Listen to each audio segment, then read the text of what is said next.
be free. Oh, free. It was hard enough for me to fight the storm. Were you hoping that I could keep us both warm? Hearing sirens playing from the start. Hearing sirens playing from the start, from the start, from the start, from the start. Hey, hey. Did you hear them sirens playing? Hear them sirens playing from the start, from the start, from the start. Hey, hey. Hear them sirens playing from the start.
Hello, hello, hello, and welcome back to day 2 of the CSA Season 4 draft. I am ecstatic to be here. Today I am going to be joined, beginning with Zoms, your Season 1 GM of the season and GM of the Denver Shred, as well as Carr, the General Manager of the new franchise, the Houston Nebula. Fellas, thanks for being here. How are we feeling today? I am just electric. I'm so excited to get this draft started. We got so much to go through, so many draft picks yet to be done, and we got a super excited community already thriving from yesterday, and so many people already excited to get started with their games, and we are only halfway through. We're going to get started here, and we have so many more teams to build. It's going to be exciting to see how these how this unfolds for the rest of today. I'm just pumped. Oh, yeah, there's a lot of names that I know, a lot of names that I don't know. So just super interested seeing what happens, what's going through the GM's heads as they're drafting. Just excited for it all. Yeah, absolutely. And for those of you who don't know, I believe this is Carr's mainstream debut. Yay, Carr! Welcome to the mainstream. Happy to have you here. He dodged us a little bit yesterday, but he could not get away from the day 2 of the draft. So, well, welcome in, brother. Excited that we were able to make something work. Oh, yeah, super ready for it. Super excited. Awesome. So we will be starting today with our novice tier. It's going to be a 4-man roster. That isn't going to be a prize pool. However, it's going to be our regular 16 teams per tier, 16 or 8 match days, 15 matches, 2 majors, and a playoff. So standard process throughout all of our tiers here. Starting off again, about 1685 remaining is going to be the highest Sal left. If you look at the projections for today, gentlemen, we have a few names that we thought were going to go day 1 that are here in day 2. People like Ross, people like Zeke, Nerd, Orangely. There's a lot of names that I thought were going to be gone, falling down an extra tier. Without further ado, what do you say we just get straight into this? Yeah, I'm just so excited to get into this. There's so many names that we need to see picked soon, or else, I mean, honestly, I'm happy if they fall because, listen, I'm right down there. I believe that's the 7 pick, and I'm praying for people to fall to me. Unfortunately, a lot of my draft picks did end up in that middle section, so I got to get a little luck with people dropping, but it hasn't really felt that bad this season, mainly because the skill gap between the top of first round and the bottom usually only ends up being about maybe like 20 Sal in some cases, and even throughout the entire tier, maybe within 70. So I feel like people who are reaching a little bit further for picks, it doesn't really seem that crazy in a lot of spots, especially if you find people with a lot of chemistry, maybe people that have played before, maybe people that you just know are going to show up every single day and try their best.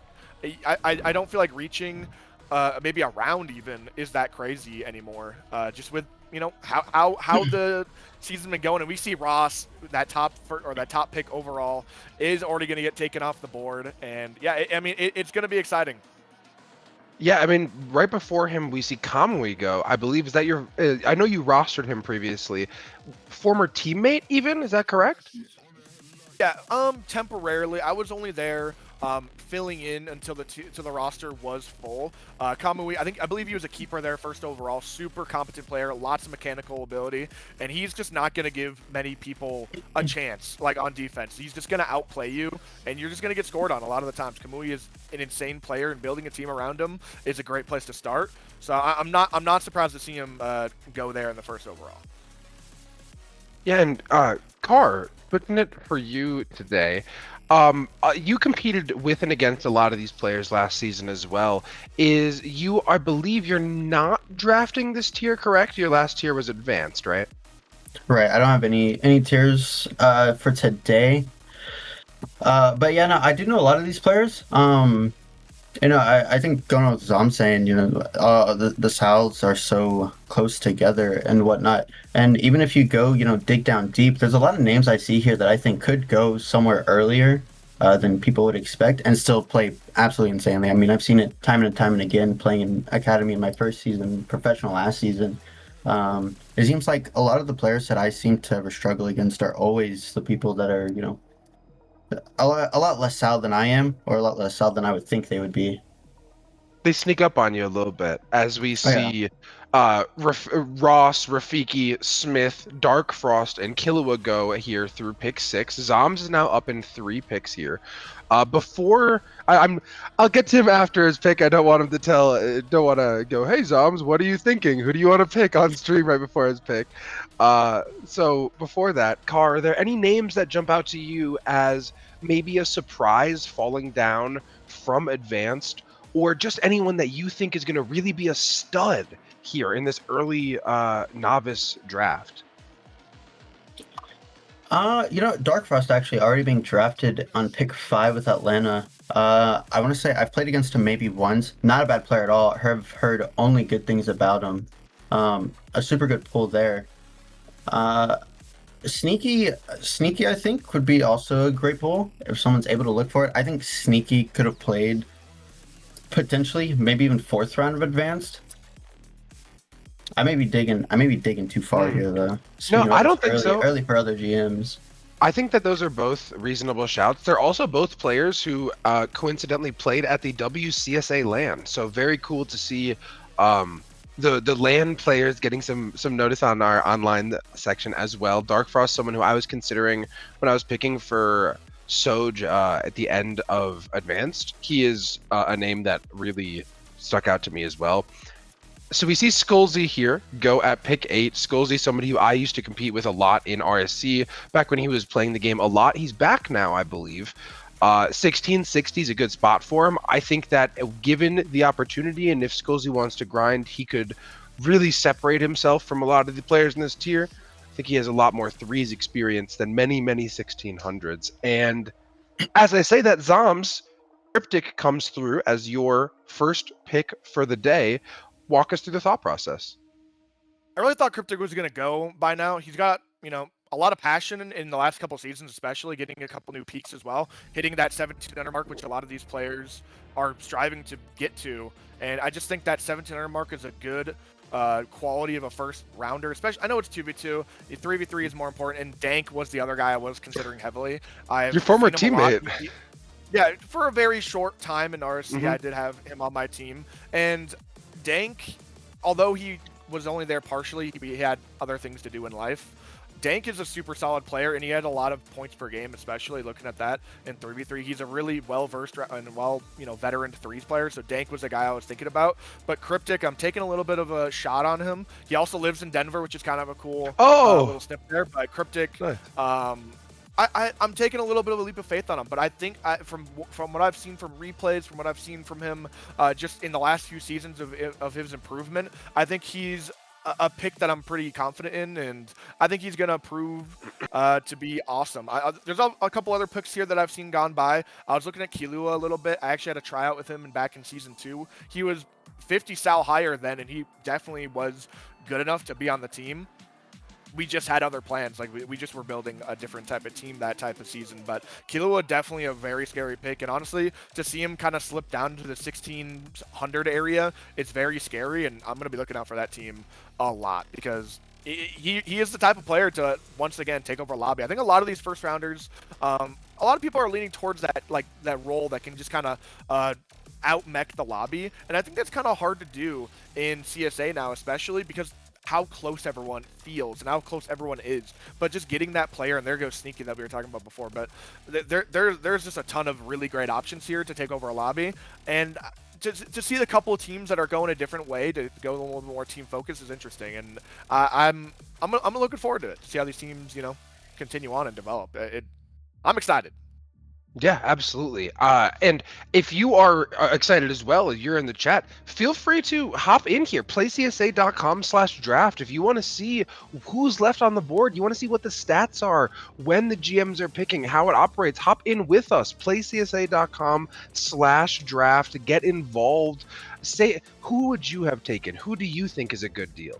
Who do you think should have gone around earlier? You can see everyone left on the board and every pick that's been made, every formed team right there on the website.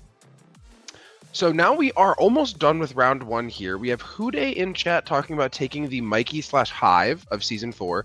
For those of you who are unfamiliar, those are essentially 1,600 players who grinded, really impressed across the duration of a season and ended closer to that 1,750 range.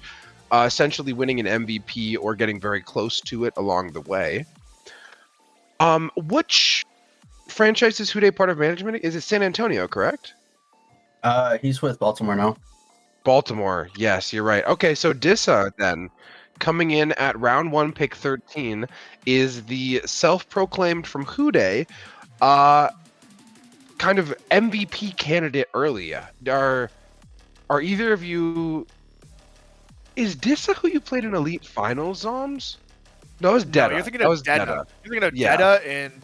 trust me, Detta I was and literally looking Beretta. at that name. Yeah. I might have been looking for Detta, but Detta's a demon. But Dissa, no slouch himself, super solid player. I don't know if this is his first season, but I recognize the name a lot. I don't know if I saw him in Combines. I gotta look at his profile, which is super easy to do on the web. While you're looking that, thank you, Mel, Scraps, and Minty Merc for the Prime subs. Minty, miss you, brother. Hope you're well. Hope the family is well, the children and all. It was really nice to meet you at the MCS LAN that one season. That was a real pleasure. Is Scotty here going at round 1, pick 15?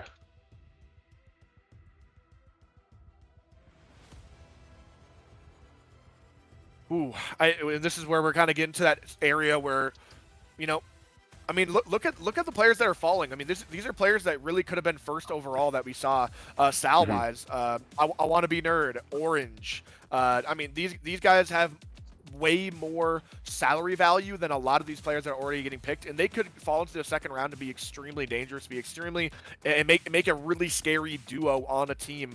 I don't really know why some of these guys are falling, to be honest. In fact, there's one player still on the board here that I was really considering for my first rounder. I already messaged them and everything. They just didn't give me a response, which is honestly a big reason why I didn't pick them up. Is just I didn't get an instant response. But people are busy, people have lives, people could be working right now. My bad if I used a bad word right there. Work. Ooh, jeez. Oh, But genuinely though, like, J**B. Okay. All right, but no, seriously though, there's still so many good players falling into the second round that there's gonna be some crazy duos that that form. So we got to be on the lookout here to when some of these players fall. I'm still eyeing one. And Speaking of your crazy duos forming, Zoms, I know you saw it. Take us away. Give us something about it.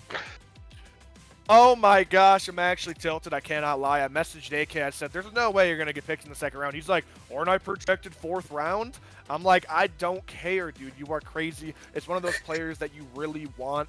And AK maybe not the most like standout player in the world. Maybe he doesn't have the most flashy mechanics, but he knows just how to go for the ball. And I really, really, really wanted to have him on my squad. He's a guy that just like he knows how to play Rocket League. He knows how to get the job done. He's always on at least good teams, and he's really passionate about, you know, scrimming, making the team better, improving. He's always just grinding. He's always also a really positive guy to have on the team. AK is someone I really, really, really wanted to have on my roster this season, and I genuinely was considering him in the first round. I just didn't want to, you know, I didn't want to reach that far. It's a big I sell. wanted to. Yeah.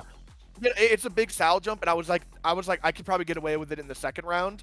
AK, I think, is gonna have a good home here with Fuse Gavin, though. I think them being a duo is gonna be big, and there is Hude, the keeper, with Dissa. I think that team is already shaping up to be really, really scary.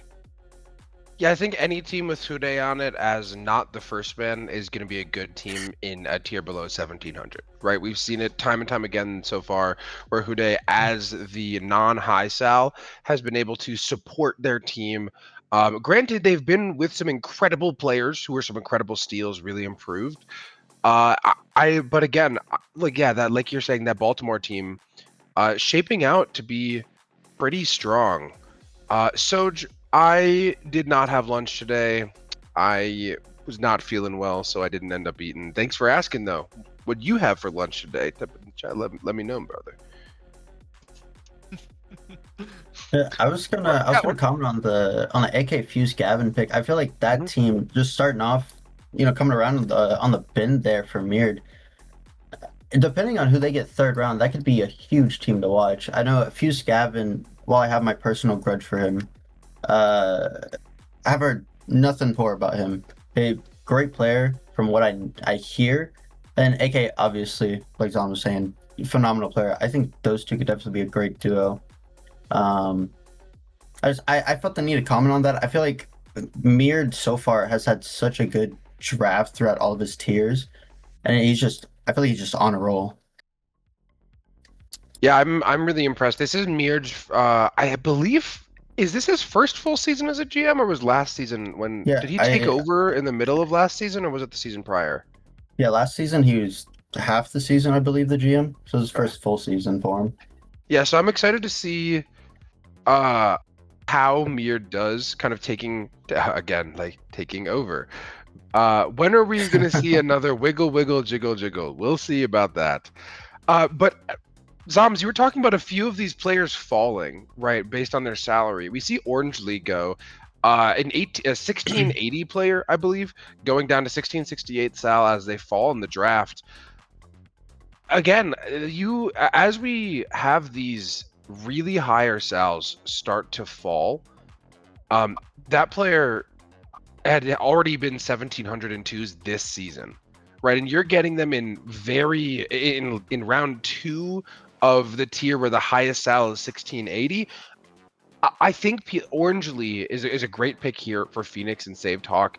And I think people like a Wannabe Nerd, Sandy, Weezon Fat, these 1675, 1680 players that are left on the board, I am surprised to see them continue to fall.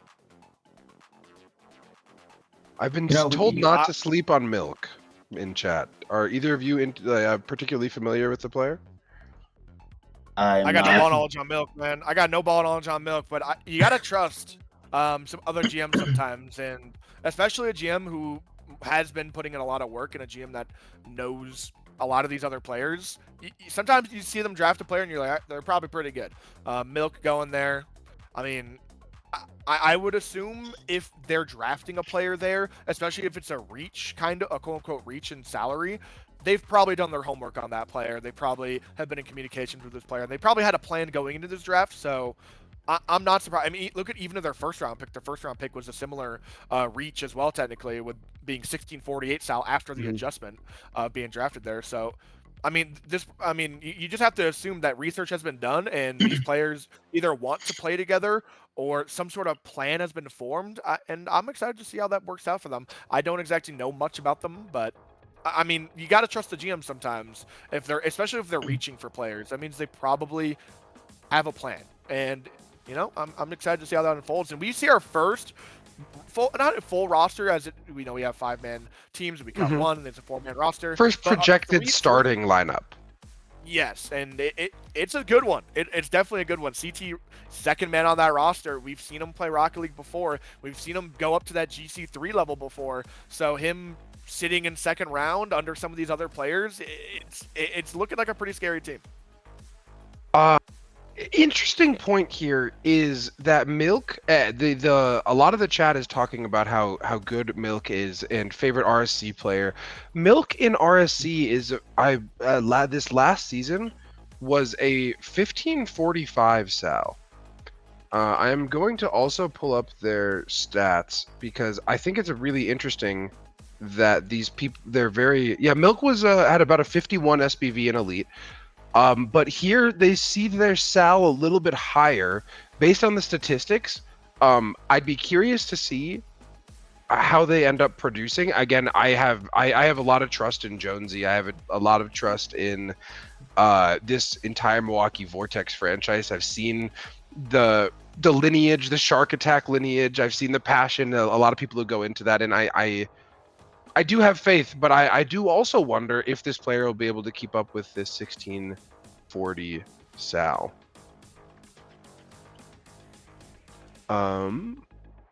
So sorry, I was locked in on a couple other things, but yeah, I mean, things are getting intense now. A lot of players are going that I was really eyeing. Like another player there is Nate. I'm so happy to see him get drafted. He deserves it so much. He is such a stellar player. He's such a good kid too. Having teamed with him in RSC for a full season, he always shows up. He's a great captain.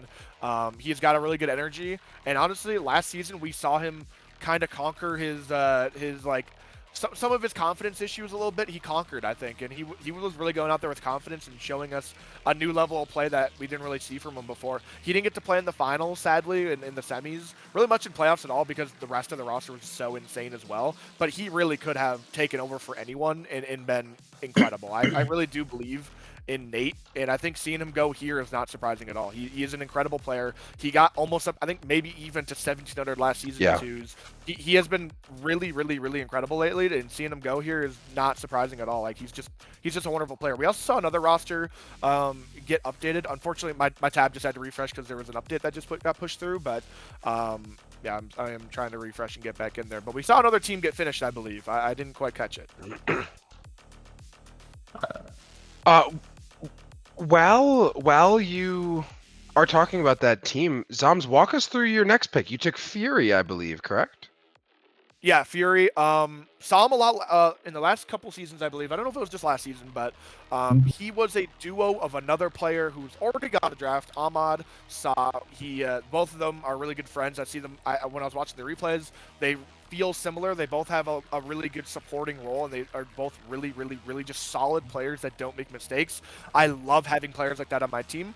I really wanted Fury to drop to me, and his salary went down a little bit. I don't exactly know what happened last season, but I know he's a fantastic player. To see him already starting to take shape on my roster, I'm super happy with. There's a couple other players out there as well that I saw go, such as King Khan. I even messaged him. King Khan, I was super interested as well. To see him go right after my pick, not surprising at all. I was even thinking about that. King Khan in MCS, another league, has been outperforming his salary incredibly. He just looks like a demon. I was really, really considering him, but I'm not mad at my pick so far. I think so far the draft is going about kind of how I expected. There's some unexpected things such as the AK snipe at 2. But, I mean, I'm happy. I mean, Fury and AK, in my mind, are actually play really similarly. So, I'm really happy with what I got here, to be honest. Are you familiar with CJ? Who just got picked here for Atlanta? It got paired with Dark Frost. Essentially, just two very mechanical players, two fast players that trust themselves. Typically something that you see, honestly, like some players in the 1650, 1680 range struggle with. Like we talked about Nate a minute ago who just got picked. Nate's a demon, but he struggles a little bit with his threes confidence sometimes. And I think players like CJ and Dark Frost, having two of them who will trust each other, play quickly, play confidently, go out and execute on the same team here in Novice is a very dangerous duo for the Atlanta Affinity. Yeah, and talking about that. Sorry, I cut you off. No, go ahead. I was going to move on to something else.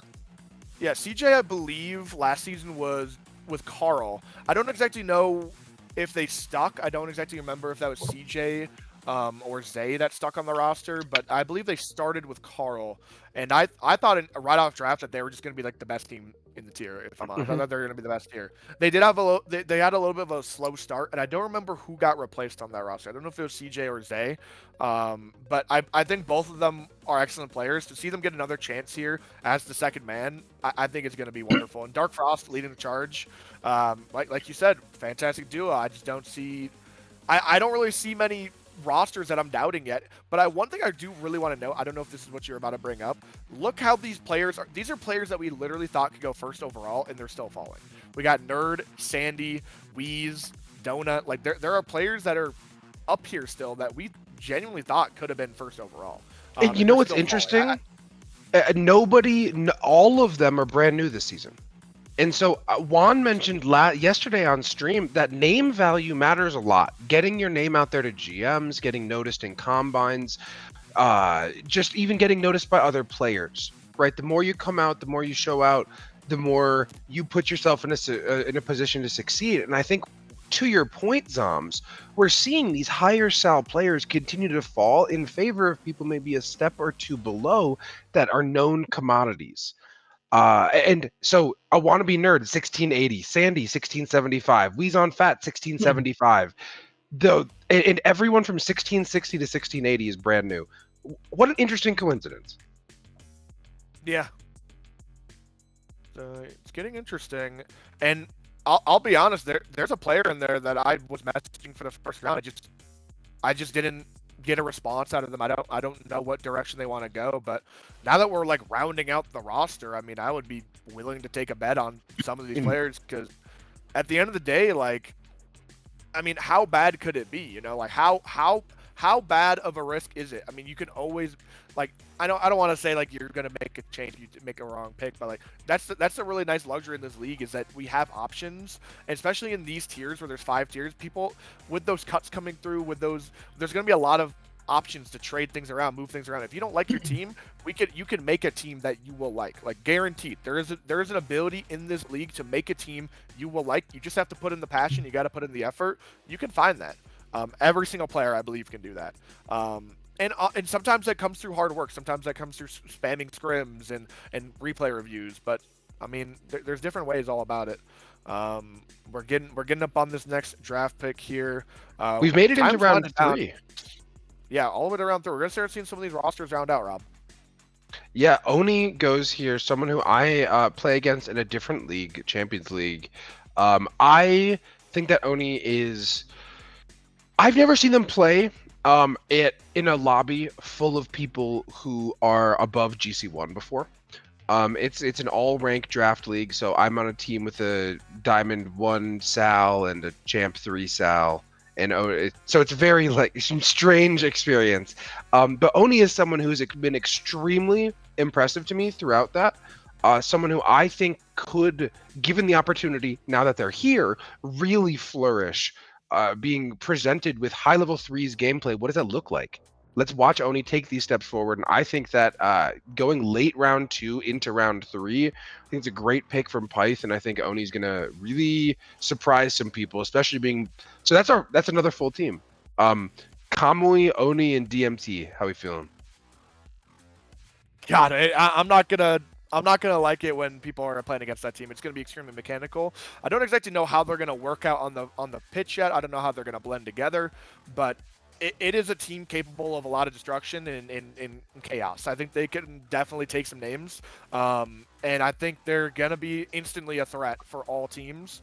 But obviously, every team has their flaws. Every team needs to work things out, and it might be a team that had maybe a slower start, but I think this team's ceiling is so high, like eventually they'll come out and just full swing. And we see GB go here. GB, a veteran player, a guy that we've seen on a lot of successful rosters from season 1 on Akron Kings, and now again making a duo with Carl again on the Akron Kings last season, having a really good stretch there. I believe even winning Major 2 last season in, I want to say professional or novice. I don't exactly remember where that was, but I believe they won Major 2.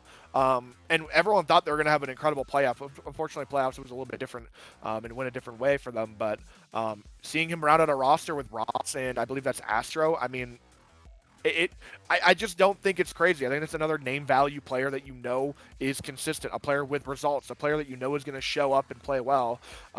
It just keeps happening. People are like you said, like the name value is just so much in this league. Having someone that is going to show up every week and do their job is it's really appetizing for a lot of GMs, and that's I think why we see so many of these players that we have never seen play. I mean, look, the next I think is the 8 people that haven't been drafted. The top 8 Sals in the entire tier that have not been drafted are players that didn't play last season or players that have never played CSA.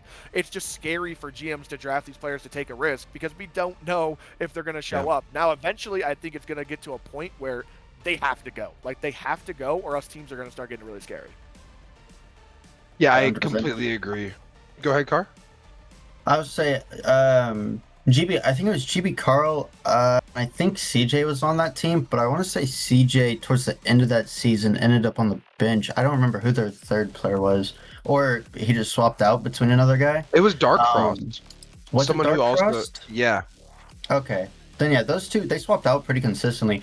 But I think Major 2 they made it to semis. I don't know what happened Major 1, and then they ended up in the finals for professional by the end of the season against Milwaukee Vortex. But GB, a huge name to put out there. I wanted to go back to talk about the San Diego Sea Lions. That roster finished out earlier when Nate got picked, and we were talking about mechanical rosters. This team has Killua, Nadalite, and Friaz. I feel like this is potentially one of the most mechanical rosters that you can make here. And as I speak of it, Friaz, there we go, with the keeper pick. But definitely a super mechanical roster. And I wonder, what kind of teams do you think that people can build in order to deal with teams like that? It's an interesting question. I think you need to be able to, first and foremost, put a hand up. That is real. And to be able to do that, you need to actually... to be able to do that, you need to have your own mechanics. You need to have your own ability to get up, right? And so when you have someone like Freezy with Killua, with... Who's their third? Nate? Nadalite and Friaz. Yeah, like that confidence that team instills... the aerial prowess that they come to every match with, I think it does outclass some. So if I'm looking at that team, I know that I need, and I'm drafting right now, I know that I need to, I don't know, make a pick for someone who can have maybe a higher ceiling, a lower floor, the ability to compete, the ability to push through the air, the ability to regardless of the boost amount, find a way to get up, get on that ceiling, get on that sidewall, apply that pressure for your team, and relieve some of that. Right. I think there's players definitely in the tier that can do that. I think players like GB, for example, already drafted with Anchorage. GB is one of those players who really gets up there and makes sure that you don't have any space in the air. I want to say I'm not 100%, but I feel like K is also one of those players. Just kind of really limits you on your ability to do something.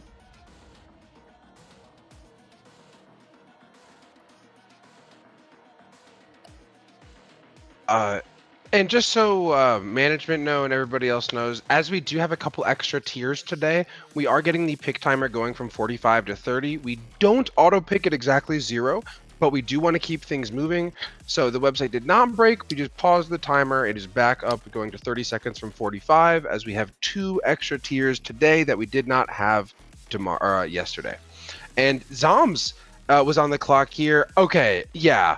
Finally, somebody had to take him. I mean, 1702s, 1680 this season already in round 3. Walk us through the pick, Zoms. I mean, it's just a guy that I don't know. I don't know this guy, and I don't see him at any combines. But I mean, if you have peaks like that, if you're playing that many games a season, I was going back after each season, he's consistently getting up to that level. I mean, eventually someone has to take a risk on him, and I'm okay with taking a risk on player. I really am okay with trying something that maybe is stupid. I mean, I've been a player, or I've been a GM that's always taken a lot of risks in my draft, and I think if there is a time to make a team that is just absurdly broken to get a player at an insane salary, this is the time. I mean, the player that immediately comes to mind, and I know he's not everyone's favorite, is Doma. Like a really similar thing happened in season 2 of Novice, where people were just passing up on a player that was so high above. He was like maybe 50 salary above Yeah. the next lowest player going into the draft, and then he didn't get drafted for like 7 picks. And then I'm like, he's literally 100 salary above the next player. Like, what are we doing? And he got better. Like it's one of those things where it's maybe a slight risk, but I don't even think it's a risk. We're seeing his results in multiple seasons in a row where he is consistently getting up to that level, 1700, 1680, whatever you have it, and he's playing a lot of games, admittedly, but that just means he's got some passion, and I think he deserves a shot, and I would think I would be stupid to let him fall any further. Like it's getting scary. So one cool button that we have on our website that maybe a lot of people don't know about, under play profiles, we have a Discord DM button that pulls up players' Discords. What that means, you can see their bio, you can see their server that they rep, you can see the mutuals, you can see accounts that they have linked. And a wannabe nerd is somebody who I actually messaged previously, because in their bio it has 1950 SSL peak, X rank B, retired college player. This is somebody who hasn't played competitively in quite some time. So Zoms, it's similar to Doma in the wow, what insane value. But what I view to be almost the other side of the same coin is that this player is. It's not that they're going to learn threes and improve, so you get them at the first round and they're suddenly tier breaking. It's that they have so much more competitive experience than the people around them, and they are so solid that I think that is one of my favorite picks of probably the entire draft thus far. Thanks. I also just think it would be insane to let him go further. Like, once again, and I think there's other players like that I'm not going to name, because if they followed him in the 4th, I'm going to be happy that there's other players like this that are still falling, players that are still Weezon Fat went right after at 1675 Sal, so that's another one of those players who is falling significantly more than we expect into the 3rd round even. I mean, this is literally the projected #1 pick coming in on the day that you just got in round 3. That is crazy. Yeah, 1720 peak on tracker. They have a different account that is completely inactive that was sent. So they haven't played on that in quite some time. It looks very fake. I don't believe that it's fake, but it looks like it because it's been so long. It's like a Champ 2 account that's like 1950. So we are not taking that too heavily into account, if you will. But again, if you're interested in doing that research in your management and you're saying, I don't know these players, how do I get to know these players? Heading to our website and clicking that Discord DM button. Nothing's stopping you from messaging players, reaching out, or even just doing a little bit of scouting on that bio, right? If this player's bio has that in it, it's right there for everybody to see.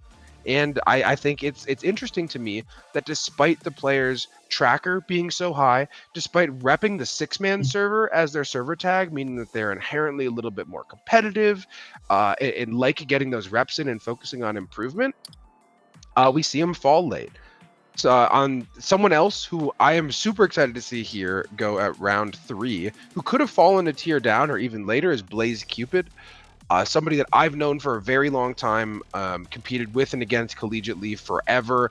I think he's a great value in round 3. Similar to Akko in round 3, both of them play for the same college. Very solid, very competitive, very driven. Cute too. So like, I mean, what do you do, man? Can't go wrong. Shout out my boy Blaze. Yeah, big name coming out there with Nazi not getting drafted, and this is teaming up with, I believe it's Milk, who we were talking about earlier. Mm-hmm. You know, I was really surprised to see Nazi be as low as he was whenever I was looking at the draft board. I think I gave Rob a whole 5-minute speech about it. Yeah. But in my opinion, a crazy steal. I feel like Nazi could have definitely gone out in the 1st, maybe even the 2nd round. But like, I think that's probably the most interesting thing for me, to seeing a lot of these players that I do know where they're sitting at compared to where, you know, I'm sitting at, or even the other players that are around me are sitting at. And I feel like there's so many players in Novice that are getting kind of swept under the rug, even though it seems like their sales are going to be lower. feel like there's a lot of sleeper picks, I think. We see our final extremely high sal go, Sandy to the Madison Flamingos. That was the last player who was projected to be a top 3 pick in the tier, top 5 pick in the tier as we got here. So Madison Flamingos with, if you're going purely off numbers, arguably again the steal of the draft. Getting that 1675 player in round 3, similar to Uzom's, similar to Stick in the Kansas City Thunderhawks, I think, just a great pick to be able to snag that value that late. Yeah, Wow, one thing to note that's for insane. Sandy as well is he is a super grinder. He is playing so many games a season. He genuinely like passion out of this world. Like I was taking a look at the tracker beforehand, even for the first round, and I was just like looking at the amount of games that this person has. Last season, 1,500 games, got up to 17. Yeah. I believe it was 30.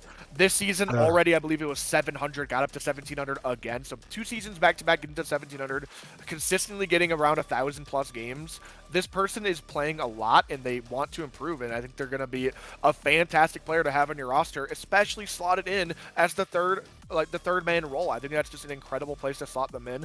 There's no way this person is going to let you down, especially if they're playing this many games. Like, they're going to be always ready to kind of hop in and get going and play some games and get some scrims, and they have the passion. You just got to give them an opportunity and a place to fuel that passion into. And if it's with a team that wants to win, it's dangerous. It's super scary, and I think that roster rounded itself out pretty good. I'm a little worried.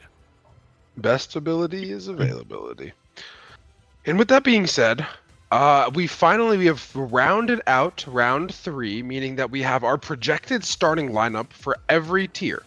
Is there any team that jumps out to either of you as favorites, as wow, this team is going to be a really scary competitor? You can say yourself, Zoms, but if you do, I would like you to say another one as well. I'm not going to say myself, but I before I say that, I'm going to just let Mal know. I see you got drafted, bro. I was looking at you. I didn't want to do you dirty. I really, really, really want to draft you, Mal. But he got sniped. He's with AK. It's a great pick. Like the Savannah Phantom. The Savannah Phantoms are just like, they're my biggest nightmare, man. I don't know what to say. A roster that I'm really looking at, a roster that I'm really scared, other than the Denver Shred because they're the greatest team of all time, is definitely going to be the Cincinnati team. That Ocular, King Kong, and K. King Kong is a player that I think is just really improved. He's really, really crazy, and I think finding himself on a roster with 2 other players that are just equally crazy, equally good, that roster's looking really, really scary to me, as well as the Houday roster. Houday's always going to be a fantastic pick. That's the Baltimore especially, one? Yeah, it's the Baltimore team. It's also, it's 2 GMs that we've seen in the past come together. They're going to make good rosters everywhere. Dissa is the guy that I heard a little bit about. I didn't know too much, and that is a player that I know Houday was really, really wanting to get, I'm pretty sure. Jasper in the third as well. I believe he's played before, and they got what they wanted, I believe. I think, yeah, I think both the players that they got are players that they wanted, which just makes me really worried. You know, it makes me really worried that they're getting the players that they want. And there's a lot of teams. The thing is, I'm not particularly scared about one team or 2 teams. I just think every team is rounding out right now to look really, really, really scary. But if I had to elevate 2 teams that I'm scared of, it's going to be the Houday team, and it's probably going to, or the... Because there's also that roster I think is crazy as well. I mean, there's just so many really good rosters. I'm looking across the board here. And now that we have these third rounders that are potentially 1700s in some of these rosters, that changes everything too. It's changing my look on this. I don't know. I'm going to have to make a tier list after this. And beware. There's going to be some tier lists made. And I'm looking forward to see other people's tier lists as well. I don't know. I didn't really look at the tier list channel after draft, but I'm assuming there are some being made already. I'm so excited to see those being made. And everyone, please, if you're in the tier that you're playing in, make a tier list. Make that channel pop, because it's so fun to see people's opinions, how to see what other people think. Because hey, listen, it can be a little bit of fuel under the fire for some of these teams that maybe you place bad, or maybe I don't know. It's just nice to see how the community thinks about some of these rosters, because it's really tough to tell right now, because it just looks like there's so many good teams. Who do you two think they're like the standout teams though? You know, I think a team that's going to do really great is probably San Diego, but I think the 2 teams that are really, sticking out for me is going to be Savannah and Madison, especially with the Flamingos picking up Eggy as their 4th round pick. Eggy, actually, I used to play on one of those small little esports teams back in the day. Great Is player. I Eggy think Egg he's Egg the Egg guy Dip. yeah, is that a different guy? No, completely different guy. Okay, cool. Yeah. But Eggy, I want to say his peak like 1760, 1780. So getting picked up in the 4th round here, I think is just absolutely insane. We were talking about Sandy earlier. Big grinder, wants to improve. I think, surrounding him with people like Eggy, it's definitely going to be a huge thing for that team. And then Savannah, starting off with AK and Gavin, rounding it off with Memory and Mal as y'all sub. I think that's also just a phenomenal team. We know Gavin and AK can absolutely perform. I don't know much about Memory or Mal. I've heard about Mal, nothing bad. So I'd be pretty confident in that team. Here's one that jumps out to me that is a little bit sneaky is the Mexico City Mariachi. If you are not familiar, the Skullsy and Doodle duo is a force to be reckoned with from RSC. I believe they won either 2 or 3 championships together in Elite and into Master. They're a very good team. So all throughout the 1550 to 1700 range, these guys have had some really good success.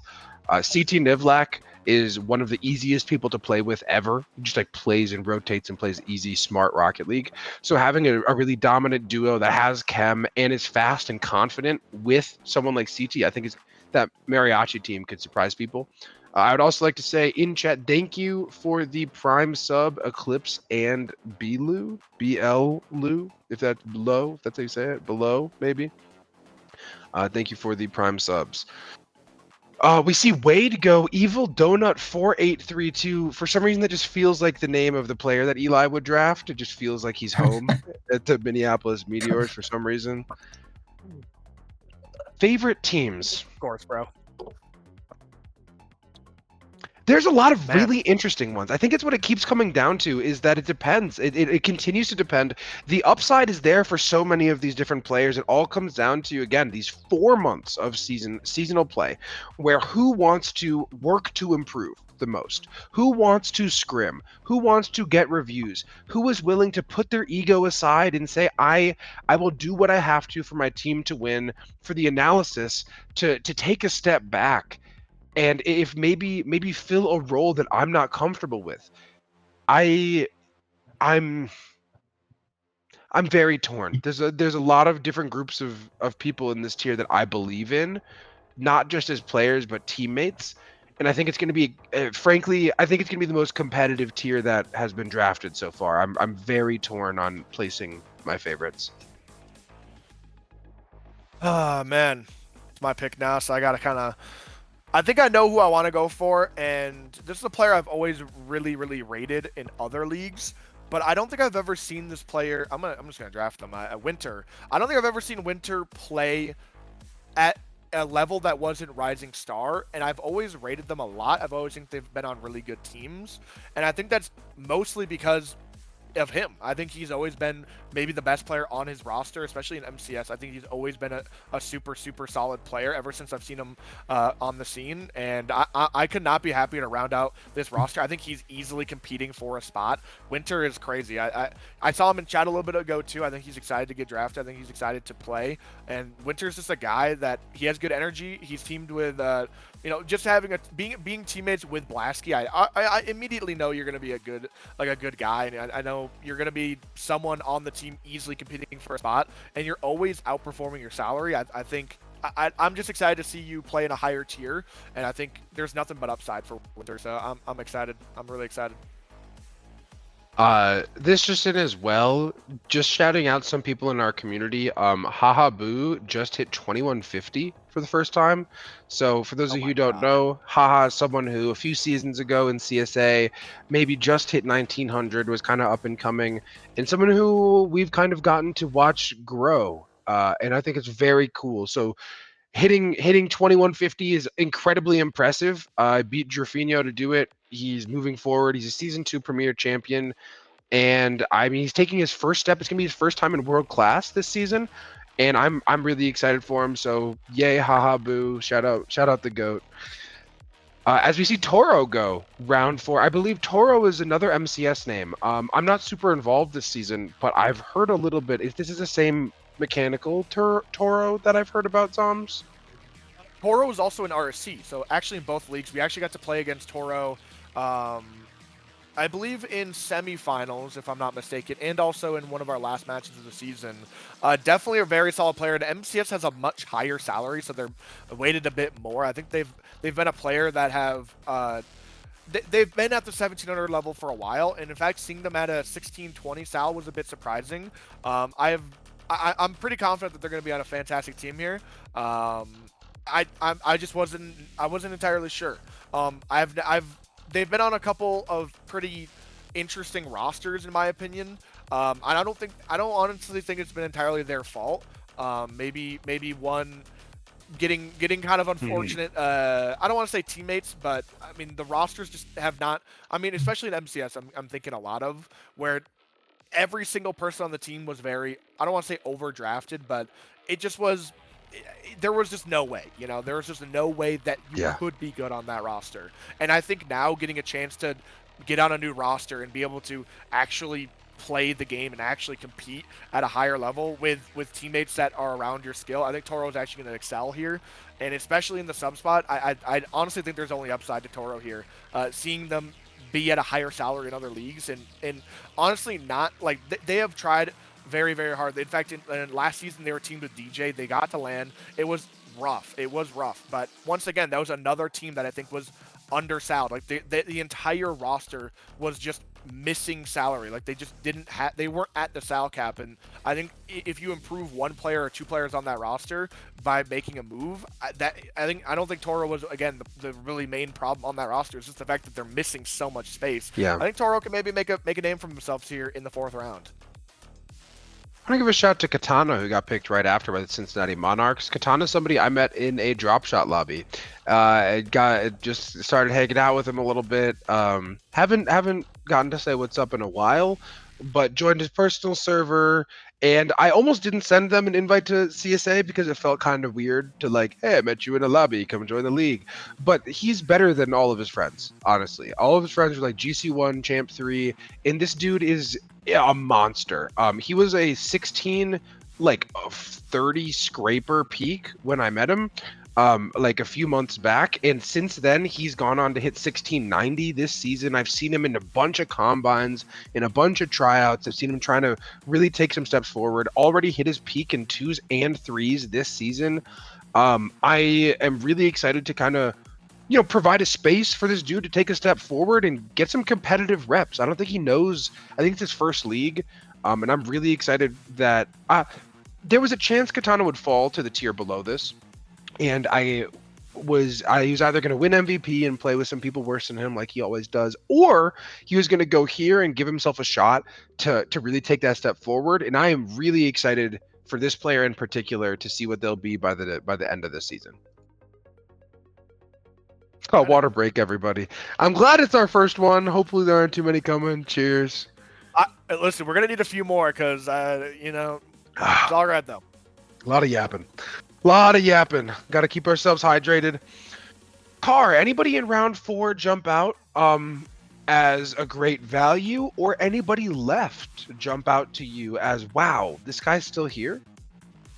I already talked about Eggy. Glammy going for Milwaukee in pick 3. I haven't. A lot of these players I haven't played against, haven't played with, haven't heard their names or seen them anywhere. So a lot of it is just rumors for me. A lot of just like listening on what other people have said. But I've heard good things about Glammy. I wanted to comment on. I think it's really interesting. We're seeing a lot of these GMs really starting to dig deeper down. Sal wise, whenever we have a ton of these players up at the top, I mean, we still have Fallen Realms 1660, Rainy at 1660. We have a lot of these higher sal guys that are still going, but we're picking up people like Zoms picking up a 1600, and it seems like we're looking a lot more towards that area as far as draft going. I mean, as far as people that I know, not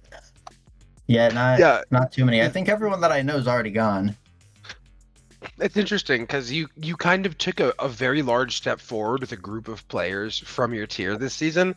So going from almost a 1600 area, 1650 area to now you're in that 1730 spot.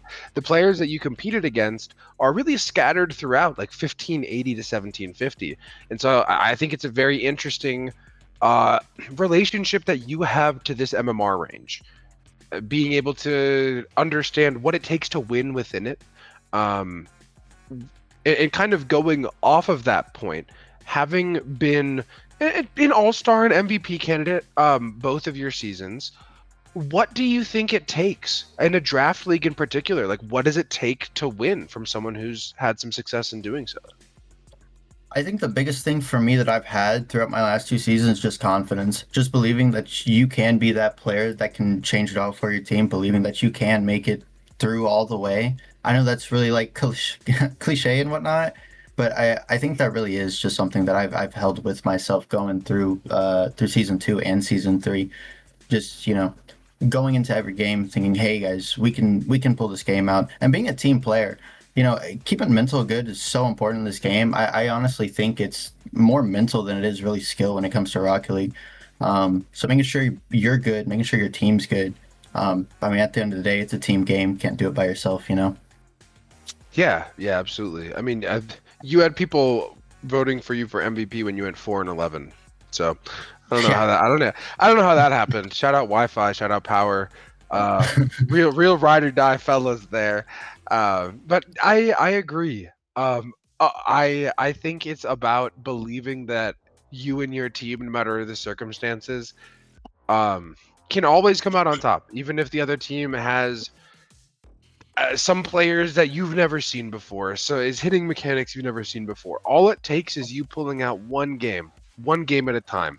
Win one game 3 times, and all of a sudden that series is yours. So I really like the way that you phrased that. As we see Sauce Boss here go at round 4, pick 16, getting into round 5 now, our final round of Novice, before we are going to move on to oh my goodness. What is below Novice now? Academy. My apologies. Complete brain freeze. A reminder for everyone as well, we'll be taking about a 5-minute break in between our tiers for GMs to adjust to the players that have drafted, give us a second to breathe, and then come back firing. So first pick around 5, we see Yami go. I'm not too familiar with this player. I do know Sauce Boss, though. Someone who I've met a lot of Sauce Boss's CRL teammates in person, but I don't think I've met Sauce Boss in person. Cool guy, though. Been around the Cosmos for a while. As far as a round 4 pick, projected substitute goes, I think is an incredible player. I'm not familiar with Yami in particular, but I really like the way that Pyth is heading in his first drafted tier.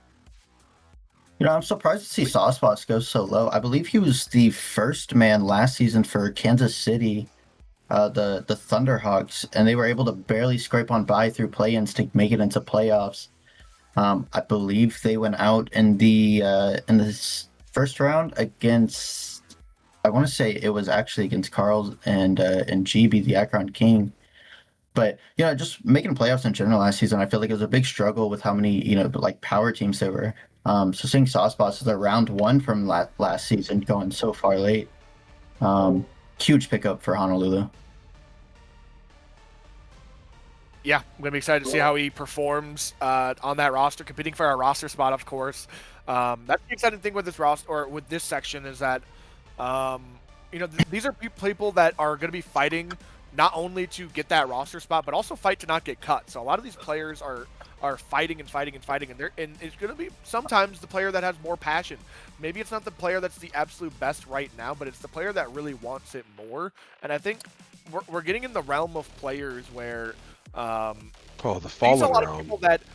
We're getting to a lot of people where you kind of want them as your first rounder in the next round as well in Novice, or sorry, in Academy. You kind of don't know if you want to grab the best possible player to 100% secure them on your roster, on your team, or you want to take a risk and see if they can fall. I'm kind of running into the same problem right now. I'm most likely just gonna draft the best available player for me right now, because I feel like that's just always the way to go. If you want a player, you might as well just draft them, and I think that's just the best way to do it. But man, there is already just so many crazy players. Or maybe this is where you take a risk in round 5. This is maybe where you take, a leap of faith in a player that could maybe pay off big time. And if they don't, like, it's okay. Everyone can go their own separate ways. No harm, no foul in this league. So, like, it's kind of interesting to see what other people are thinking. I don't exactly know what other GMs are thinking. I know exactly what I'm thinking. I'm holding my cards to my chest right now because we're coming close to my 5th round pick here, and I do have plans. I've been a guy to maybe draft potential players that you want in other league players that you're not so sure of will work on this roster, but maybe another roster, and you want to see how they play, and you can draft them in the 5th round. And guess what? If you really like them, you can potentially work some magic in after dropping them. Maybe try re-picking them back up on another roster. But there's a whole bunch of shenanigans with that. I'm not going to get too into it, but I'm looking at a lot of people. Zay goes right here. I thought maybe there was a chance that he was going to fall to Cincinnati or sorry, that's not Cincinnati. Which roster was it going to be? I thought it was maybe going to be a like two teammates getting back together. It was Atlanta. I thought maybe Atlanta would pick them up if they fell to them. A little bit of a reunion with CJ and Zay. But no, it did not quite happen. But yeah, that's good ball knowledge out of Jose right there. I can't lie. Yeah, And what I'm looking at, sorry, Kai, I wanted one thing really quickly. Going into the draft, projecting the tier below this, the top Sal to be projected into Academy was 1605. So there was meant to be 1600 and below. We now have 10 picks left in Novice.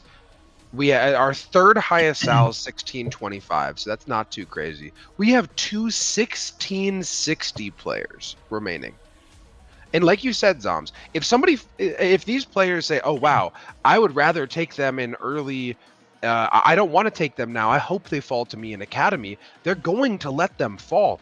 And this could be, I think right now, Fallen Realms and Rainy, if either of them find their way into Academy, I think they will be very arguably the steal of the entire draft. Oh, yeah, I was going to comment on the exact same thing. You're saying that GMs normally like to take risks in round 5. This is the round where this is the player that you're thinking, maybe we're going to end up cutting this person. Maybe this guy can fight for a chance to stay on the team and whatnot. But at one point, do you think GMs are going to think, hey, maybe we should be taking these higher up guys, see what they're really about? Worst case scenario, I've drafted the team I already want. I like that thought process. That's how I would be thinking as well. And I worry. I don't worry. I am fascinated by the idea that those players will fall.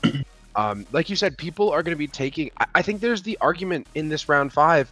You either take the most known commodity or the most unknown commodity. It's either, wow, I really know this guy and that's why he deserves a shot, or I don't know this guy at all and that's why he deserves a shot. And we do again see these 2 players that are this high Sal did not compete in Season 3. So the name value, again, making a really big difference. That's a good Will it hold? Will it hold? Sweaty going to the San Diego. I was looking at Sweaty as well. Sweaty's a good player. I believe that's a player that we saw show up a lot in combines, if I'm not mistaken. I believe. I could be mistaken for another player. But yes, Sweaty going here in the 5th round. Maybe he will take it a chance, but I don't think it's much of a chance. I think that is a player that, once again, can not only compete for that 4th man spot, but potentially compete for that main roster. But as we're talking about that, Rainy does get swooped up and picked up by Cincinnati. Rainy, a guy that I was even looking at. I took a quick look at his tracker. He's hit 1690 or about 1690 last season in just about under 300 games. In under 300 games, by the way. He is a player that has a lot of upside. This season already, he's gotten up to 1640 in 150 games. So a player like Rainy, he could be a huge difference maker. And we don't know yet. And having his Sal now lowered because of by a whopping 25, by the way, because he was projected 4 rounds early. That's a lot. And especially like 25 salary in maybe previous seasons didn't feel as much. 25 salary is literally the pre-sal or before all the salaries started getting messed up from different people getting drafted in different places. 25 salary was the difference between an entire round and more in some spots. And I'm just going to be doing the obvious pick here. I'm just drafting the highest round player. This is another player. It's Fallen. I mean, I'm sorry. Yeah. I mean, this is an obvious pick. This guy literally hit 1760 a couple seasons ago, admittedly, but he hasn't been playing as much. He's only been playing maybe about 100 games a season, or maybe up to 200, but mostly in 3v3. And ranked threes, I don't know if anyone knows, is kind of limmicky. It's kind of limmicky. And if you're looking at 2v2, he's easily getting up to GC2. And so sniping this guy in the 5th round just feels like a no-brainer. This is another player that is going to potentially compete for an actual roster spot. And I know maybe I'm just dumb. Maybe I'm just drafting high style. And I feel like I'm doing that a lot, but I just feel like it's a no-brainer at some point. And this guy, he's just fallen so far. I don't know what people He's the are doing over at some Rocket point. Rivals. Awesome, even better. So this guy's got passion. This guy knows 3v3 and in 2v2. But like, dude, like I feel like this is just a no-brainer pick, and I'm ecstatic to have him on my roster. I just went back in the tracker and looked at when he hit 1760. He only had 200 games that season in 2v2. 200 games, he could get up to 1750. That is super, super, super impressive. And I would not be surprised to see if this guy put in 200 games this season, he could maybe get up to those heights as well. So seeing him sniped here in the 5th round, like I said, I'm a big risk taker, especially in the 5th round typically. To see him fall to me, this doesn't even feel like a risk. This just feels like a no-brainer. I'm excited. I mean, low risk, unbelievably high reward. I mean, there's a chance he could literally be the best player in the tier. If that 2's peak holds true, if he's not washed, if any of that is still remains true, this player for a round 5 pick has the upside of literally being the best on your team. And that is really that's just so valuable. What a dart throw. What a valuable dart throw to be able to take and make with no real repercussions for yourself. Yeah, it's just the fact that it's so safe to go for it. There's literally no risk to do this right now in this round. So I am just happy to throw it maybe a dartboard. You know, I'm throwing a random dart. And guess what? I might have hit the bullseye on accident. Well, I want to find out, of course. Maybe him not playing as much does affect his skills a little bit. But I honestly don't care. Even if your skills get affected a little bit, at some point in time in recent times, you were 1750. How much could he have maybe gotten washed? And he's still playing around 200 games a season, or maybe 100 games a season. I mean, I'm super pumped about this. I can't lie. But looking at some other draft picks, I mean, I feel like people are leaning towards the way of just drafting the best player in their eyes in every best pick, because there's a lot of these players that I think if they fell down to Novice or somewhere in there, they could be a demon.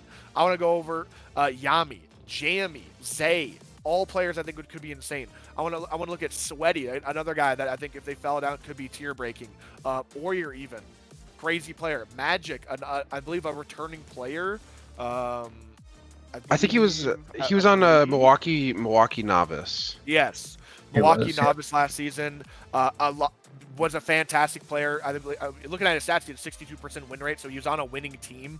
Another just safe pick, in my opinion. Another player that really could fight for a roster spot. Flame, another guy I was looking at. I believe he's a new player, but I was just looking at the tracker, and it's just super impressive. Another high-style player, and eventually, like, these high-style players have to go. There's no risk to it. I think Eli is just playing it safe, like just grabbing a really safe player. I believe Flame, I don't know if he played earlier in CSA. The name is so familiar. Maybe I'm thinking of another Flame, but he was being talked about in chat a lot today, for what it's worth.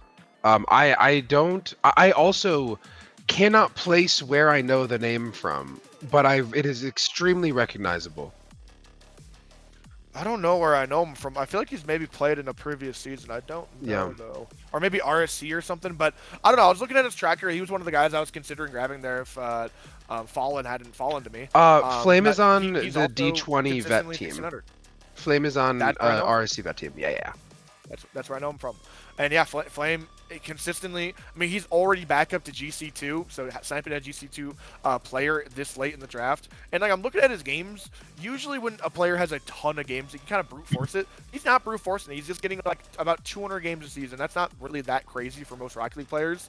And he's consistently getting up to that 1540, 1600, 16 now 40 as well. Like he's climbing as well. And he's only got about 7,000 wins on his account total, which, to be fair, in Rocket League, like is not that many. It sounds like an absolute ton to maybe people that aren't are super familiar with Rocket League, but honestly, 7,000 in getting consistently up to like mid 1,600 is actually pretty good. That means you're on an upward trend for your Rocket League career, I'll say, and I think there's nothing but room for growth. So another player that is super scary.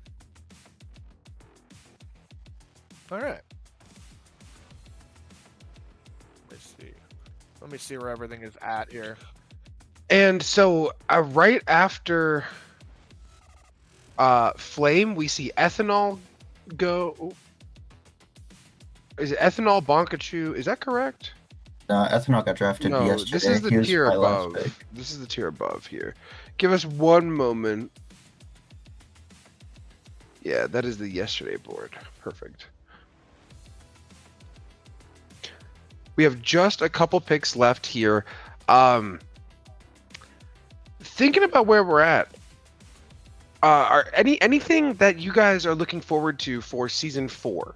Any CSA special events? Any questions that you have for Rob about direction? Anything to fill space? Any questions at all? I'm just super excited to see the content side of CSA develop. I'm extremely excited to see, the development team in that sense, because I know behind the scenes there is a lot of work being put in, and I think we're really, as a community, going to start seeing a lot of it come out, and I think we're going to start seeing a lot of it out for show. I know there's been a lot of work. You guys had your first episode of the podcast the other day, which was fantastic. I had a bunch of people. I didn't get to watch it live, but I watched it back, and it was extremely entertaining. And I think we're going to get the chance to see more of that, more content driven for CSA. I think a lot of people in CSA want something to watch, want something to react to, and I think they're finally going to get a home for that, and that's nothing but exciting. And Rob, I know last time you were spearheading that, but I know you have a couple other people on that project. Do we maybe want to shout them out, or maybe give a little bit more direction to that? Because I know there's a ton of places it can go, and I think everyone is excited to see where it goes. Yeah, a couple things. So first of all, thank you for the kind words. Second of all, shout out Boss Radala, a lot of the work that he puts on behind the scenes. Shout out Kitty Meow Meow 360. We also are working on a slew of New York Times-esque mini games to keep an eye on. Shout out Ryan from Red Lobster, a buddy of Pat and I who's helping out with some projects. You're right. More than you even know, actually. It's funny that you mentioned that, because there's a lot going on behind closed doors that you almost accidentally alluded to. So that's very, very cool. So yeah, as a community, keep an eye out for a lot of these things that we'll be getting out to everybody over the next few weeks, next month or so. So I like that shout from you. I didn't even know I almost leaked something. Honestly, I don't even know. Yeah, that's crazy. I'm gonna back up because I don't even know what I'm talking about. So I'm just gonna back up and shut up. So all right. No, I mean, great ideas, great direction. That's really fun. If you're familiar with the Purtle, which is the NBA's version of the Wordle, think that we could do similar things, right? Think about the ways that we can have our space, have that interaction, create this kind of feedback loop between players, the league itself, and enjoying every aspect of it, not just while they're playing, but while they're not as well. It seems that we are back now into our final 3 picks of Novice before we take our 5-minute break and get to Academy. The Milwaukee Vortex on the clock, rounding out their roster, followed by the Madison Flamingos and Savannah Phantoms, who will be taking us to the promised land. Yeah, Madison's have already actually made their pick. It just has not loaded quite yet on the stream. It's Mr. Peace, RL, another player that we saw near the top of that draft board that we was expecting to go a little bit earlier, but there he is. Here he is now. I don't actually know much about a few of these last players that are going to be rounded out, but just looking at their trackers, looking at their games, looking if they've played before, there's a lot of information as GMs that we can get here. It's super useful for us. Just the ability to quickly find for me, one of the important things is how many games they play a season. If they're playing around that 200 or 300 mark, that is really, really appetizing for me. Honestly, if I see you're consistently putting in games, that means I know you're going to consistently be there for match day. And that is probably after GMing for CSA for this amount of time. This is going on for my 4th season. Nothing is more important. Like you said, like you kind of mentioned this before. Availability is just like top priority. Like Your if you best can show up to every ability single, is availability. yeah, That's the saying. nice little one-liner right there. But no, Mhm. but like I really do think that's the case, especially maybe it's not so much. I mean, even in the lower tiers. I mean, we were talking about how that was maybe a higher tiers quote unquote issue, but honestly, I know a lot of my really good friends that are also GMs had a lot of problems reaching out to people. They were just getting full egoed by people that were in this range Mhm. of players. So finding people that can show up consistently is super super super super super unbelievably important, and finding a roster that is just excited to play every week can really make the difference. So I'm excited to see not only that's the last draft pick of Novice. Novice is now rounded out. You can see all of these 5-man rosters will be cut down to 4-man rosters. But yeah, we can see all of the picks right here, right now. GMs, I'm sure will get out to you, reach out to you as soon as maybe in the intermission, or maybe in the intermission, maybe in the break. But you can always also, if you see you've been drafted, you can also find that franchise on the website, playcsa.com. Go to franchises. You can join the website on your own. Of course, GMs should be reaching out to you soon, but just beware of a little bit of a delay. But that's all I got for the novice draft. I think this is a fantastic draft all around. A lot of really scary teams here and there. I'm loving how my draft went, but I mean, y'all got any closing remarks for novice here? I'm just excited. Honestly, I think this is going to be so far the far and away most competitive tier that we have from top to bottom. There's a lot of teams that I'm a big fan of. I think there's a lot of ways that teams could be really, really good. I think this is also the level of Rocket League where you can win in a lot of different ways, right? And I think that is a really fascinating aspect to that as well. So with that being said, we will be taking about a 5-minute break before coming back with our Academy tier. Don't go anywhere. We will be right back with you, and we will see you shortly. Thank you for being here.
to drink. All right, welcome back again. So excited to see you all here for. Okay, we have a water break in literally 3 seconds.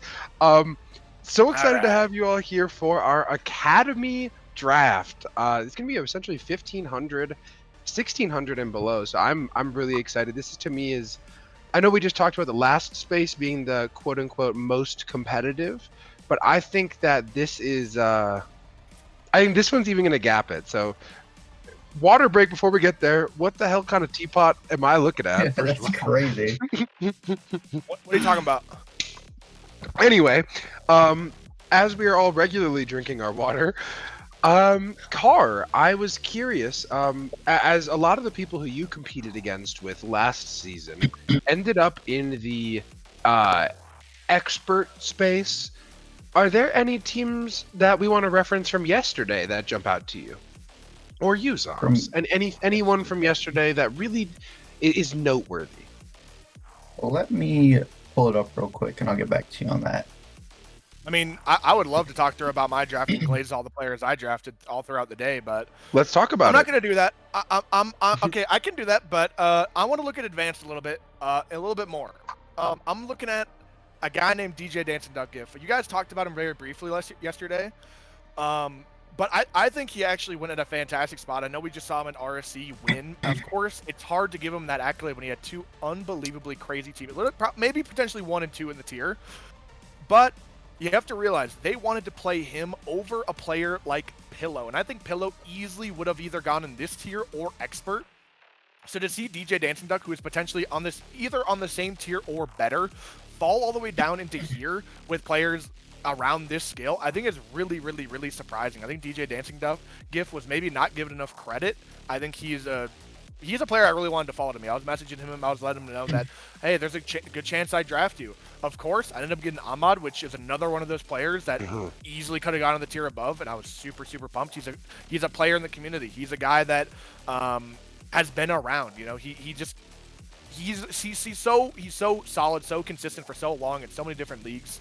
I had a really amazing feeling when I saw him fall to me. I felt really safe, especially when we got in about 2 or 3 pick range. I just knew he was gonna fall to me at some point. I was like, all right, he's mine. So you were the one who ended up getting DJ in advanced, is what you're saying, or somebody else did that? No, Yeah. no, it was No, he Kitty got- that he ended got up getting Ahmed. DJ Dancing Duck. It was Kitty who got Right. DJ Dancing Duck GIF, and I was I was very shocked to see him even here. If I'm honest, I think he is. I understand 1740 is his number, but I really do think he can outperform that, and I think he's going to be a stellar player in the tier. To be fair, we have not. I have not seen him be that first man. I have not seen him be that carry. But just knowing that he is around the skill of Pillow or better, seeing the players in this tier makes me think, wow, this is going to be a really, really, really broken player here. Like, it's just going to be good, because I really do think a quality of player like that should have been expert. I don't know where an expert, maybe even in the 3rd round. To see them fall all the way down to advanced it's scary. It's one of those players that I really was not looking forward to see, as well as Clash. I mean, we gave Clash his flowers, and I've seen him play a lot. You know, Clash is a guy that we've seen around for such a long, long time, and he's so good at threes. To see him also get reignited with Reese, who he's teamed with before, I think that Rochester team has something special. I really do. Yeah, I was looking at the mock draft board too to see Clash coming down to advanced. Clash is one of the players that I highly respect. I've done MCS combines with him, and it's just a great feeling playing along with that guy. To see him falling down into advanced, I mean, that's a huge pick for Rochester, and his 3rd season in a row on Rochester as well, without being a keeper going into the season. I believe he was a keeper last season. But you know, there's a few teams that really. There's a few teams that really stand out to me. I think the one that stands out the most for me is going to be the Savannah Phantoms. Sends, Nerfbot, and Red Wizard coming onto that team. That just sounds like an absolutely horrifying team. These are 3 players who can perform on ball very well, very fast players, just very capable players. So, you know, with that kind of roster being up for a starting 3 on a team, in a tier such as advanced, I think that's going to be the roster to watch without a doubt. It reminds me a lot of last season San Antonio, Mikey X, Hude, and Wazarita, another team with 3 players great on ball. Just everybody's a threat. Yeah, and as we are talking about this, word coming in from production, we are pushing an update to the website just to make sure that we can handle all of the traffic that we are getting on the draft, which we are so thankful for. Thank you for being here. So if you want to refresh your website, log back in, and we can get started with the draft again into our Academy tier. So we should be starting here in about 15-20 seconds or so. Before we get there, I want to say a couple laundry list items. First of all, thank you to every single person who's here in chat right now. None of this would ever exist without you. I keep saying it every single stream. It keeps being equally as true. If we didn't have people who are interested in playing Rocket League, interested in getting better, interested in what we have to offer, trusting us to help create a space and a product for you and your friends to enjoy your favorite thing, we wouldn't have a reason to exist. We wouldn't have 200 people in here. We wouldn't have a website. We wouldn't have a producer. We wouldn't have people on the face cam. And so from the bottom of my heart and all of our hearts, thank you for trusting us with what is your biggest hobby, right? All of your time, or a lot of time goes into this Rocket League stuff. And so it is not lost upon us that you are here. So we love you. We appreciate you. Thank you. Give us a follow. Hop in the Discord. Be a part of this. Apply for staff. If you like what we got going on, hop in. Be even more of a part. But without further ado, getting into Academy, we have our top 3 picks already. Swaya, Bank Shark at 1 and 2. I believe they were keepers. Taiga into pick 3 and Benny into pick 4. We are zooming through this. Fellas, what are we thinking? Man, seeing Bank Shark going back to Academy playing in Pro last season, it's going to be the first season that I don't get to play against Bank Shark. I'm kind of sad about it, but Bank Shark coming into Academy here, it's an absolutely phenomenal pick. A keeper pick. I believe he's AGMing again for Jonesy and the Milwaukee Vortex. He's had his opportunity in a previous season, during season 2, to be the best player on that team, playing with Jonesy and Casterpool. Now coming back to do it again in Academy, I wonder, from last season, ended up riding the bench to get his 2-time champion, the only 2-time champion the CSA has had. Can he do it again? Can he come in? Can he perform and bring a team all the way to the chip for a second time? I think he can. I really do think he can. And yeah, he wasn't the only keeper right there. Bank Shark was followed by Swaya, and I'm really upset that I couldn't draft Sway. I think that is a fantastic player. I've seen him grow as a player from MCS to now CSA, and in many leagues he's still playing in both, and he is a player that is going to be fitted right into the first overall as a keeper as well for the St. Louis Archers, and I just cannot think of a better player to be leading the tier. I think it's going to be tough to beat that. To be fair, I think Bank Shark is right there as well. I think they're both up there. Bank Shark having so many phenomenal seasons, and I think everyone's first rounder here, everyone's looking for their guy. I think this is the tier where you're looking for the guy to really lead your roster, and I'm excited to see which direction everyone goes. I mean, we already got a couple picks here. Any strong opinions out of y'all? My strongest one is, I think arguably the best player on the board is still available. I am a big believer in Visions. Vision, somebody who I play against in another league, has not, I think, you mentioned them, Carr, as well. Somebody whose peak is a little bit lower than you'd expect, only around 1630, 1640, but has passion, threes acumen, skill, as we see Ivy here go at 1565, round 1, pick 10. But Ivy back in Academy, although this time the Sal feels a little bit better. So Ivy still, everyone's saying, oh, when is Ivy going to be out of Academy? Never. We're still here. Haha. Anyway, Vision still left on the board. Shocked. I think it could be incredible. Yeah, I was looking at his tracker during the break, and Vision's, like you said, getting the peak of the 1630, 1640 area, consistently staying there for the last 3 seasons as well. I think definitely a worthwhile pick. And Ivy, correct me if I'm wrong, Ivy was the academy. Was he an MVP last season or just the guy to Yes. watch? MVP and actually led all of CSA in points per game, beating out Whitlock by about 12. Who? Okay. Okay. The net stacker. You could call him the net Some stacker as well. random guy who plays goalkeeper or something, I think. I don't know. Okay. Little bit of a fan of him I am, but yeah, there's a lot of good players. I am honestly really thinking about what I want to do here. I want to think about. I'm really trying to think about what direction I want to go as we're coming into my draft pick, just one pick away. Is that the Cosmo that I would know that just went to the Baltimore Blackhearts? Is that the Cosmo that I would know? No, I don't believe so. I believe that there goes Cosmo Vision. is around 1515, Sal, if I'm not mistaken. Yeah, Cosmo 6430 is the one that you are thinking of. Okay. I was wondering because good kid, a super mechanical player. I was wondering if that was that guy. There's a lot of players in this tier that I want. Oh my gosh, I'm so tempted to grab this guy right now. I'm taking a little bit of a risk here to not grab them right now. Mm-hmm. But I'm not gonna leak who it is. I'm actually gonna. Man, I'm going in this direction. I think. There's one player on the board. Oh, Okay. Okay, no, you go ahead, Car. You go ahead. Take this one away. well, Gio's just a great buddy of mine, in a different league recently ended up winning for his tier. I had a discussion with, I don't remember who. Well, I remember who, but we won't call him out for the sake of peaceful places.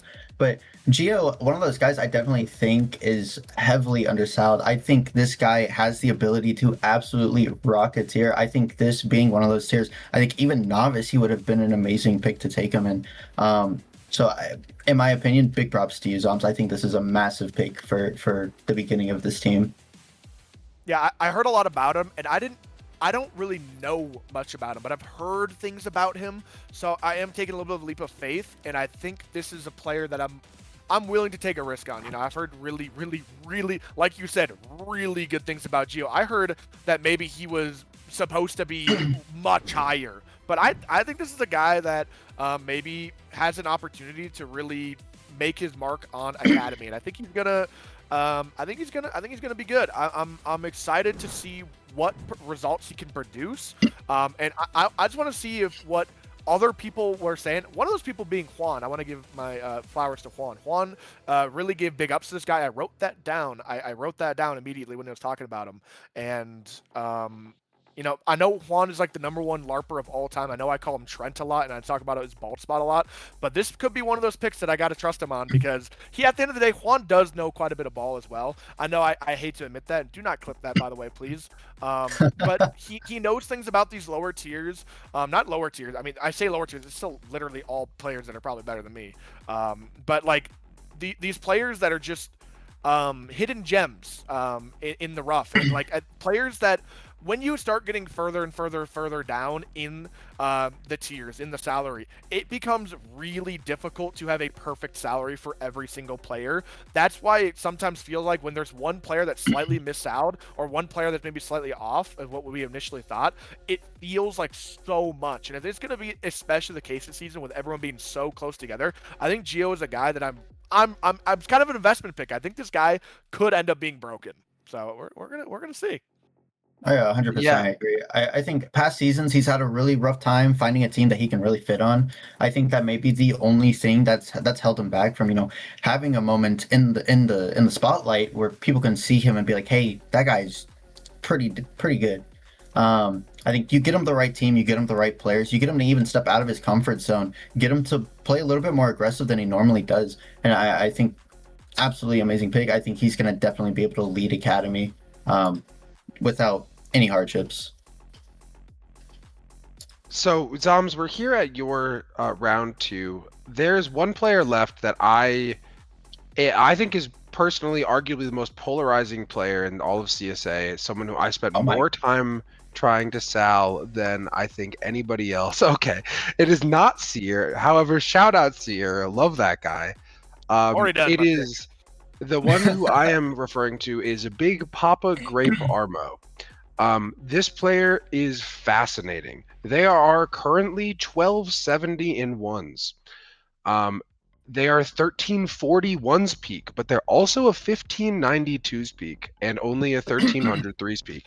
They are And there he they goes. play the most interesting style of Rocket League that I've ever seen. I probably watched upwards of 15 replays of this guy when we were doing our salaries, and I am extremely curious as to how this player will perform in a threes league setting. Very, very unique play style. Don't really have too much to say other than unbelievable ones player, but not for the reasons you'd think. Takes space incredibly well, takes really good 50s, is really smart with their resources. I mean, how many players have you ever heard of with a 1341's peak and below a 1600 2's peak?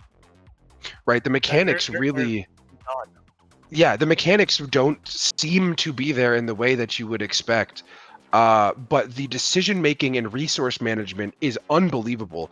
And so seeing that translate into a 2v2 setting and then into a 3v3 setting, it requires a lot of different things to win. And so I'm very excited to watch Armo across the season and see how this player performs. I remember you looking at him. I remember you looking at his tracker, and I remember you were pulling up some replays of this guy, and you were asking everyone like, "What do I do with this guy?" And Yeah. I remember you looked at a tracker at one point in time, and I remember seeing that he was at 1300 in every single game mode. Yeah. He was 1300 in ones, twos, and threes, and I thought that would just be the funniest thing ever. If you were telling someone about what rank you are in Rocket, you just said 1300. I'm 1300. Yeah. I'm 1300. Dude, what? That is an insane player to have to judge. How do you judge a player like that? And they really are a very smart player. Given the chance in threes, I think they could dominate. I really do. Mm-hmm. I honestly just forgot that was their name. I knew that player existed. I didn't know that was his name. So that's interesting you brought that up. Also, thank you, Zava RL, for the 2,500 bits, for being here, for being around. Still got to go bowling sometime. Hung out at the WCRL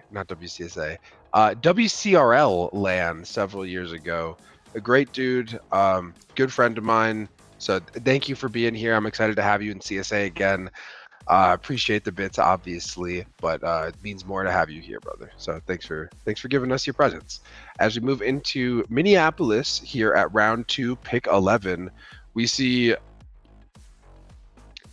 Kiyusuke Fangirl 666 go. Hopefully I said that all right.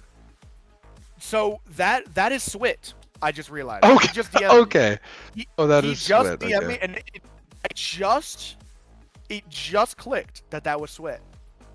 And I didn't know, if I'm honest. Yeah, the fact that is his name was a little bit misleading. I think there might be a couple people out there that was not expecting that. That is Swit. And I remember seeing that now when I was playing him a while back in another league, MCS. I remember seeing that maybe in a scrim or something. And now, once he said, "I just got drafted, bro," and I'm like, "What? Where?" And I look and I see that dumb name, bro. I'm like, "Oh my gosh, that's Swit, dude. He's going by a different alias. How are we supposed to know?" Yeah, I mean, changing the name. The answer, if you click that player profile, it takes you over there. You can hit that open Discord DM button. So if anyone else is ever wondering about how you can see who these players are, get in contact with them, see what's going on, head over to playcsa.com. We have all of our players, all of our rosters on there under our league tab. We have our own tactical board actually now. So if you go to the playcsa.com, more CSA tactical board. So if you, for any team coaching, anything, you can always go over there. Very, very cool. Shout out production and our dev team there as well. Sturmo now at pick 2 or round 2, pick 14. I think that's a great pick. Not a keeper, no. I think it's just a good pick from Dylon and the Virginia Beach Neptunes, who again have probably one of my favorite logos that we have in the entire league. We see Gray go a couple picks earlier. You can just pronounce that as Triven. And then Arcad Llama as well. Any of these teams or duos that are starting to form as we round out our second round, as we finish our second round, any duos jumping out to you guys? Let me Is tap back in and take a look here. is the Alex that got drafted by Baltimore? Is that the same Alex that was originally on San Antonio last season, professional? This Because I want to Alex, say his name was It's Alex. he ended up playing for Winnipeg Prior. professional at the end of the season. I don't know. If it's the Alex I'm thinking of, that's Kitty says yes, it is. is it? Okay. Yeah, Kitty would know. No, with Hude being on Kitty's franchise and AGM, I feel like you would definitely expect a pick like that. Alex ended up getting dropped last season. I feel like that's a massive pick there though. Josh getting drafted now, going up with Swaya, I believe we said was one of the top guys coming into the tier, going first round in the draft. Looking to round it out, getting Celsius. That's a full team. Is that the first full team? I believe so. It is scary. I'm not gonna lie. Joshua going that late is pretty scary. I really thought he was gonna get picked up. He is actively at his peak of all time with 122 games this season at 1690. Should we be worried? Joshua. So this could be interesting. That might have just made things. That might literally be one of the most Thanos teams ever already. Joshua, a 1,700 player with a 1560. I was not really looking at him, if I'm honest. And I just took a look, and my jaw just hit the floor. So that is going to be a powerhouse team if he can live up to that style. Gonna be insane. Yeah. Right. As of shot up. Yeah, as of July 17th, had an all-time peak of 1591, and that was 9 days ago. And in those last 9 days, went from 1590 to 1640, 1640 to 1650, and then 1650, 1660, up to 1660, 1690. So Joshua is someone who clearly is putting in the work to improve. I'm really curious now to see how, not to say how real that is, but rank typically does not fully, it's your peak for a reason, right? It's not where you are all the time. Josh is there right now, but what I'm curious to see is where will he stay? If he's able to keep some of that MMR and keep that skill level, that could be a tremendous value, especially late round 2. Yeah, I'm curious. I really am curious to see how that plays out. I'm not gonna say I'm worried because I'm really liking my team right now, if I'm honest. So I'm just gonna keep going with it. But yeah, I don't know. It could be something of a super team already, and we should be looking out for that one. It's interesting. I think Geo is one of the other players who has, I believe. Oh, his tracker is. He must have gotten a new epic just now. His account is different, doesn't have the same peaks, and only has 230 wins than it did. But I believe Geo in his previous tracker had hit 1700 before. He was placed below it, but I think that means then, if I'm correct, I believe Geo and Josh are probably two of, if not the only two players to hit like 1675, 1680 plus. So I'm curious. You have a reason to feel good about your team, right? There's some really big upside there, especially when it comes to standing up to the player who's peaking out of their mind right now. I think that's a really cool team that you are building as almost a counter to that.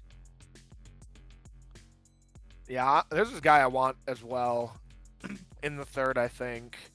Oh man. Or if I get him into 4, I don't know. I might have to take a risk, but they are a player. I'm probably not going to take the risk on them. They are a player with a lot of upside, and I might be maybe reaching for them. I am asking my first and second rounder if they have any opinions, but so far, I think I know who it is. I think I know who it is. So far, yeah, no one's really been saying anything for a player that they want. But Would they I be think when lower Sal than anyone else drafted so far? I don't know if that's the case. Maybe. Oh, Okay. maybe actually. I have Yeah, my eyes. probably. Yeah, I think I know who it is. Do they have a non-letter character in their name? No, but I do know what you're talking about, and they Okay. were, and I still am thinking about. Dude, I don't know what I'm Okay. gonna do here. It's I don't such know a what I'm gonna do here. fascinating tier. Oh, Oh, water break, man. water break, water break. Cheers. Oh my gosh. Okay, once I make my pick, I'll do my water break because there might be water everywhere in a second here. We do see the duo come through. That team is probably going to be a monster. The Kansas City Thunderhawks with Visions, Big Papa Grape Armo, and Send Me Your SSN. I think that is unbelievable. See, Milwaukee in the chat, you got to understand if you say why didn't they say anything about our pick about every single pick, we're just going to stop talking about your picks. Anyway. Talk about it, though. Pigeon's coming back to team with Bank Shark again. I believe they were on a team together last season. You're the third and the fourth. Yeah. You have to start to stop. Fair point, Jonesy. Yeah. Pigeon again, like you said, with Bank Shark, they were a duo, the third and fourth that won the tier essentially above this last season. So now instead of going from the third and the fourth to the first and the third, they now are both going to be playing together. So they didn't get that many reps as a unit, but I mean, they have chem, they know each other. I think you're right, Car. It's a really interesting duo. Oh, we had a water break, right? Oh boy. Mm-hmm. Oh, you took Arc. That was the best player from your novice team, correct? Yeah, for sure. Uh-huh. Look. Is that a pot? What? What is it? Couldn't you have what? Oh, that tastes like rust. Oh boy. That's really not good for me. I probably it's just nutrients. It's nutrients. It's nutrients. Ooh, gotta get your iron in. Hardy water. No, but yeah, Arc. Probably the most. Probably one of my best picks of the entire draft. Last season, I think Arc was unbelievable for his salary, and their team was absolutely fantastic all season long. And this is a guy who really wanted a chance to play again, and I'm going to give it to him because this guy deserves it. This guy is crazy good. Arc, he took a little break after last season and got right back into it, and immediately almost hit GC2 again. So I think this is a player that can get back up to his prime pretty quickly, and it's a player I was super excited to watch all last season. It's a player that I'm confident in is going to get better, especially because he's one of those players with a really low count of games. I believe it's around the 3,000 mark, which is really not exactly a lot for a guy. 3,000 wins on his tracker. You're correct. Exactly. I was just looking at it a little bit ago, so it's fresh in mind. But yeah, he is a player that is going to get better in the season. And with, in my opinion, two really solid players around him, I think he's just going to get better. And I think that's one thing in these tiers that are super important, are finding the players that are going to get better. That is something that really makes a good team a great team, or it makes a great team an unbeatable team. And I think my team, I think they already were looking really solid, really good, like really high ceilings and honestly high floor as well with Seer rounding it out. But Arc is gonna just add that, that potential in there as well. And I think this is a team that Arc can really grow into, and I'm excited to see where it goes. Imaku just went on the draft board, first pick in the 4th round, alongside BB Fresh. I think that's a duo as well that's gonna be super strong. I believe they're either friends or. I think I had them both on my roster last season. Imaku for sure. It's a player that I'm still looking for. And if he falls back to me here, I'm going to be happy to pick him up. I don't know if it's the guy that you were thinking of, though. That is not the guy that I was thinking of. My biggest sleeper is still on the board. He might even drop to the tier below, and if he does, he's going to be a big problem. Poison Death here to the Cincinnati Monarchs, somebody who I used to roster in RSC. Big shout out. I think he has a tremendous ceiling. Came out kind of from nowhere last season and is now Sound a little bit above his peak, but just performed at an unbelievably high level and has warranted kind of this elevation from that 1400 to 1500 tier into the 15 to 16 space. I'm really excited to see how this player can compete and continue to grow kind of alongside, I mean, who are they with now? Ronks, Nick Knock, and Sizzle. So I think that's a really good core. And I think Poison Death is someone who maybe if they start out as a fourth, could by the end of the season challenge for that starting spot. Yeah, something interesting I noticed is that we're not having people high sales lurk anymore. We're very confined into the salaries. Everyone's pretty even here. I, you said the person you were talking about as a special character. They have yes, sure. I think I know who. All right, I'm happy with my pick. Zoms, you were close. The special characters there.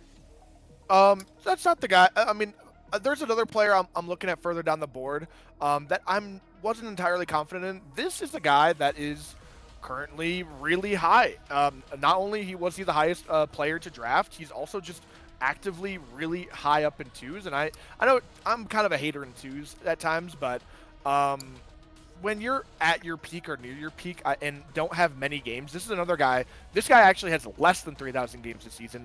I am really into those players that are going to get better. And I'm looking at this guy's tracker. He's playing well over 1,000 games plus a season. Well over. So he's actively getting better. He's going to be a player that is fighting for this roster spot. And in the sub role, I love having a guy that is always available. A guy that is always grinding, always going to be getting better. I'm super excited so far. Yeah, let's get it done here. As I was just talking about this Kansas City Thunderhawks team, I continue to like them even more. I don't know how to pronounce his name. I'm going to just say Zucka, like Mark Zuckerberg. If it was like, all right. So Mark,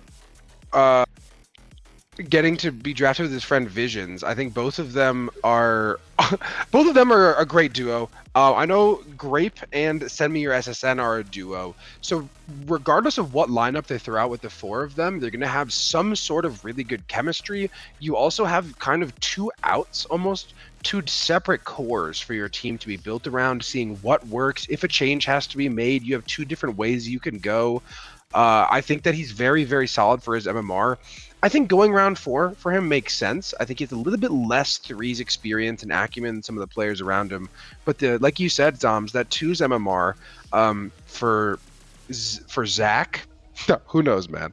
He's 1580 right now and hit 1630 last season. So I think kind of finding those players with the individual ceilings, and the player that I was referencing earlier just does go here to the San Diego Sea Lions. I was referring to Focus. I drafted him in MCS, 4 seasons ago now.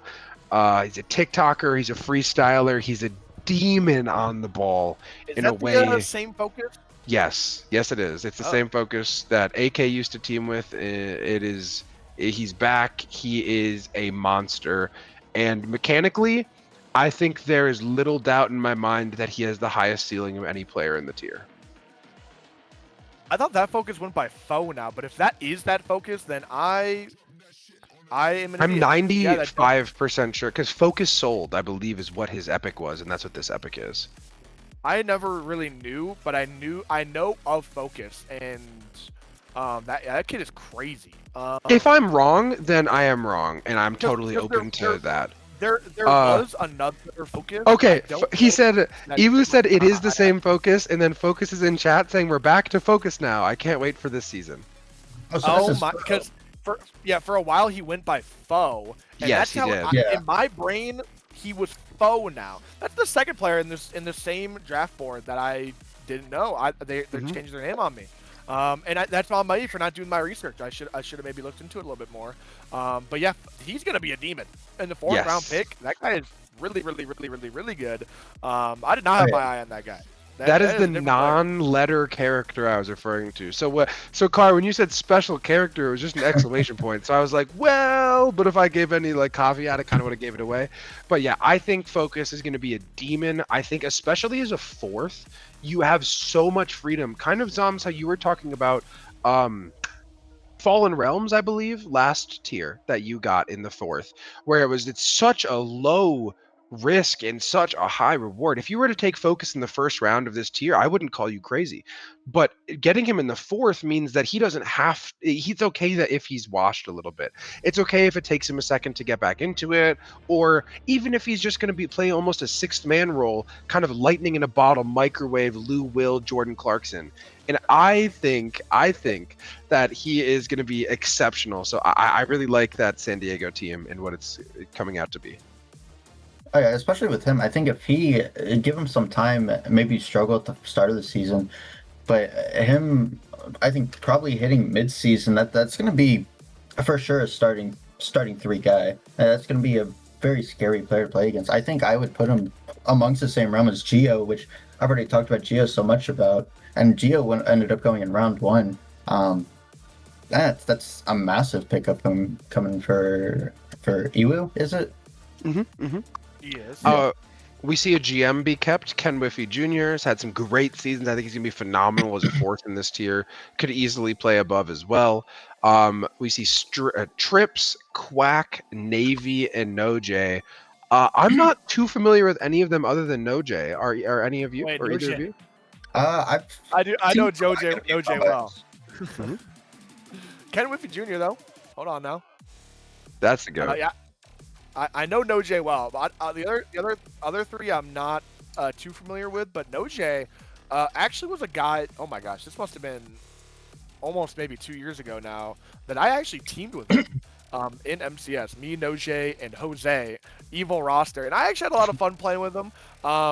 We ended up breaking up the team a little bit and trying something out because we just could not win for some reason, and we ended up getting worse. So NoJ I actually do rate quite a bit. I know he is capable of being better than his salary. I think his salary is honestly pretty. I think he's at a good number for him. I think he's able to make a wave at that salary. And I do notice it is Jose that picked him up again. I believe Jose is the one that actually picked him up last season too. I don't know if that was NoJ's first season playing or maybe it was 2 seasons ago. But yeah, NoJ getting picked back up by Jose. Yeah, a little bit of a reunion there. I see Gyarados go. That's a guy that has had a lot of combines. Gyarados was playing games. He was grinding. He was everywhere. I don't know. I don't know how he fell here. Honestly, he is actually a super solid player, and the fact just he's showing up to combines, he's gonna show up to match day, man. That is something that I give big ups to. Another thing I give big ups to. Thank you for the Prime sub, Xanox. Thank you for this the Prime sub, Centra. And Salty Rob RL, thank you for the 5 gifted. Oh, you're welcome, Rob. Oh, okay, yeah, you're welcome. Thank you. Yes, that was me. Iwu, thank you for the 1 gifted as well. We level 3 hype train, kind of exciting. 4 minutes. Let's keep that running if we can. As we walk through this, Gyarados, a player who had a lot of success in. Speaking of Gyarados, we have a water break. How fun. Cheers. I guess you could say I'm intimidated. Oh. And dude, just getting so hydrated out here, you know. Gyarados, somebody who made, I believe, finals in Rival this season with former GM Dondo RF on his team. Someone who I am not surprised to see go in Academy, but I think it's a good shot for them. I think this is kind of the next step up for Gyarados. I think they deserve to be here. I think they're going to improve. They're going to take those steps forward, and this is going to be the spot for them to do so. Shout out this guy. God is good. 114. Shout out the universe, man. Whatever you put out positivity, it has a way of finding you. Whatever your label for all the energy that exists is, man. Focus on some positivity. Focus on some love today. Tell somebody you care about them. Positivity is the world could always use some more of it. As we see Madison Flamingos go next here with Light Dark. Very fun and creative name. Oh, we have a 10-second dance battle. No. Okay, yeah. You know what? Car, I think we're going to go in opposite order of words. And since Zoms and I are tied roughly with words said, I think Car, feel free to start us off with a dance battle. I'll go next. I don't know if I can stand. I think I'll get cut off. You know what? And whatever constraints you're working with, we'll work with you. But unfortunately, you're my leader here, brother. Let's see what we're rocking with. I gotta move the chair. We'll see. It'll be good enough. We gotta find a way to get some music on. Yeah. Okay. Hey! Yo, what are we doing? Yo, doing? Yo. Oh, All right. okay, hold on. How do I follow that? Rob, we got beat up here. I can't lie. All right. Rob, are you next or is it? Yeah, I'm next. I'll go next. Oh, thank God. Hey. Okay. Hey. Oh, yeah? Hold on. Oh, we got one more. He's getting there. Okay. Oh boy. Okay. We go next. Like, Zoms, you're gonna be up today. You're next. All right. You guys all ready for this one?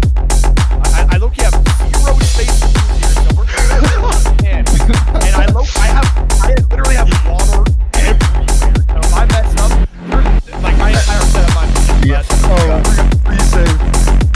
This is called the fat rat. The fat rat. Okay. What? Yeah.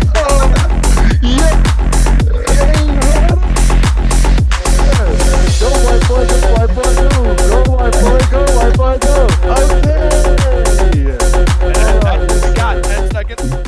Oh my God, the water is actually spilling everywhere. Oh my God. Hold on. I gotta get all right. down. Well, Oh my while no, Zoms no. is spilling water everywhere and ruining everything, we have seen Light Dark get followed by Bevo, Steel Reserve, Oreo, and Saucy.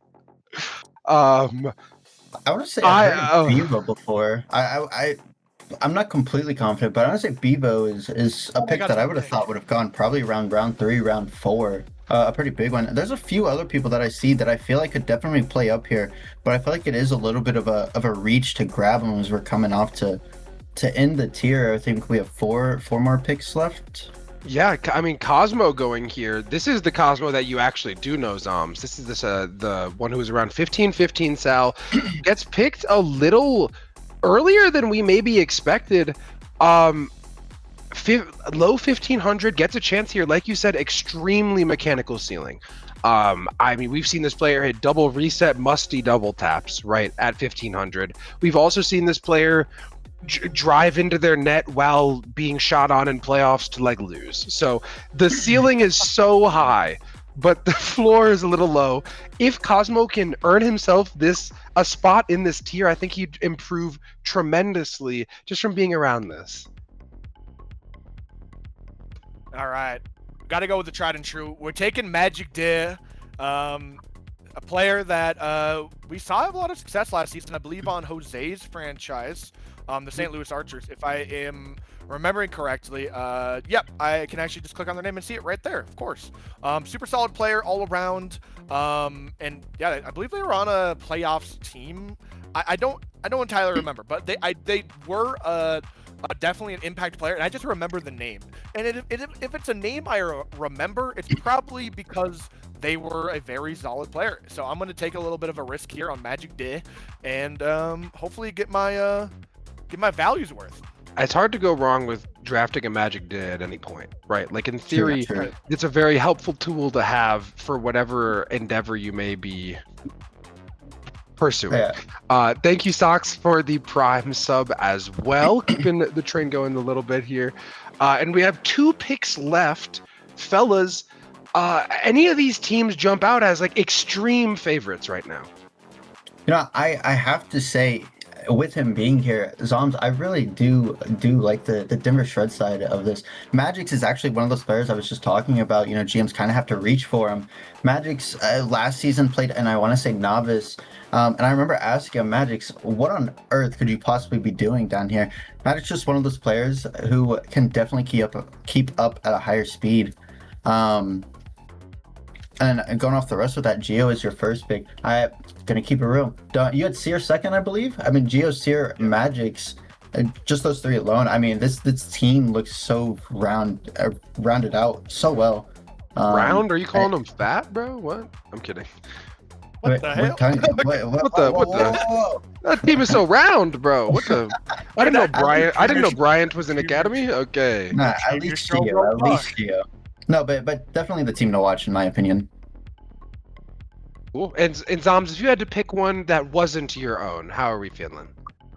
Yeah, although I'm really getting good vibes off the Denver Shred, I'll have to, vibe off somewhere else. I haven't really got to look at every single roster. I'm not gonna lie. This was probably the one I was least prepared for because I didn't know who was gonna be available in Academy, and I'm probably gonna be even less prepared in Prodigy. But I'm gonna be making. There's a lot of name value a lot of places, but so I was doing a lot of research. I haven't really had the chance to look at every roster. I'm looking now though. And obviously, right off the bat, it's just got to be that St. Louis Archers team. That Sway, Josh, and Celsius team. They're going to be really, really, really scary to play up against. Who else am I really looking at? Like that roster. I wonder how the Ivy team is looking. How did they fight? They got Zava, who I also have teamed with in the past. Zava. And is that Zero? If that's the Zero I know, that is also a very scary team. Ivy, Zava, Zero. If that's the Zero I know. And they also have Heavenly. Heavenly is also a super solid player falling in the fourth. Rounded out with Oreo. I believe that's 5 players that actually all are super good. I think that's a roster that I'm looking at. Where else? Oh, that's where he went. I was wondering where this little goober was. He's my good friend, Dead. Dead, I have drafted you twice. I really wanted you to draft you a third time, but every single time, I feel like I just do you dirty. I've kicked it twice. I feel so bad for you. I just want you to... You are such a good player. I think you deserve a chance. I was really debating drafting Dead here. In the first round even, but Dead, I'm looking forward to see how your season turns out. What is your roster looking like? It's going to be Dead, Gray, and Rinzi. I'm super excited for you. I hope that team pans out to be everything you deserve it to be, because you are a fantastic player. So I'm looking forward to Dead as well. Word. Yeah, I think that KCT, the Kansas City team, is really jumping out to me. But overall, again, an extremely competitive tier. Again, the lower we go, the closer these all get in terms of MMR. So with that being said, we will now be heading into our Prodigy draft after about a 5-minute hiatus. This will be the last that we have for Zoms and Car on the day. So gentlemen, thank you so much for being here. Any final words that we'd like to say to the community before we move forward? Thanks everyone for popping out. We've seen that there has been a tremendous show out for today. People excited getting drafted. People just excited to have CSA, be a thing again. We had a little bit of an off season, but we're right back into the content. Thanks everyone for popping out once again. You're really making CSA. It's been so exciting to see this community grow and really explode into what it is now. And I'm just excited to jump into this season. We've still got lots more draft left, so don't go anywhere. And if you haven't been drafted yet, there's a good chance, and you haven't seen your name yet, there's a good chance you come up soon, because we still got 5 more tiers filled to the brim with talent. Thank you, Rob, for having me on, and everyone else in production. Blizzy, I love you too. You two are absolute goated homies, and they do so much for the community that we don't see. So everyone say thank you bro. to the goats. I know they still have a huge stream ahead of them too, so we're getting a little ahead of ourselves, but thank you so much. And yeah, I've had a lot of fun today. Yeah, 100%. I think it's been an amazing experience being up here. I know I haven't said much. I haven't, given too many opinions on the fact, but, definitely a lot of fun. I appreciate you guys letting me come up here and whatnot. I appreciate all the water breaks and the dance battle from chat. That's a lot. That's a lot more. Yo, you won that, bro. You were hitting that shit. I can't lie. You were really moving. We got pride, bro. Oh, one last water break while you gentlemen are here. One last water break while you gentlemen are here. Dude, Cheers. I just put all the water in the rusty pot. You're gonna make me drink out of that again? Yeah, you are. Yeah, good luck with your tetanus. If you need anything, I'm probably 20 minutes from you. Just send me your address, and I got you somewhere in Denver. Yeah, I'm sure you'll make it in time for when my body starts thinking up. All right, awesome. Perfect. Awesome. Well, with that, thank you, gentlemen, for being here. Thank you, guys. Don't go anywhere. We'll be here back in about 5 minutes with our Prodigy and our developmental Div 2 tiers. See you shortly. Thank you much.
This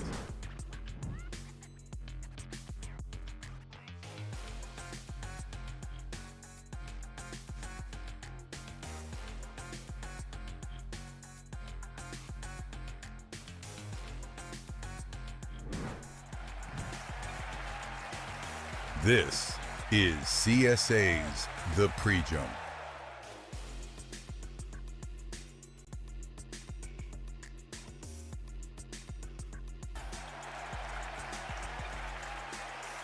This is CSA's The Pre-Jump. Did you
hear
the siren? Did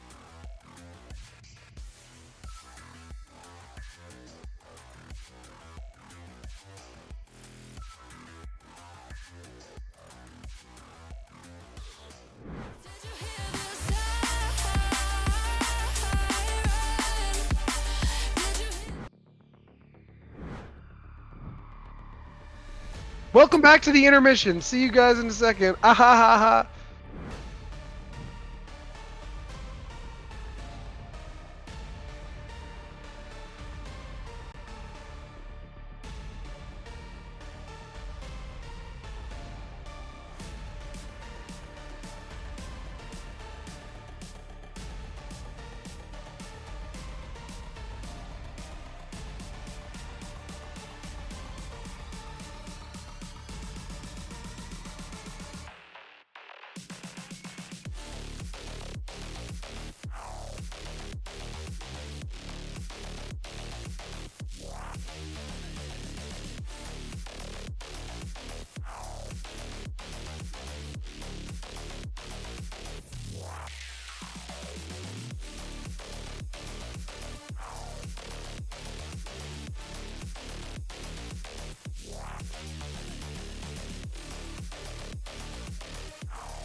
Aha ha ha! Welcome back again to CSA's Day 2 draft. We are back with Pokey Ninja and Techie. So we have the GM of the Detroit Panthers and the GM of the Richmond Raptors. Pokey Ninja, how you doing today? I'm doing amazing. I've been making, some picks for Virginia Beach as an AGM, and I'm excited to, see how the rest of this draft goes. Cool. And Techie, Richmond Raptor, first time GM. How are you feeling today, man? I'm feeling good. I'm excited. Time to finally get some draft picks in. Well, before we get to do any drafting, we have already been hit with a water break. So cheers, camera. Water break time. And without further ado, we can head straight into our first pick of our lowest tier in Division 1. It's going to be Prodigy, a brand new tier that we offer here at CSA. And right after that, we'll be heading into Tier A, Tier B, Tier C, and Tier D.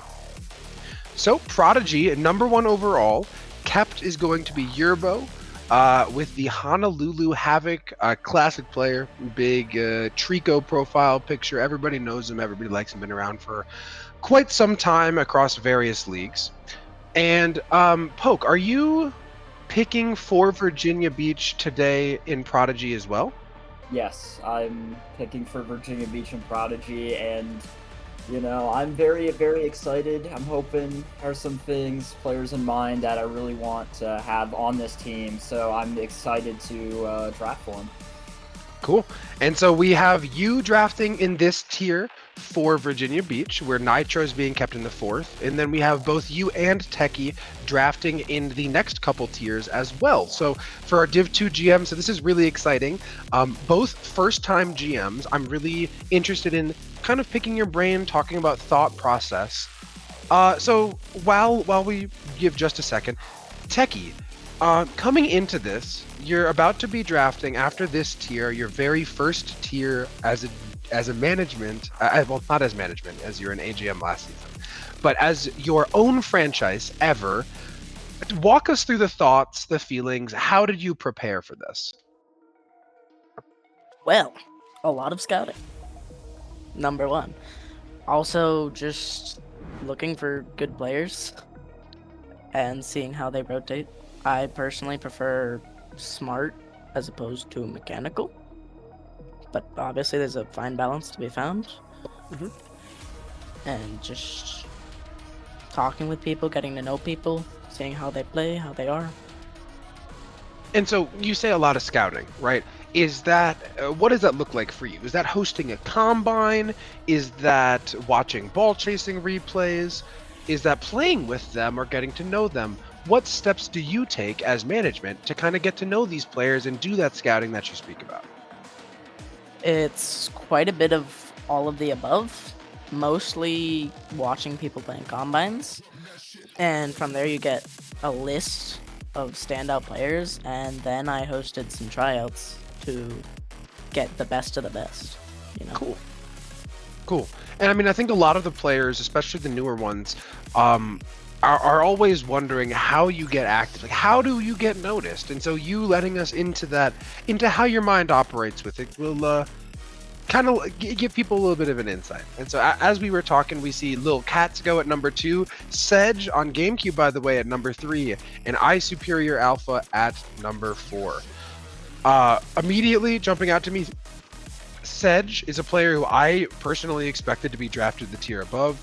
I think he is faster. His upside is higher than almost anyone else out here. He's an incredible player. Lacks a little bit of threes defensive acumen. But when this guy decides to lock in and really focus on winning the game, you saw last season in Novice, the tier above, he was the mid to high sal on the team that was number 4 all season. I think Hose makes a very safe, very good pick here with Sedge at pick 3. Alpha back to, I believe they have some RSC connections with Jonesy. Someone who I'm not extremely familiar with, but have seen playing in high vet into elite in RSC, which is up to 1600 or so for quite some time. Not surprised to see them go here. but a couple players left on the board above 1600 Sal remaining, still beginning to fall. Players like Remize 0, like Sizzle. Oh, actually, those guys got picked, and I needed to refresh my page. The highest Sal remaining is Tomolad at 1570. Sorry for the false information. So into pick 5, we have the San Diego Sea Lions. Anyone jumping off the page for you, Poke? Anyone look particularly enticing as your Virginia Beach pick comes up? Well, maybe don't go too much into it, so don't leak your ideas. But you're 6 picks away. Walk us through some ideas. So, some ideas. I'm not gonna name drop anybody, but I'm kind of looking. The last round of Academy, kind of got me because they kind of took who I kind of wanted in the first round of Prodigy, but that's okay. It's being a management's like about readjusting and like if something goes wrong, what's your backup plans? How does that work? So I'm kind of in the process of coming up with okay, that guy got taken, he's really good. So now who else can I pick first and kind of replace him and also fit the other people who I want in this tier? And are you when you are thinking about your first round pick, do you want somebody more mechanical? Do you want somebody more game sense oriented? When you say everyone obviously wants the best player in the tier, but if I could have the best player in the tier, would I have them be the guy that's hitting double resets when nobody else is, the guy that's playing third man when nobody else is, or what are you thinking about there? It certainly depends on like how the draft is going and like what players are in the tiers, because sometimes you want like your first man, your highest sal, to be the guy hitting the flip resets with like a really high ceiling but like also really low floor, so kind of some space to work around with. I really like those types of picks. Like Cosmo unfortunately went in round 5 of Academy. It was a funny VC. I was in call with him. But just it depends, because you also want someone who can rotate, who's game sense, who has knowledge in the game. So certainly going to be very interesting. It just depends on the players and depends on the team you kind of want to build. So you should have kind of an idea on the types of players you want to build and who falls where. It just depends on the tier. That makes a lot of sense. Here we see a Cosmos staple, Vex, go to in the first round to the Cincinnati Monarchs. Tomolad, far and away the highest sal available, going to Phoenix Rattlesnake. Seems like that's a theme coming out of this Phoenix franchise. Tomolad, somebody who hit up to 1636 several seasons ago, hit 1502s this season.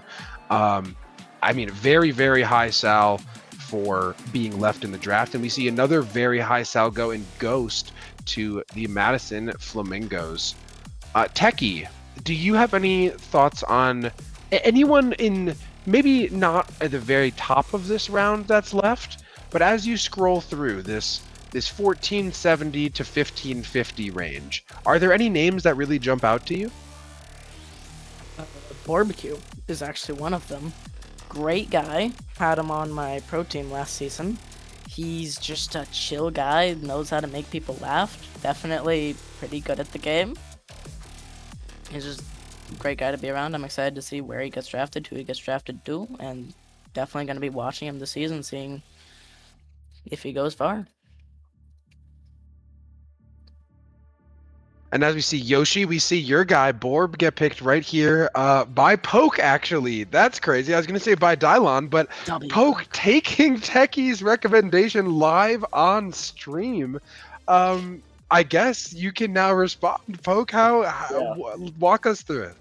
So the thought process behind Borb is that I've played with him before. He actually was in my mind, that and Sways, but Sways got taken by Denver, and I'm like, I know Borb, I know he's a solid player. And kind of like what Techie was saying, definitely someone I can build around, maybe like more game sense. And I'm just really excited to have him on the team and definitely work on building around him. And I think it's going to be great. Yeah, Kitty just took Finals MVP Jalen Brunson. I know if Akron were around or if the New York franchise still existed, that Juan would be losing his mind over not getting Jalen Brunson, but finds himself a good home, kicks it, he goes next here to the Savannah Phantoms. And we see the KC Thunderhawks back on the clock. I was a massive fan of their last round, of the last tier of their draft.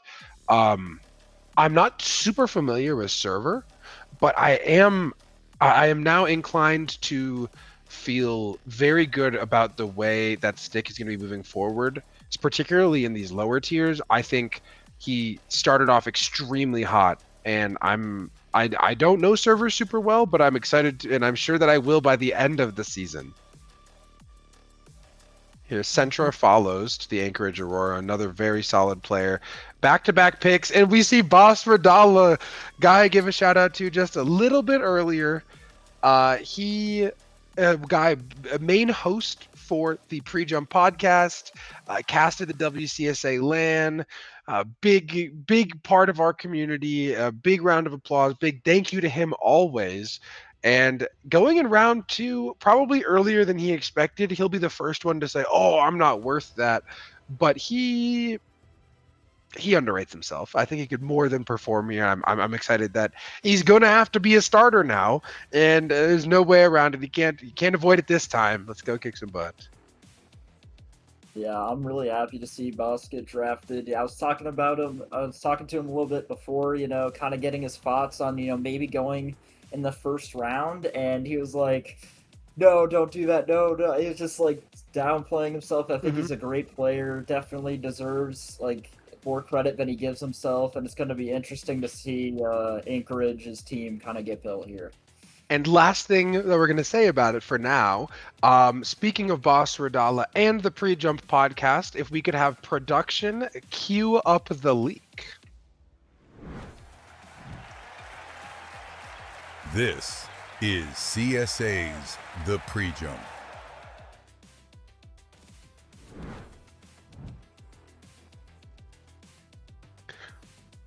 Woo! Oh yeah, oh yeah.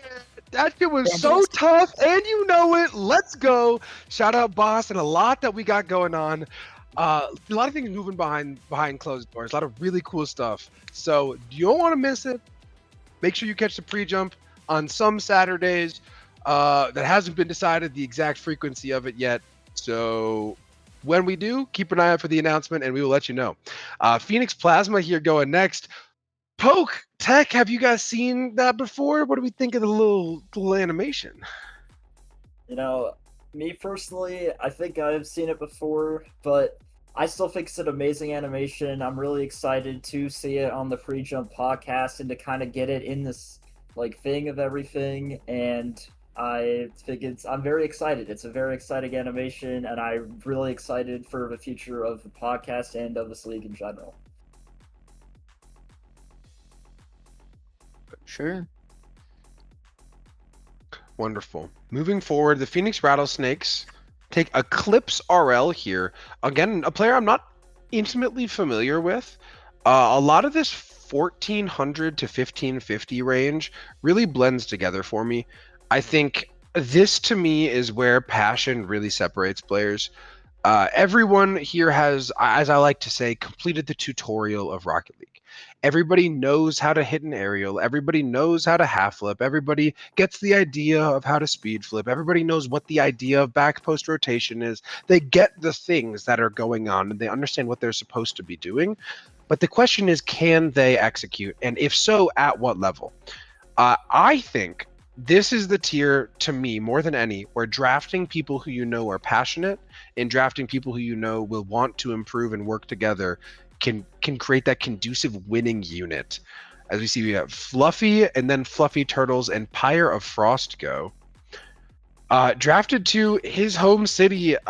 We should just get a CSA Denver meetup. I also live in Denver. We got a bunch of us here, so we should probably just get that like a picture at some point, as the Madison Flamingos are now on the clock.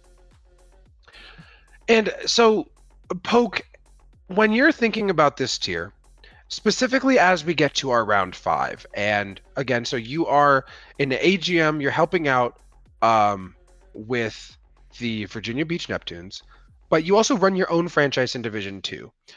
when we get into round 5, I can imagine there's a very strange balance of I want to let this guy fall to the tier below to try to draft him versus I want to take this guy here and build the best team in this tier.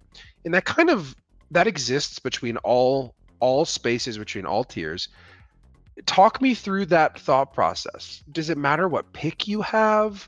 Are you saying this guy might be really good for the tier below, but for this one, maybe not? Where do you land on that?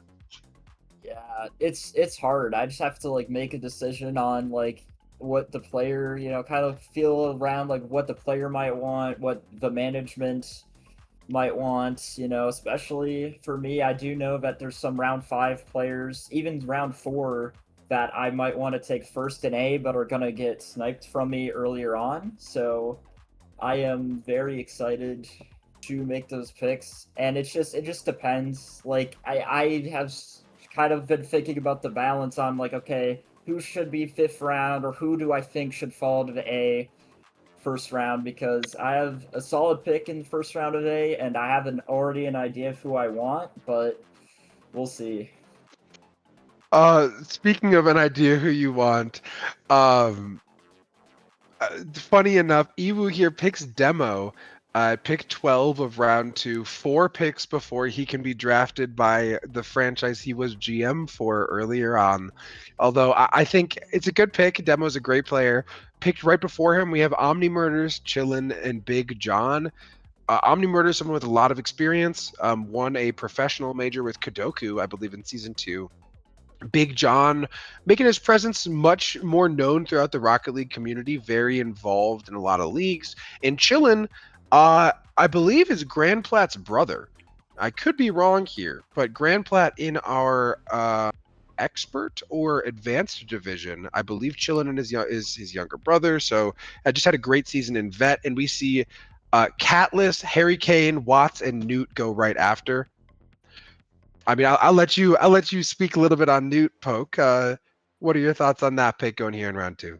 Yeah, Newt is a very solid player. I run series with him from time to time. I think it's a very solid pick, especially for Savannah. And maybe it was a little bit of a snipe. I was kind of looking at this player, debating on if I should take him, but now he's off the board. I think it's a great pick. Very solid, like, rotationally. I have fun playing with him when I play series with him. It is just amazing. I think that's a good pick out of Savannah. I think Days from Holland and Lulu is also very good. Yeah, Techie, any of these duos that, or even trios that have now formed that jump out to you as maybe a great core, something to build around, etc.? One that sticks out to me is, if I can figure out what franchise this was, St. Louis Archers seems to be building around Sedge. Definitely one of the players I scouted before the tiers were completely finalized based on salary.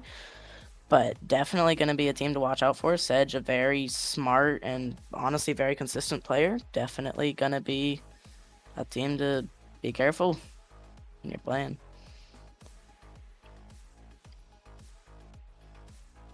Yeah, absolutely. This Yerbo Days duo is a classic. I'm not too familiar with Bola in between. We have Sedge, Harry Kane, and Scanty. I'm not too familiar again with Scanty and Harry Kane. I do know Harry Kane in real life. Unfortunately, not the Rocket League player. I also don't know him in real life. I know of him in real life. That would be really cool if I knew Harry Kane. We see Donkey go here at 1488 Sal in round 3. Very, very solid threes player. Again, we're going to be talking a lot about that. A lot of these second and third picks are extremely solid. I think finding your upside in a tier like this is hard to do. As you get lower and lower, the individual mechanical ceiling begins to drop slightly. So your win conditions change. It's not, okay, who can get into the air and who can dominate it, because can anybody? I think it's a fascinating relationship between win condition and skill level that we watch take form as we go through each tier. Yeah. Someone I want to do point out who I think fell further than they I think should have fell. Spite. Spite is an amazing player, finally getting picked up by the Cincinnati Monarchs. I think he's very mechy. He has the capability of doing amazing things, and so I just want to give a shout out to that player because I know he is very good for his style. I think he could have easily played in academy, so seeing him fall this far, definitely a huge pick for Cincinnati. Another Go another ahead. definitely player who's fallen, Twiz. Played on Novice for not the Richmond, the Seattle Emerald last season for only a short time, those who know, but fell a little ways, but definitely a fantastic player, great guy, definitely a team to watch. Great pick for Atlanta Infinity. Production, can we get a refresh on OBS, please?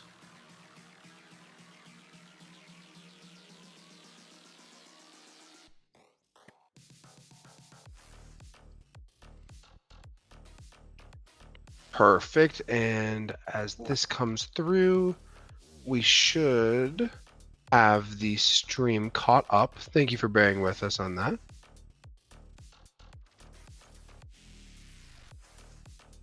Currently showing Big John as the most recent pick. However, we are about 15 or 20 past.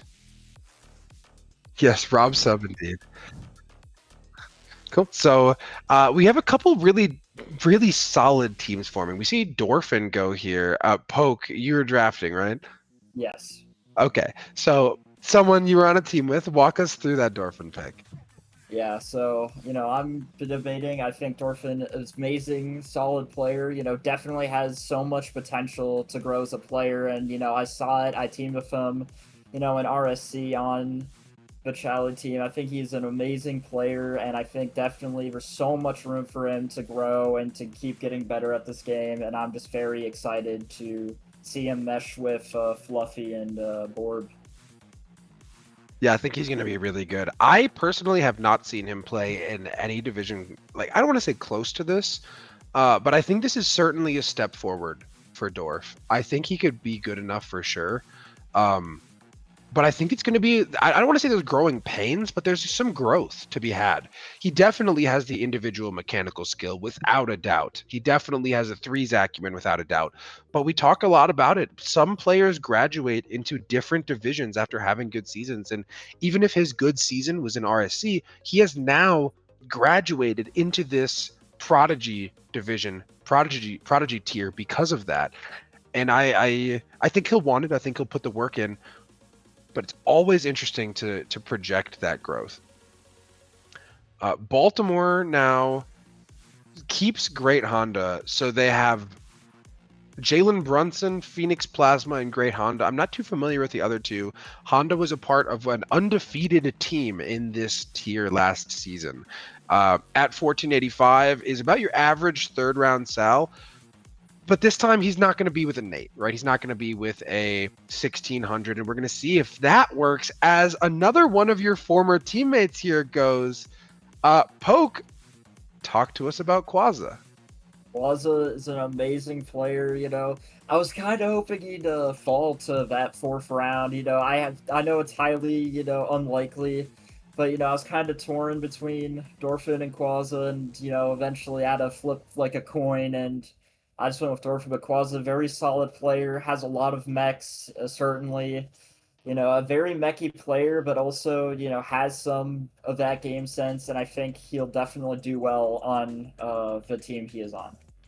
Yeah, played over 80 games for a Denver Shred team that was in Novice. So at a 1440 Sal, he played in the 1500 division and had was essentially top 4 in the tier all season. So I am glad that Quaza got picked here. I'm glad he got picked even as early as he did. There was a chance based on salary projections that he even fell to the tier below. I'm very glad he finds himself here in Prodigy. Definitely deserves to be here. It is paired with frankly, some threes demons. I think one of the best players he could be paired with is Boss Radala. He's going to be just going to play very solid, smart threes and kind of give Sam or Quaza, my former college roommate, actually, the the freedom to fail, the freedom to go for those mechanical plays. And I think that's going to be very good for his environment. Beware being kept, Nitro being kept, Paco being kept here, all in the 4th round.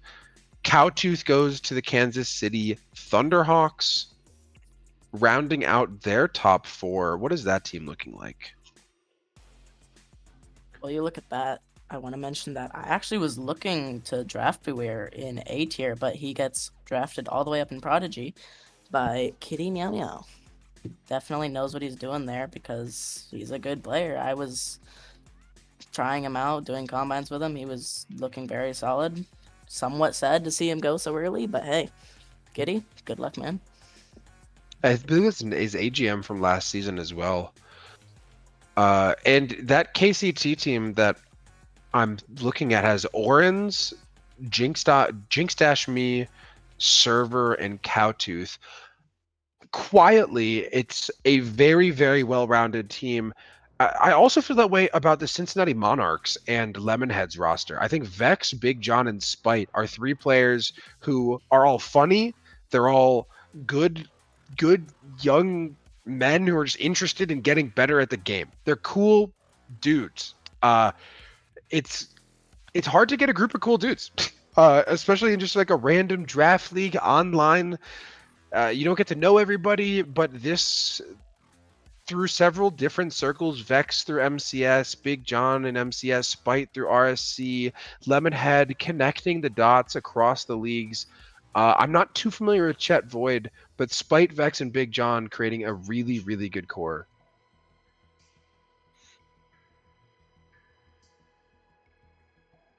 Rob got shorter. We'll turn the camera down slightly. Bang. Now I'm taller again.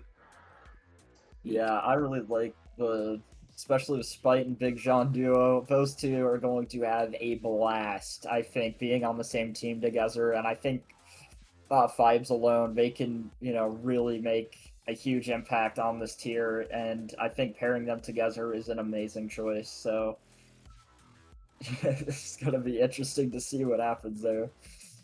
Yeah, Weevil going here to St. Louis, Bry going to Minneapolis Meteors, Smite to the Honolulu Havoc. Honolulu putting together like the vet team of all time from RSC essentially, with Yerbo, Days, Smite, and I'm not too familiar with Bolo, but I wouldn't be surprised if he was part of that also. Also, after this tier, we will be taking again that 5-minute break in about 15 picks. At that time, we are going to be pushing an update to the website to just make sure that things continue to work smoothly. So you will have to refresh and re-log in if you're following along at playcsa.com/draft, or if you're just taking a look at everything.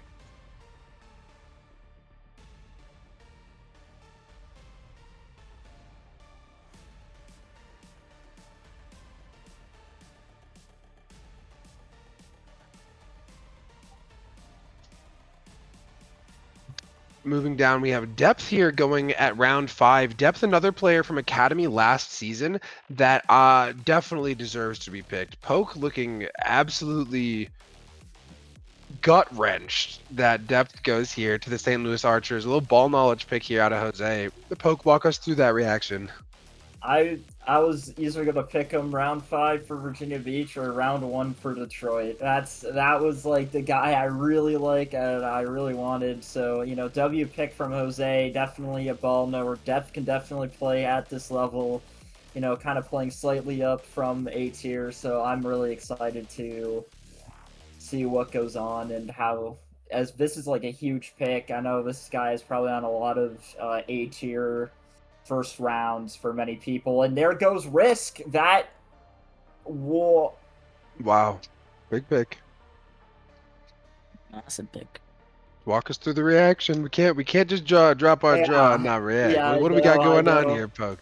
That's just back-to-back shocking picks. Risk and A projected to be first round of B. Iwu takes a huge risk, and you risk like the name and gets them. So getting very chaotic here in this round 5 is dipping into Division 1 as I had Risk, planned out for A tier, and so that's another pick that gets sniped from me in Division 1. But Risk definitely a player who could definitely work on to prove himself, and definitely might even be able to land on that final roster spot. I know Iwu likes him a lot as well. Me and Iwu like a lot of the same players, so very interesting to pick from him. I think something that's worth noting as well is we've talked a lot about how this Oh.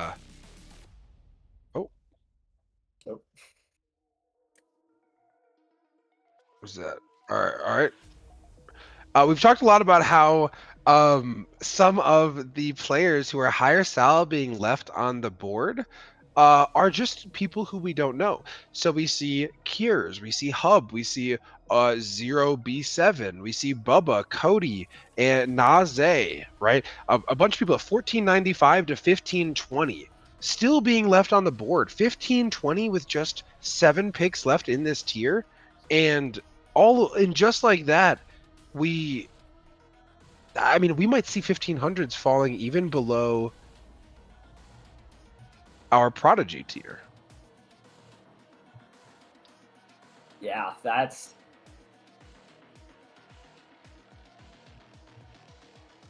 going to be very interesting, especially for GMs who maybe had people like Risk NA and people like Beware and people like Depth in their round 1 plans now have to scramble, and they now have like some of these higher MMR players available to them that they didn't previously think possible. It's going to be really interesting to see how they adjust to this going in to the round between Yeah, Div to 1 lower and Div 2. tiers. Yeah. Yeah, absolutely. And I think kind of what you're getting at is one of the things that CSA does differently than a lot of other spaces is we give players their salary, yes, but we do not place them in a tier. And so when it comes to draft day, you have to really be ready to pivot. You need to be flexible. Not only will your player be taken, but maybe someone even better than who you ever thought would be there is left at your spot. And now, okay, it's impossible to plan for every situation. If you knew what 80 players were going to be in, let's call it Prodigy, right? You could plan your entire Prodigy draft, but just one or two falling down from the tier above can completely change the ecosystem. And as we're looking at, again, Kira's at like 1520 that's left. And we have Hub at 1510 that's left, and multiple 1500s, while we see people like Risk NA getting picked. It's not to say that that's an incorrect pick in any capacity, but it's really interesting that people, again, are reaching for known commodities. I know Risk NA. He might be a 13-something Sal, but I know him and I want to give him a shot, and this is going to be worth it, as opposed to maybe this Cures guy. He's 1520. 1520, by the way, is the same salary as Sedge as the number 3 pick. It's higher than the number 4 pick, higher than the number 6 pick. It is a first round salary left in round 5. They might even go down a tier. And so there are some incredible steals, at least numerically, coming through in this draft right now. And if they continue to drop, I think it could be a really, really dangerous for some of the players below.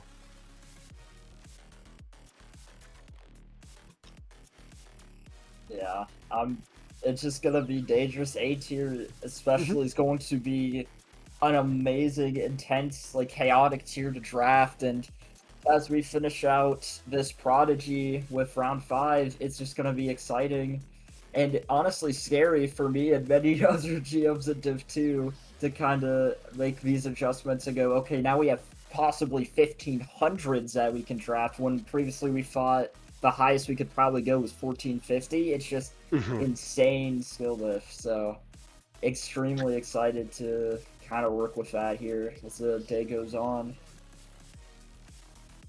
Yeah, I mean, here we have Kira and Kier's going next, so that really high sell coming straight off the board as we're talking about it. Still a few 1500 plus players left. Another one gone at 0B7.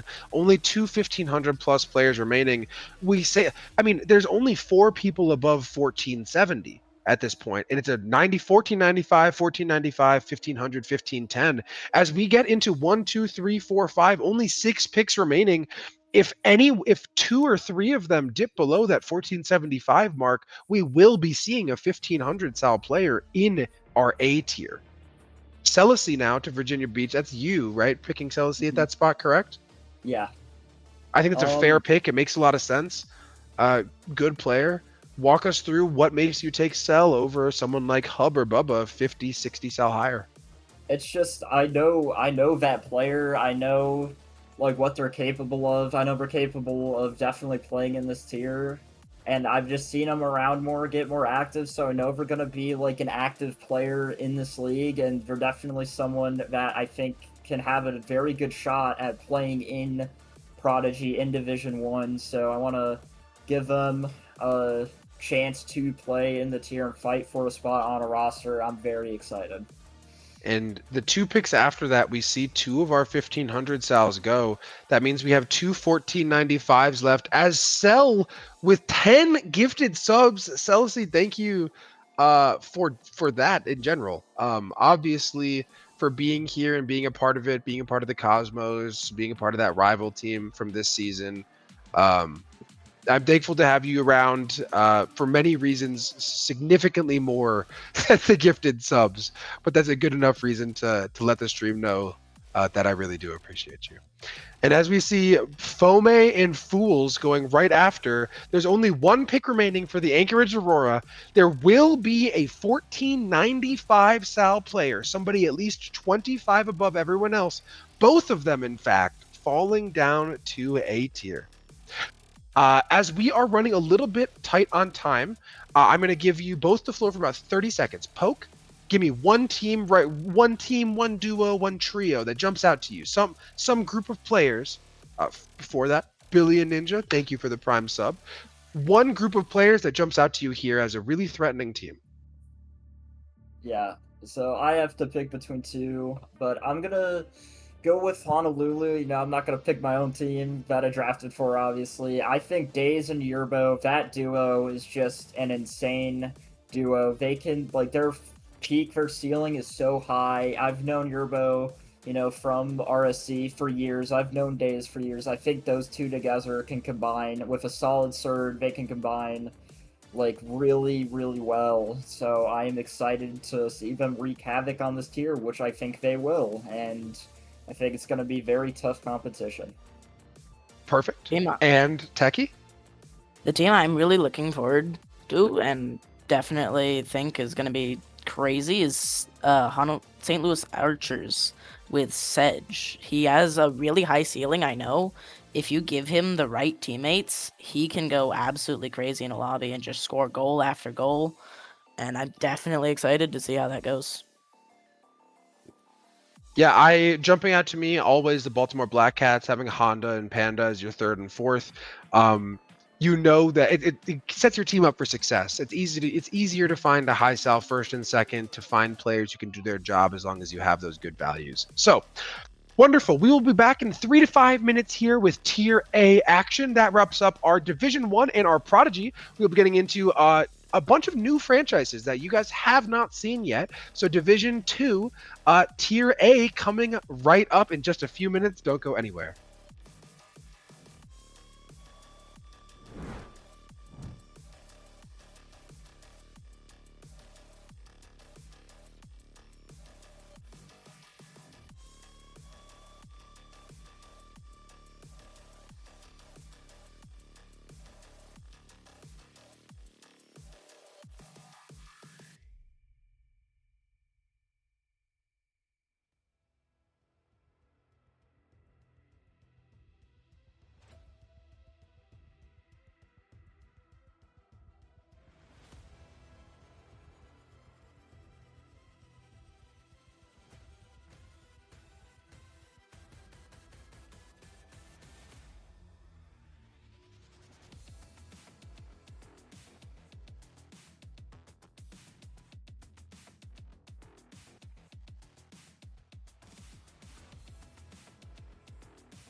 Hello, hello, hello, and again, welcome back.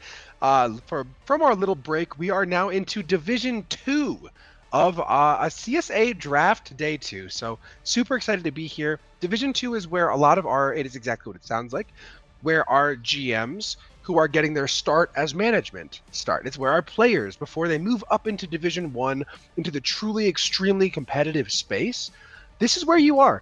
So a lot of first-time GMs, a lot of first-time players, very excited for all of the new names and seeing exactly what we're going to have going on. Poke, you're an example. Techie, you're an example. Both players who have been around for quite some time. I've known you both for several years. And our first step into real general management. Techie, I'll start with you. How excited are we? Extremely.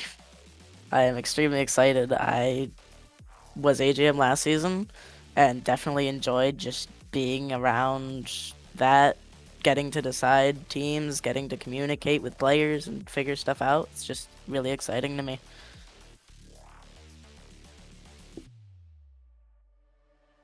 Uh,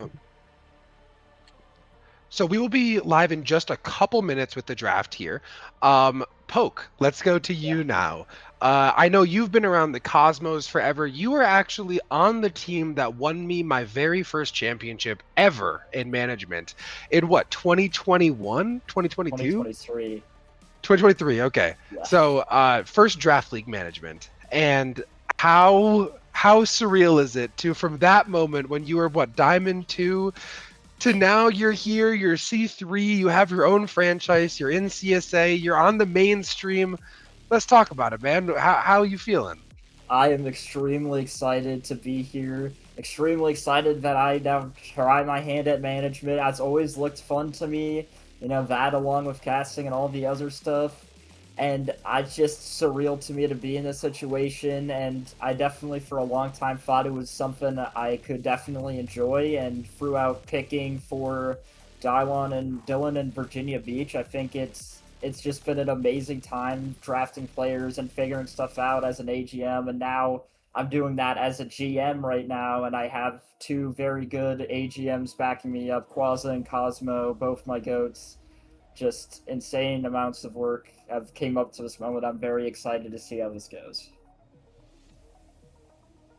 Perfect. All right. First things first, we have been activated with a water break. So cheers to the camera. Water break time. Okay. And without further ado, let's get straight into our A-tier draft. Los Angeles Tigers starting us off with the number 1 pick. Again, we talked about it. We have a few 1495 players that fell. Naze, not going to be one of them, but he is. One of the 1495s does get picked here. Sal dropped to 1472. We're moving quick. ZRC goes next. Billy and Ninja kept by Andrew in the San Jose Shockwave. Riven by the Richmond Raptors. And you, Techie, do you want to talk to us a little bit about Riven and what your plan is there with keeping them? The plan is to have him as kind of my mechanical first man. He's definitely showed a lot of potential. He's improved a lot since I first saw him play. And I'm kind of planning on grabbing a consistent third man, maybe a fourth man wild card. Who knows? See what happens and just play all out and have a great time. He's definitely a fun guy to be around, and he's really on the grind to improve at the game. Very excited to have him keepered here, as Division 2 GMs were allowed to do that. Mm-hmm. And you mentioned he's more of a mechanical player, correct? Yeah, he's pretty mechanical, but also definitely smarter than a lot of people around his salary. And I think he would fit very well with the way I play, just kind of a supportive player, and definitely a playmaker. This is fun. I didn't even realize this when getting the two of you on stream. You actually draft back-to-back in this tier. So you may be sniping each other. No sniping, Pokey. So we see Tibbles go after. Tibbles, tremendous caster, someone who I've been friends with for years.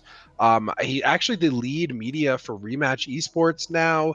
A huge fan of the dude. He casted our WCSA LAN, and some people don't even know that he plays the game. So Tibbles is a great player too. People don't even know. GC1, Poke, you end up taking him here at the top of A tier. Walk us through that decision.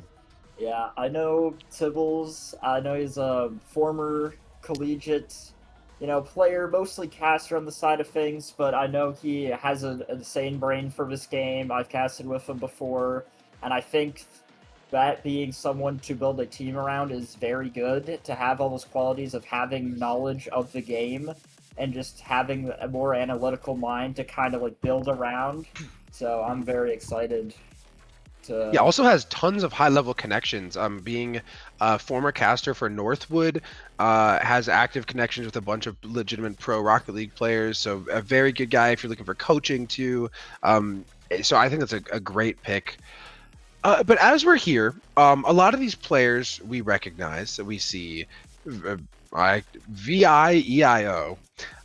Midnight, we see Detricio, JJ Speed, Tipsy, Household Nug, Crusada, with someone from last season's Academy season who is incredible technical, Cody and Hamster now as we get into round 2.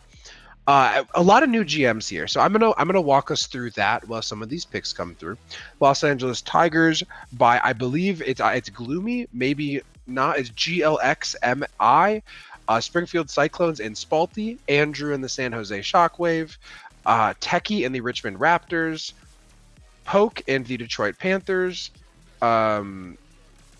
Blitz and the Asheville Bears, Greninja King and the Chicago Titans, Excalibur and the Raleigh Acorns, EXO and the San Francisco Guardians, JDE and the Little Rock Lords. Oh my goodness. I always get their names confused. Give me just one moment on the final 2. Bang. I get Edmonton and New Orleans confused. Give me just a moment. Do either of you know them off the top of your head? No, I do not. I should have a spreadsheet for this, and I do. Edmonton is Chief's Other Child, and your New Orleans Jazz are Rewind. Coming through, we see Daniel to the Asheville Bears in round 2, and then Onyx as well. Daniel's someone who was a sleeper MVP candidate in Academy last season. Had an absolutely incredible season. 455 points per game, 70% of his wins, he was the MVP of his team. Just a dominant season, followed by Onyx, someone that we know very well, GM in the higher divisions of the Pittsburgh Hornets, and I believe Poke. Were you on the team with Onyx? Yes. For a week in Chali? Yeah. Yeah. Let us know about that. Yeah, so Onyx has an incredible drive for this game, and I think that's something that I really look for in a team, is having the drive, having the compassion to, show up, be there for games, actually, really just be dedicated, and I really like Onyx for that, and I picked him this early because I knew there was a very solid chance he would get sniped, and so I wanted to make sure I beat them to the punch because I think he's a player very solid. He could definitely be a player in Prodigy if he wanted to be, but so I'm happy to have him on my team and very happy to see what we can cook. Also worth noting, for everyone at home, these Division 2 tiers are only going to be having 12 picks per round. So they are 5 rounds, like Prodigy through Advanced. However, it's only going to be 12, so they go a little bit faster. I agree that Onyx is a great pick here. I think in terms of passion, it doesn't really ever get more than that. Right, he wants to improve. He's driven to improve. He's driven to do what his team needs him to do to win, whether it's a role he wants to occupy or not.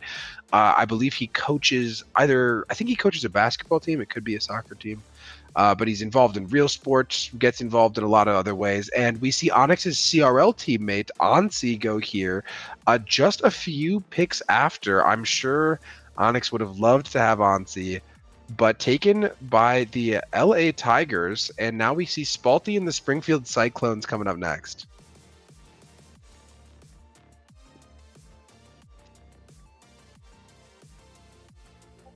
Sorry, yeah, I'm really excited to see what Spalty does, and for me, I'm debating on doing something kind of risky right now, so that's why I'm kind of being a little quiet, because I'm thinking, so Mm-hmm. I'm really excited to see Plugin him. goes next.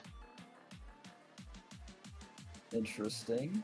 Let's see. And now we Techie have first. Techie pick followed by yours. Let's see. Techie, walk us through the thought process. Let's hear if you got his guy in mind.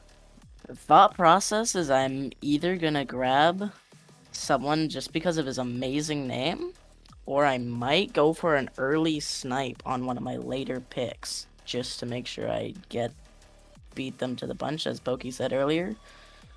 And I think I'm gonna go with this guy. Bang. All right, interesting. I did not really have that guy in mind, so I'm happy. I'm excited for his draft pick. I think I'm gonna go with a risk because here in Detroit we like to gamble on fourth down. We like to go for it when it matters. High risk, high reward. I'm going for it.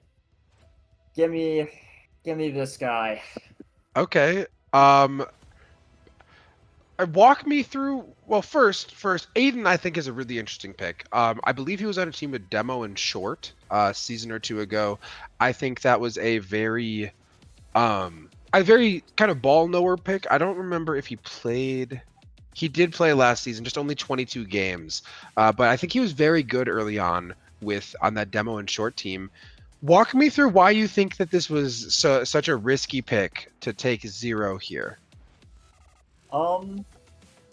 He has insane potential, and kind of lower sal, but his potential is just insane. He has insane potential. I think if he can work behind, Onyx and Tibbles, have some analytical minds in that game, I think he'll be a very solid third on that team. And very solid, because I know he's mechy, and having Tibbles and Onyx, behind him, two analytical minds, I think what he needs to thrive. And I know, a lot of GMs were looking at this guy for A tier, and I wanted to make sure, just like Onyx, that I get him, because I think his sal is way lower than it should be. I think his peak is really high, same with Onyx, and I know Tibbles is very smart, so I'm excited for his team. Yeah, I think that it's a very, very well-rounded team in a tier where we were maybe unsure on how well-rounded we were going to see the teams being. As we see, I also like this Edmonton Rams team that's forming with Household Nug, Cody, and Zaza. Shout out Asset Esports. Zaza's a cool guy. New Orleans Jazz, I also like their team with Cruzada, Chewy, Chungus, and Technical. I think this is going to be an extremely even tier. So far, every single player that's been drafted has been within 60 MMR of each other. It's going to be very, very, very close. We see Xanox and Alex come off the board. One of my favorite new franchises, the Little Rock Lords, on the clock. JDE, wonderful dude, GM of Power Hour in past seasons, and also played at the WCSA LAN. Oh, that's a snipe. I wanted that player. Not Dunkaroo. And what made you want that player? He's just solid for his sal, definitely a little bit undersaled. He showed up to combines, he's very available, and he played extremely well for his salary for sure. And I just thought he'd be a great pick for the team. That makes a lot of sense. So as we enter this round 4 and round 5, how are you? Oh, water break. Cheers. Water break. Blackberry juice break. Mm-hmm. As we enter round 4 and round 5, how are we thinking about this fourth man? Specifically in a tier that's so condensed in terms of MMR, are we thinking more that this is a sub spot, a developmental spot, or are you looking to take a dart throw on players who could maybe break into those top 3 rounds for your teams? Well, I guess Techie, you are literally your 4th round pick. But Poke here, what do you think here, the big bad bull man? Onyx told me that he is very he should not have fallen this far, and I trust him. He's like, yo, this guy's great. I think he's an amazing player, so I'm going with that. So we'll see. We'll see how that works. Cool, fair enough. I mean, trusting your team is a very valid thing to do. If when in doubt, asking your teammates who they would like to play with, it means you're not going to get a bad option. You know what I mean? So I like that approach. And Techie, for yourself here, keeping yourself in round 4, how do you think about your round 5 pick? I am planning on sniping someone who is lower, whose name shall not be said, but he definitely showed up, played well, and I think he could absolutely break through into the next tier. And it's really just like show up, show out. If he plays good enough, he stays and maybe even replaces someone else. Cool. I mean, here we see Spy Awesome. Penguin go next, someone who had over 400 points per game in Academy again last season. Some real studs from last season's Academy going here in Tier A. Mm-hmm. Eric Anderson, someone who I had sub for my rival team in RSC last season. He was incredible. I wanted to sign him. Team didn't quite feel the same way. Super okay with it, but definitely an impressive player and somebody who I think could outperform this spot for sure. I think he's very good for a round 5. Either of you want to try saying that name? Nope. I So don't no speak that idea. language, unfortunately. Yeah, me It's neither. someone. We'll just go with Cool. Satoru Gojo. Sounds As good. we see Zay and the San Jose Shockwave here at 1400 Sal in round 5. Again, this entire tier seeming to be so condensed in MMR. That is Rob indeed, Household Nug. That is me, yes. On your screen, yes. I am Rob. Hello. JMH, I think that's an incredible pick. He went crazy in the 2 series that he played last season in Academy. He had 470 points per game. Well, granted, it's 2 series, right? But the performance cannot be overstated. Yeah. You can check where you got drafted on the website. You can actually follow along at playcsa.com/draft. I will say Techie kind of sniped my pick because it was between JMH and Jedi for me for that pick, and Techie sniped them. So yeah, I just thought I'd point that out. It's He not did my get fault. a sniping. That's good and I easy. I know. mean, the San other thing Jose is if it's between 2 players, there's an argument that if somebody taking one, it's not that they're sniping one of them, it's that they're helping you make that decision. I actually enjoy when I have as few options as possible. I don't like picking number 1 if there's 6 people that I like. I'd rather be at the 6th pick so the decision's made for me if I truly view them all equally. So instead of a snipe, that's almost helping you out if you think about it. Yeah. I don't know, Followed I by just thought sorry, go ahead. I just thought it was really funny that he got something from it from drafting first. Mhm. So just kind of entertainment purposes more or less than anything else. But I'm happy with my A-tier team. This was the one I'm most nervous about. I'm very happy with how it turned out. So Yeah, and I mean, as we enter our final pick here, we see Benito, Zelda Dude, Hoodie, and 1 pick left for the New Orleans Jazz. Any of these rosters jump out to the 3 of you before we take our 5-minute intermission and come back with Tier B? Which of these rosters, you can say your own, but if you do say your own, I want to hear one more, jump out to you as a real threat? I'm actually gonna say Pokey's roster sniped, I believe, 2 of the players I actually wanted to draft. So that's gonna be slightly annoying, but in a good way. Definitely very competitive, and it's gonna be a fun challenge to see if I can overcome that fantastic roster he's drafted. Poke? thank you for the glaze, Techie. Much appreciated. Let me see here. I kind of want to say, I want to give a shout out to Rowley. I think they did an amazing job drafting. I got word from many players that Maverick is an insanely good player. And so I think if they built the team around him right and built the right team, I think they could definitely be a huge threat in this tier. Even though it's some names I haven't really paid too much attention to, I know Maverick's really good, and I trust Rowley's kind of judgment on that, building a team. So I'm excited. And now that Yeah, I'm looking at it, I actually have a second team to mention, which would be San Francisco Guardians. EXO definitely cooked with his draft here. Also sniped several people I was looking at. That's with JJ Speed, Benito, I believe Nubby, and and who Flair. is his Flair? Yeah, that's all very good players, and I'm excited for that one. That's a good draft. Yeah, Flair's someone who was actually a novice last season, so definitely has that threes experience. This is it's extremely competitive. I would also have to give a nod to that Detroit team. I think that Tibbles Onyx core with upside behind them is really, really threatening, especially in MMR range like this. So perfect. Techie Poke, thank you too for joining me on the desk today for the draft.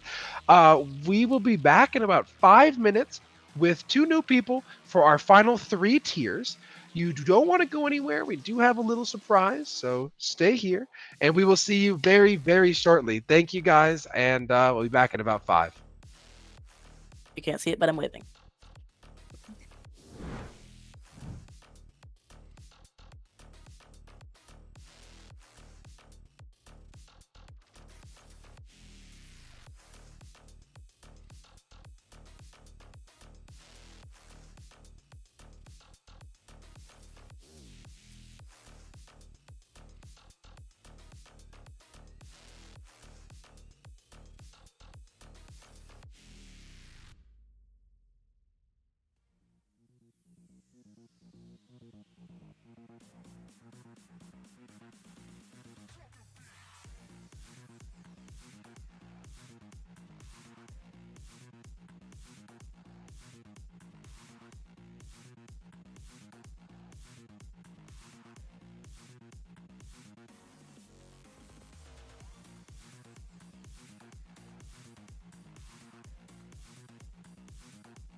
Hello, hello, hello, and welcome back to day 2 of the Season 4 CSA draft. We are in our final 3 tiers. I am joined by Kitty Meow Meow 360, the GM of the Baltimore Black Cats, and that homie Gage, GM of the Oklahoma City Dice. Welcome in, gentlemen. Kitty, excited to have you here in your hot dog costume. How you doing today? Infamous costume, that is. Let's get that right. I'm doing great today, Rob. I just finished up my divisions draft a little while ago with Prodigy, and I'm hyped, man. It's my favorite part of the year. I mean, it's the CSA draft. Who doesn't want to be here? You get awesome moments, you get awesome people, and it's just it's a big culmination of the community coming together to really like support each other. Maybe some people are hating on other people's teams. That's part of it too, though. It's really fun this time of year, and I'm really excited to get into these last 3 tiers. Cool, man. Yeah, me too. Gage, what about you, brother? Excited to have you as a part of CSA. First time manager over here. Have some experience in some other leagues. D20, Oklahoma City Dice. Welcome to CSA, brother. Thank you. What up, goats? How's it going? Cool. Well, if you didn't already know, it seems like most people in chat do, but we are doing a $75 giveaway right now. So to enter, you type the word giveaway in chat, and we'll figure out what comes next. Production is taking care of that. I actually don't know, but that's okay. It's not my job. Let's go. And then we will get with you afterwards once the winner is chosen and help pick your prize. Likely going to be a controller or headset up to $75 of your choosing. We can work with you on that and talk about the exact line there as we go. But without further ado, gentlemen, we've been here a long time. It's been 4 hours. Yesterday, 4 hours today. We got our final 3 tiers, 12 teams per tier. Let's get it cracking. Tier B, number 1 overall pick. Let's go. San Jose Shockwave and Drew. Let's see what we've got. 5 gifted subs from Nameless Esports. Nameless, thank you. Super appreciative. If you don't know Nameless, they are a really cool organization doing a lot of team-oriented things, streaming RLCS, trying to create some really cool stuff within the esports scene. Go give them a look if you have not already. And we see the number 1 pick in Tier B come through already. Chelko, the demo demon. Kitty, are you familiar with what this player's done in Challenger in RSC this season? I am aware what they were doing in Chally. Yeah, something, what is it, 300 and something demos in 50, 60 games. So Chelko here to wreak havoc across all of B tier. I would not want to be drafted in this tier. Even myself, around to 1700, I cannot imagine competing with somebody who is putting up 5 to 6 demos per game. Apparently Calm goes next. A great player from CL, another draft league that I'm a part of. Excited to see him compete.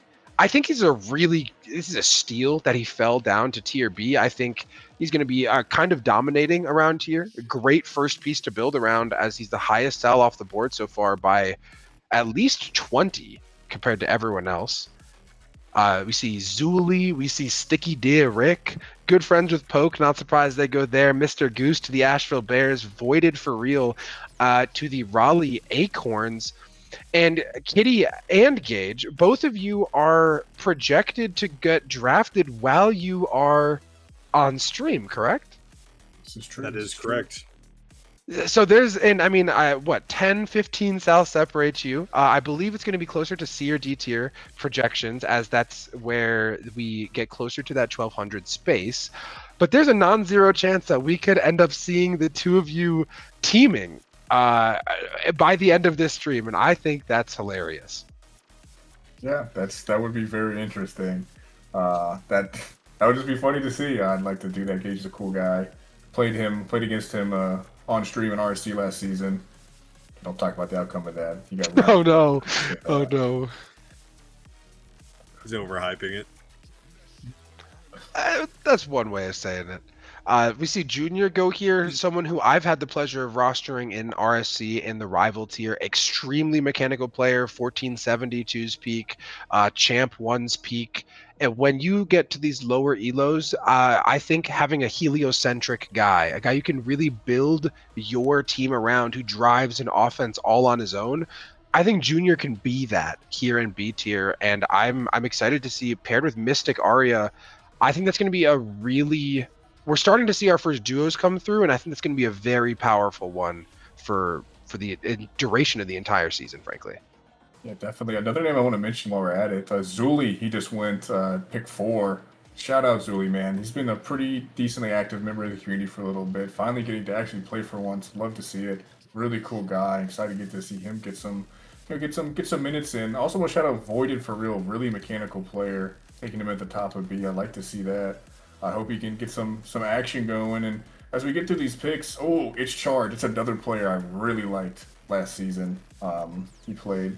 So cool names going off the board. I'm excited to see what keeps going on through the end of these. We see some 1400s still falling into tier B, which is just like crazy to think about. That there's still these level of players still on the board.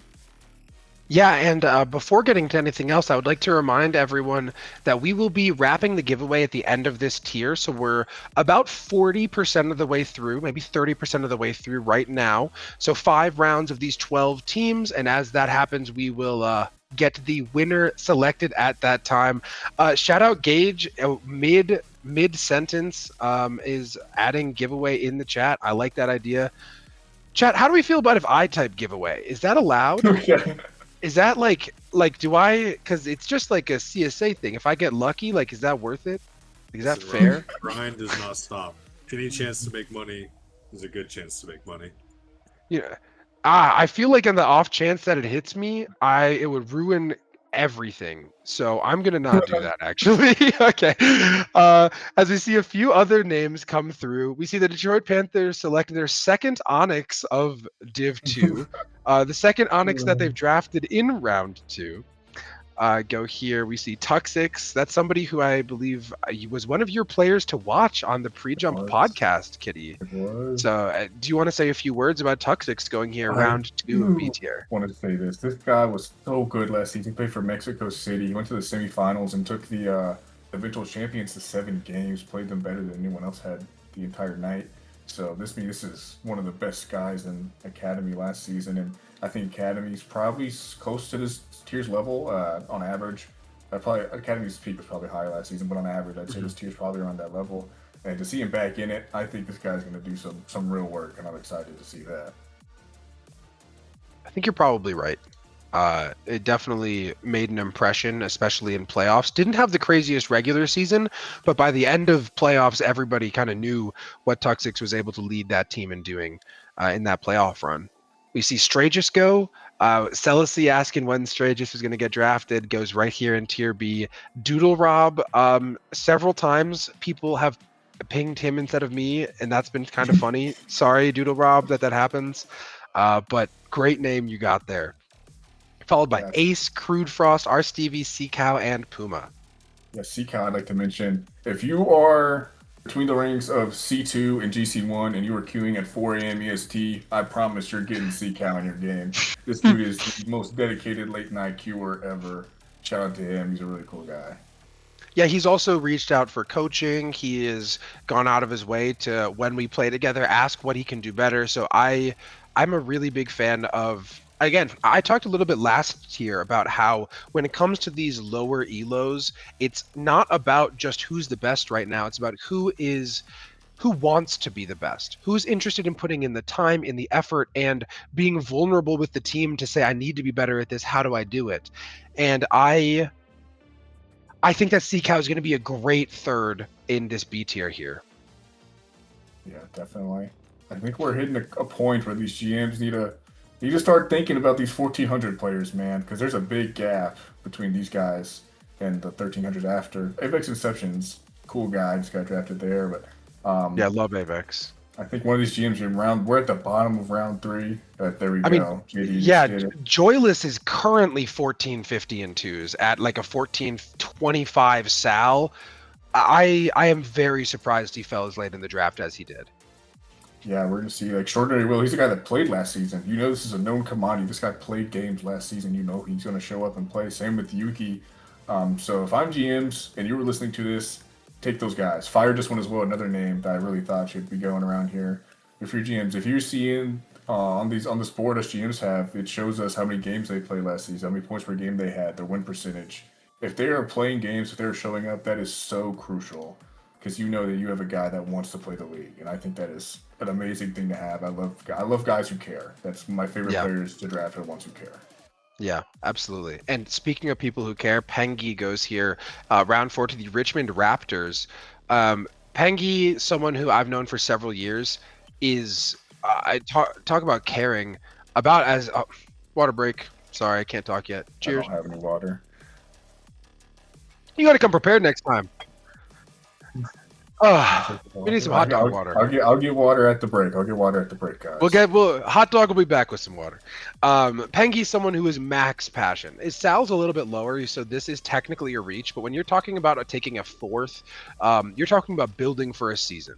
You're talking about growing together. You're talking about projecting for the future. I think that Pengi's a tremendous round 4 pick. I don't know if he's going to get the most starting time, but I think whenever he needs to step up and play a series, he's going to come in with more passion than just about anybody else. And I think he's going to learn quickly and could really earn a starting spot by the end of the season too. Yeah, 100%. And just a few more names I want to note here. Skills issue Sly, guys that played in Novice last season. Rec RL, I'm pretty sure he also played on that Mexico City team. Just like these guys that play. Rec RL just going. Shout out. Great player himself. Cozy Boy goes here. And just guys I want to see. We're almost in the 5th round.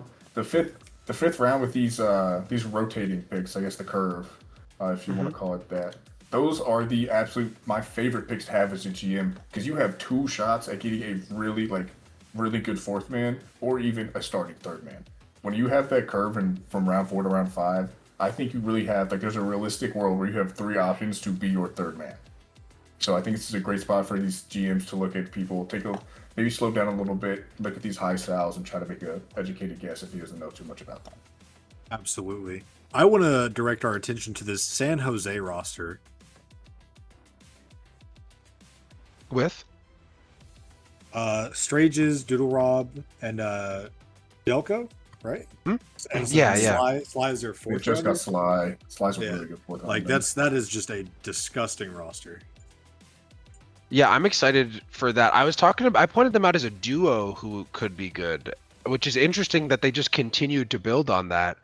Chelko with the demos. Stragus is an extremely solid 3s player, has probably a lot more experience than most players in this ELO.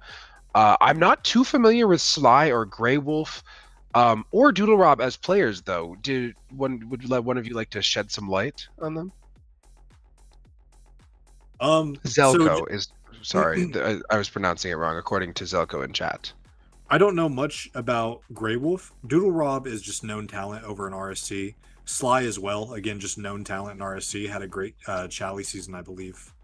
And then Strages I had on my rival roster last season, or this last RSC season, along with Erratic.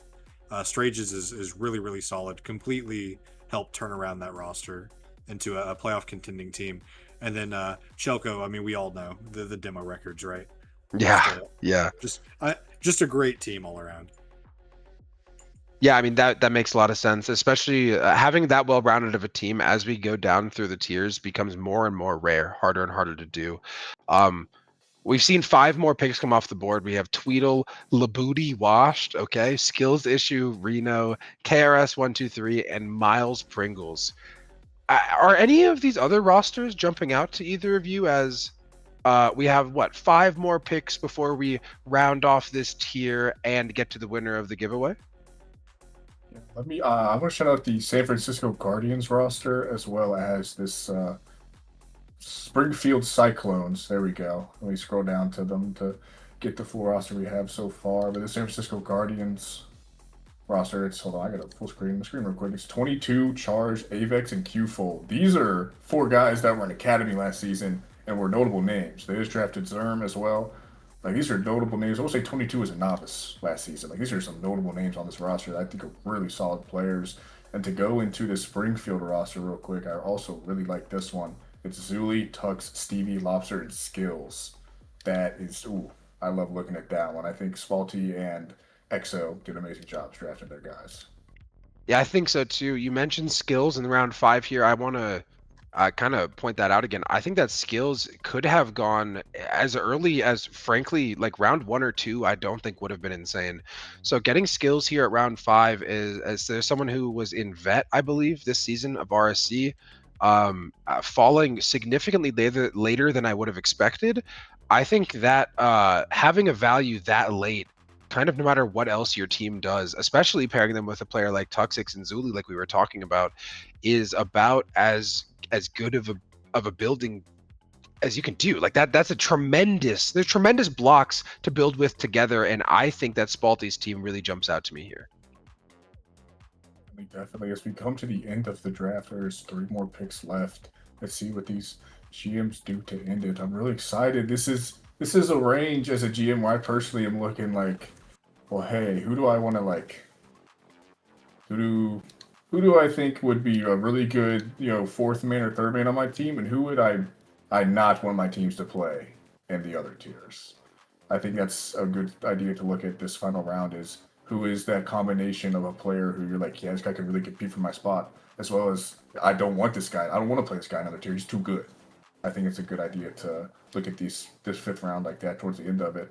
There's also just some people here. There's a lot of new people around this level, so it's definitely interesting to see where they go. I see Action just went to the New Orleans Jazz. Shout out, longtime CSA member, super cool guy. So as we wait for these last picks to come in, I'm excited to see how these people end off their rosters.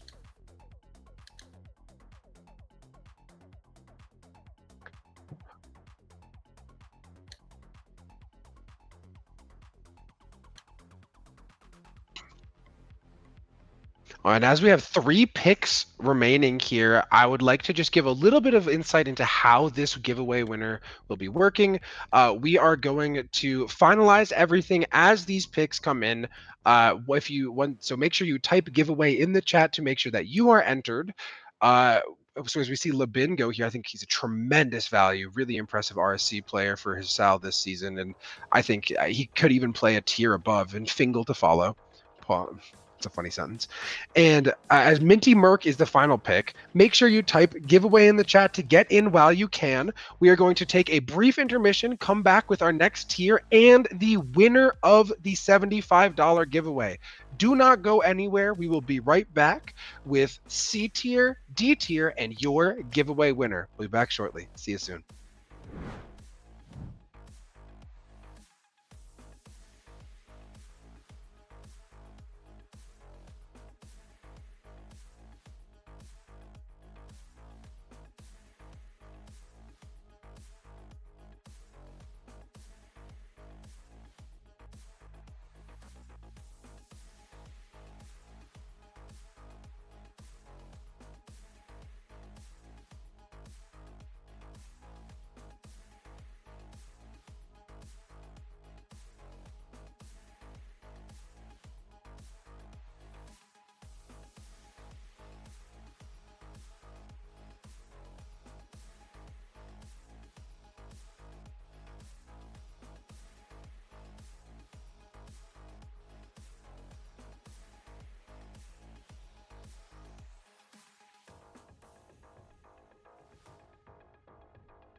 Alrighty, welcome back, and we are here to announce the winner that maybe got leaked in the chat a little bit.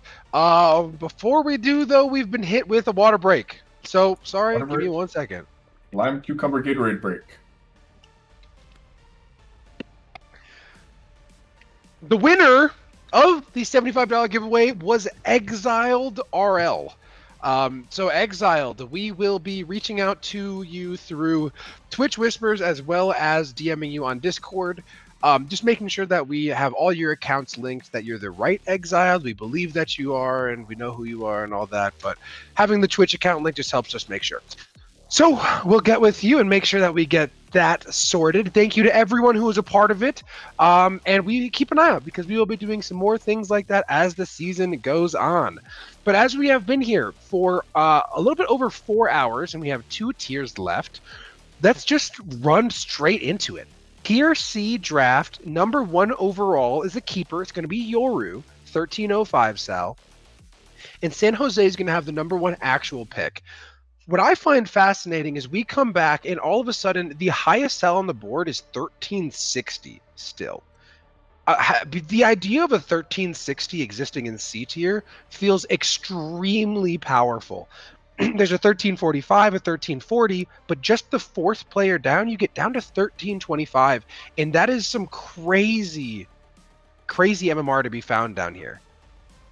Yeah, I mean, it goes to show you just the depth that CSA has and skill-wise. I mean, a 1360 player, this guy could have peaked GC at one point in his life and be here. I mean, it's the level of skill that goes down this far is pretty crazy in my opinion, and I'm glad to see where people are starting to go here. We got the Jeans Man going 2nd overall, East Coast Killa going 3rd, Fumasti going 4th, Posty going 5th, Maximus going pick 6.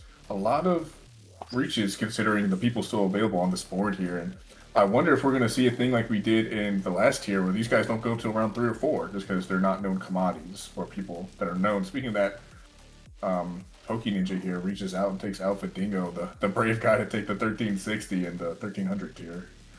Yeah, and what's also interesting is as players fall, not only are they just better than the players around them in theory, they also, their sal goes down. So the idea of this 1360 being 1325 sal is also it makes it even more valuable.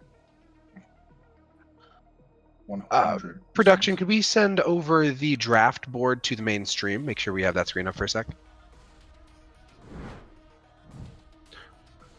Wonderful. And we have 2 picks left in round 1. Airwick going here at pick 11. Sketty went at 10. Harishi at 9. And like you said, Alpha at that very high sal of 1360 going at pick 8 to Poke Ninja. We're about to see our first duo develop. It's going to be Zenizen and Lucky for real. I've heard about the Zenizen fellow. I heard a few GMs had him on their board. I also have heard about this Dazed Raccoon guy. Both of them really impressing several of the people that I've talked to. Kitty or Gage, do either of you have any experience with either of them? I cannot say I do. Dazed Raccoon I've seen around the server, but I can't say I've individually talked to these people. Speaking of people I have talked to, Voltini Rome goes, longtime member of CSA, going to Poke's franchise after being on Poke's team last season. Voltini, my GOAT and former teammate. Also on Gage's team last season. I just totally glossed over that one, yeah. I want to give a quick shout out to Animosity taking at pick 7. Kind of a slight reach, but honestly like a good reach. I think Animosity is absolutely going to be one of those players that we watch over the season that's just going to be popping off every game. 100%. Great player. I believe currently at their peak. Yeah, 100%. I played him in RSC last season. He ended my playoff run, and I was real confident going into that playoff run, so I hit a big old brick wall, and it was him. He played really well and was able to shut me and my team down. So, and I'm pretty sure he went on to win it all in Prospect. So I think seeing him here makes total sense. He's a really good player, an MVP candidate in RSC in Prospect. Oh yeah, some great players are getting taken off the board here. Washi taken at pick 7 in round 2. Really good long time friend of mine for about a year and some change now. It's Marina taken at pick number 8. Marina I coached up when they were plat and they got to champ in I think a month. Like very coachable player and crazy improvement. It's a great pickup from San Francisco there. 100%. I Oh! got drafted. We have the Kitty live Meow. Kitty Meow Meow pick. Kitty Meow Meow goes. No I just got way. drafted in the We No got second Kitty way. Meow Meow round. That's engaged crazy. back-to-back picks. Oh my god. Kitty Meow Meow engaged, rounding off the Raleigh Acorn with Yoru. What the fuck? How are we You feeling? passed the vibe check. That's awesome. Yeah, No, great. that is so cool. We were just talking about how that could happen. What a crazy, what a that cool thing. Welcome in, fellows. Welcome to the Raleigh Acorns. That's a pretty cool logo. I like that one. That's a cool franchise. And Tier C, do either of you know Yoru? I can't say I do, but he is the first overall pick. I'm sure he's a pretty good player. Shout out, this guy's not first overall pick, but his name is Minja, and he is the GOAT. So we need to shout out him real quick. Shout out to Ninja. Yoru Two-time- actively peaked at 1380 this season in twos and 911 in ones. Shout out. Wow. Anyway, Much Minja, fun. as you were saying. Yeah, Minja's the GOAT. Two-time Academy semifinalist. He's made 2 Academy finals. This guy is a guy that wins games. He goes to the big ones. Also, like to shout out Pro going to the Richmond Rebels and Mel going to the Springfield Cyclones. Yeah, Shout out those huge guys. huge shout out to Mel. Mel and Animosity together on a team, kind of scary. Don't know how I feel about that. Mel, one of the best people that I've met through Rocket League. Amazing personality, amazing player, just awesome to be around. Shout out Schmeat as well, pick 10. AGM of D20, correct? Yeah, Mel is my AGM in RSC. So Cool. I hate you've to have told me to- a lot about Mel. I'm excited that I think it's gonna be fun that you guys get to play against each other now. That's kind of cool. Have you guys Yeah, competed against before? Only in like RSC combines, but unfortunately for Mel, I'm gonna have to, give them a losing record in CSA. So Yes, very unfortunate. we can't all be winners. Cannot all be winners. This is true. This is true. As we start to go down this list, we do see a player still decently higher than the rest of the people on the draft board still in Savage. So it's interesting to see where he goes. Striker Boss 7 goes. I want to say he was on the Wisconsin or the Madison Drift last season. Shout out to Madison Drift. A bunch of other names going here. Zers is a pretty solid player. Like him a lot.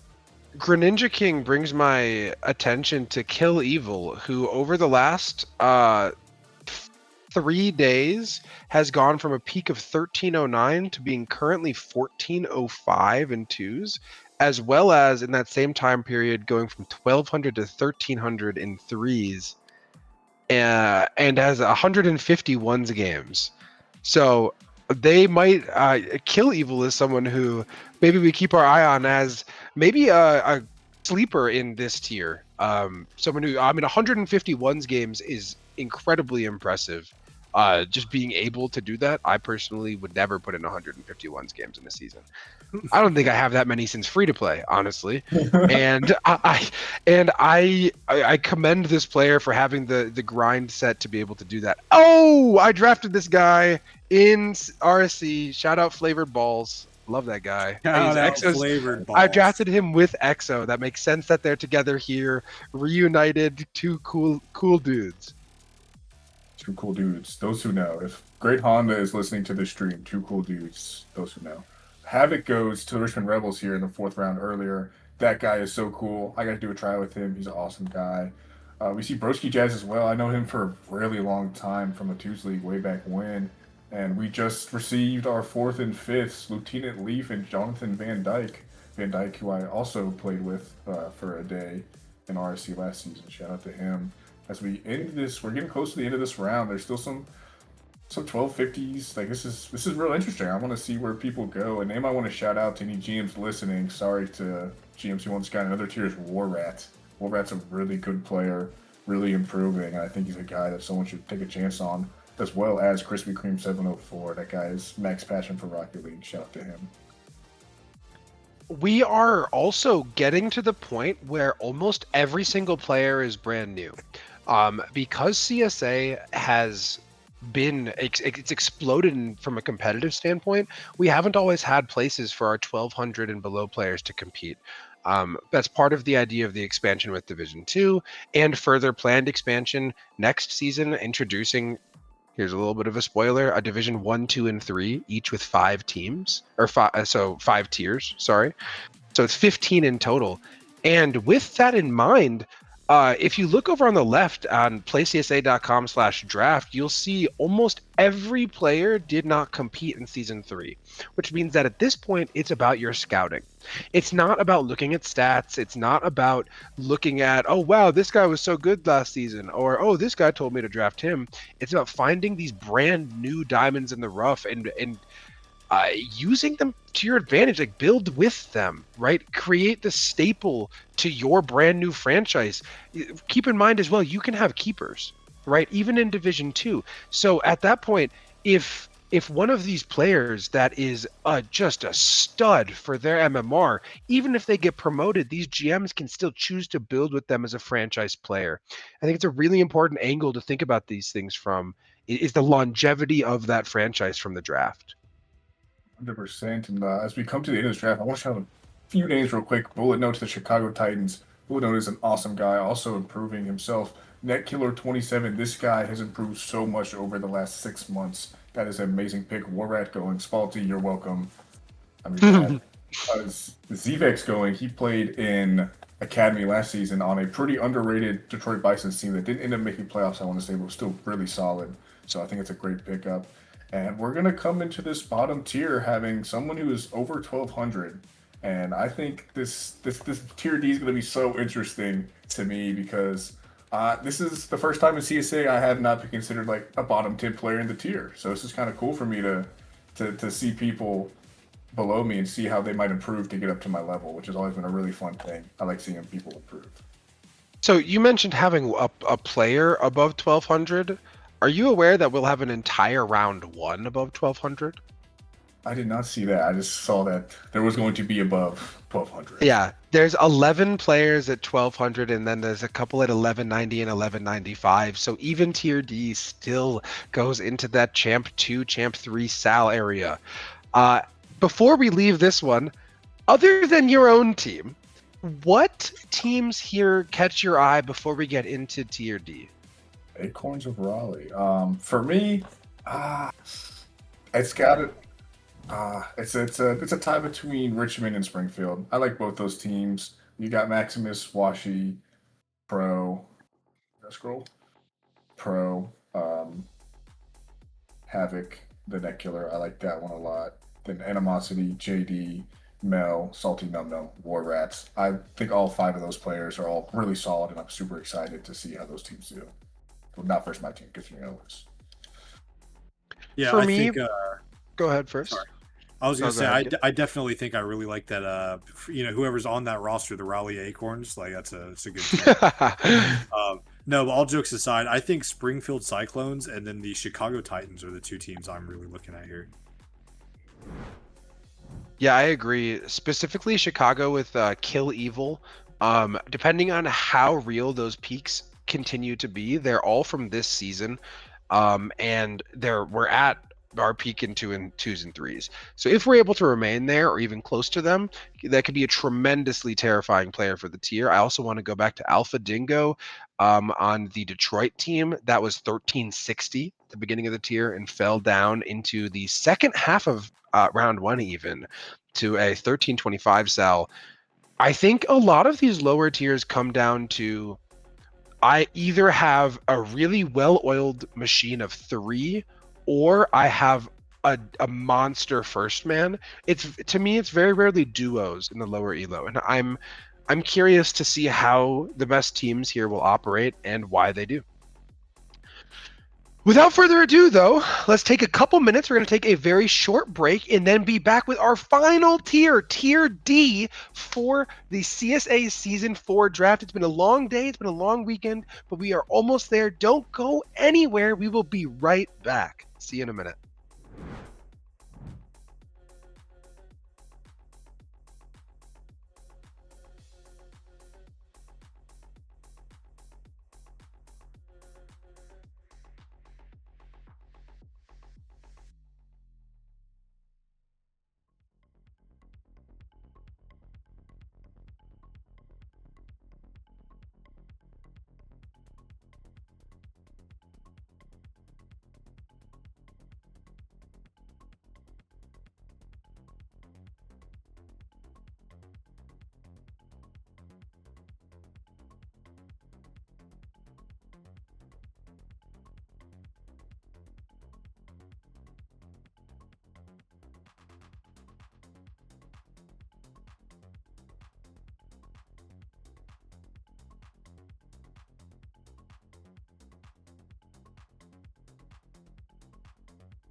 Hello, hello, hello, and welcome in to our final tier of day 2 of the CSA Season 4 draft.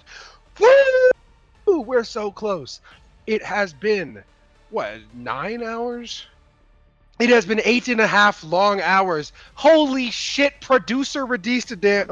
How does production redeem a dance battle? How does that even happen? Yeah, this feels Gage a doesn't little even have a camera. Oh, no.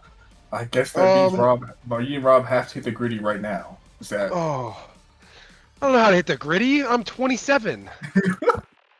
Like, hello? All right. Are you ready, Rob? Are we ready? We'll give it our best shot. I worked yesterday. You know what?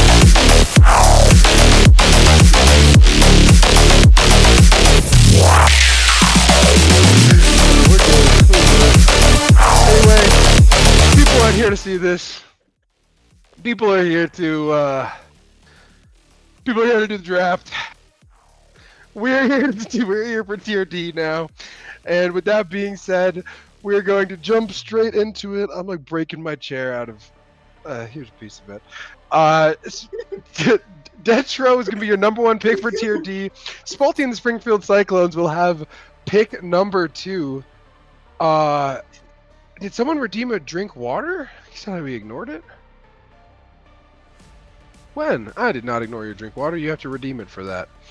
With that being said, over to the draft. Let's go. Springfield Cyclones and Spalty are on the clock at pick 2 as Detro goes at number 1.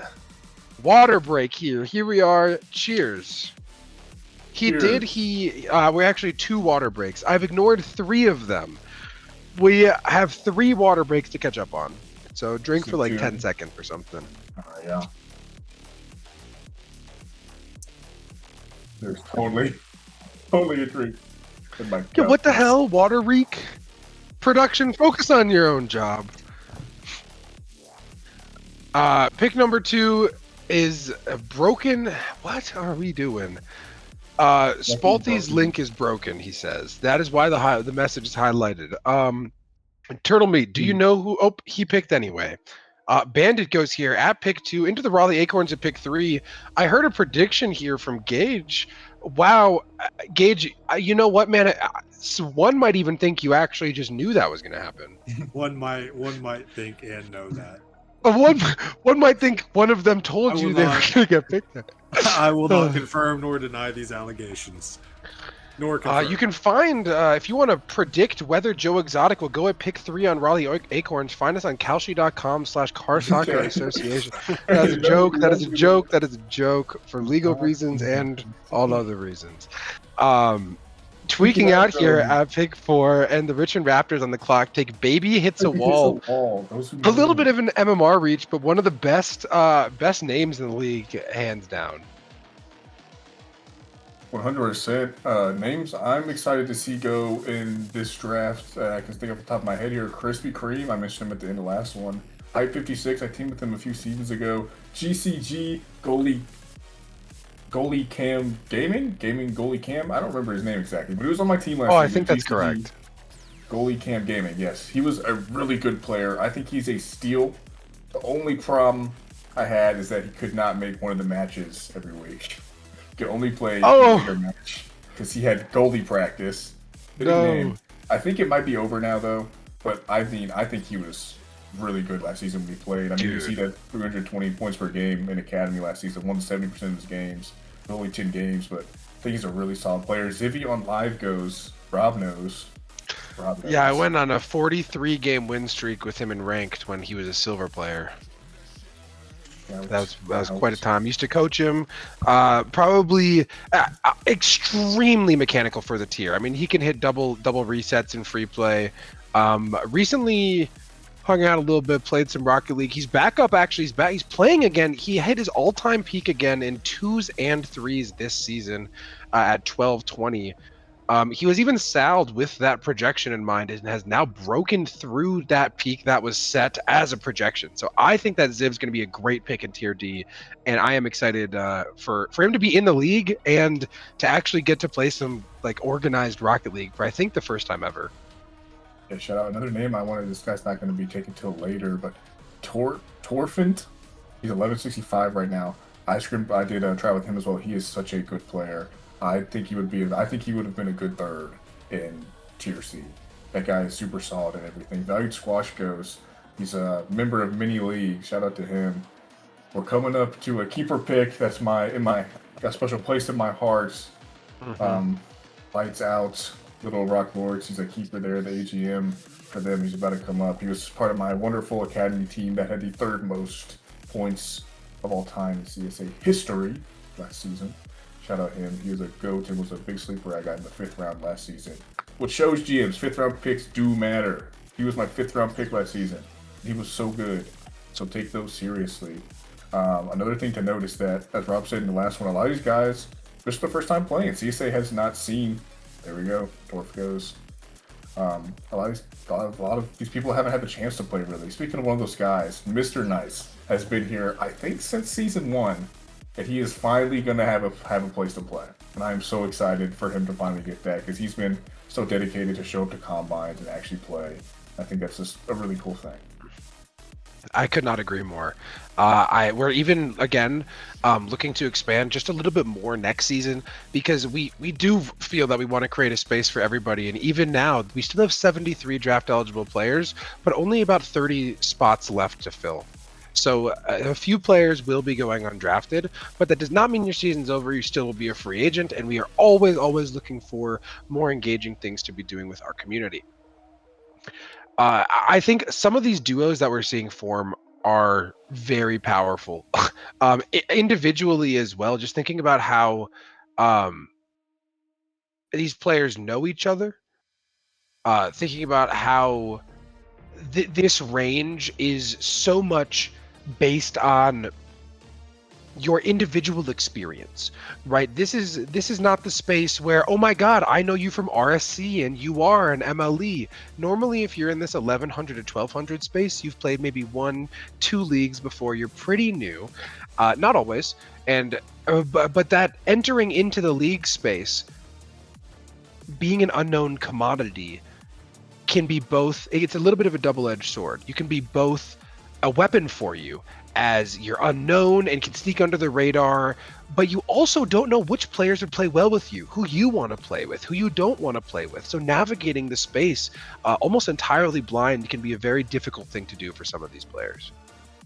100%. And I also think something to notice that I'm going to mention later with a certain team is that people just having a base understanding of how to play the game of Threes Rocket League. It can go such a long way in these lower tiers. Like if you just know how to rotate, if you just know your positioning just a little bit better than the rest of your people in your tier, that can go such a long way.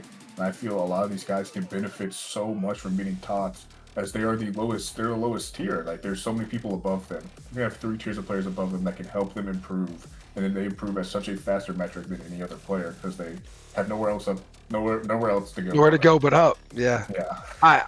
As you're talking about teams who know how to play the game together, I think Dylon and Mist are 2 players who are both very good threes players for their elo. They may lack a little bit of the individual mechanical ability, but even so, being able to work as a team and understand the game at the level that both of those players do in D tier, I feel like it's going to be very powerful. And they're picking their 3rd right now. And Dylon also had Andrew as an AGM, I believe, some seasons ago in RSC, and now only fitting that Dylon gets drafted to Andrew's franchise here as well. Yeah, 100%. Some more names to note off that can take the board. Best Pickle, legendary player, Best Pickle. Oversized Frog goes here, another guy that I know from RSC. Krispy Kreme ended up going. Hype 56 ended up going. A bunch of cool guys here. And I'm going to be honest, said that I didn't have to scout these players. This is the first time I've ever not had to scout every single tier. So I'm interested to see the thought process behind some of these GMs. We have some 4th round keepers coming up in the next tier. So some teams already have 4 after the round is ended.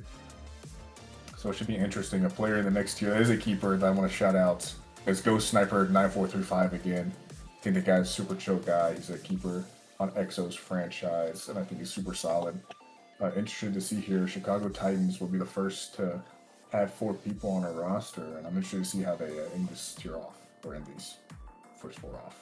Yeah, I want to give a small shout out to Oversized Frog. Small reach going for him there, but I mean, I think it's absolutely a worthwhile reach. I think he should be a little bit higher than what his SAL was, and he's going to be very impactful for this Detroit team. Same with Tacos Bruh 1299, old teammate of mine in RSC. Really, really solid player. Always looking to get better as well.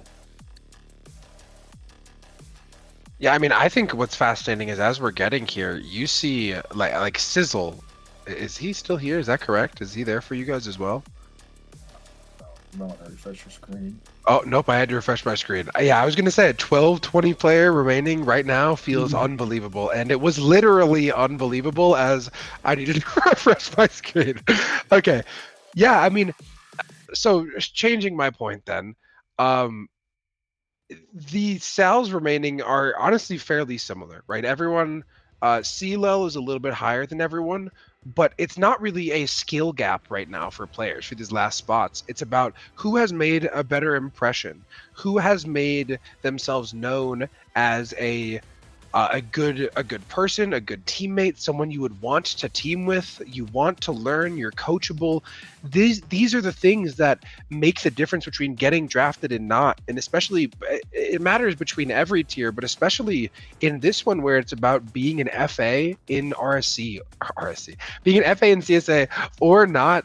Do you want that roster spot? How much are you willing to put in for it across your entire offseason? People always ask if combines are optional. They absolutely are. But they also make a really big difference if you go to them.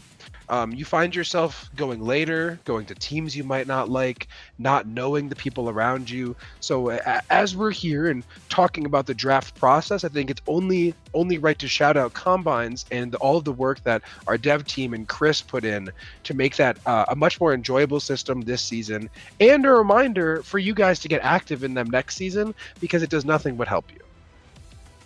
100%. Some names I want to shout out. Mouse One was one of them.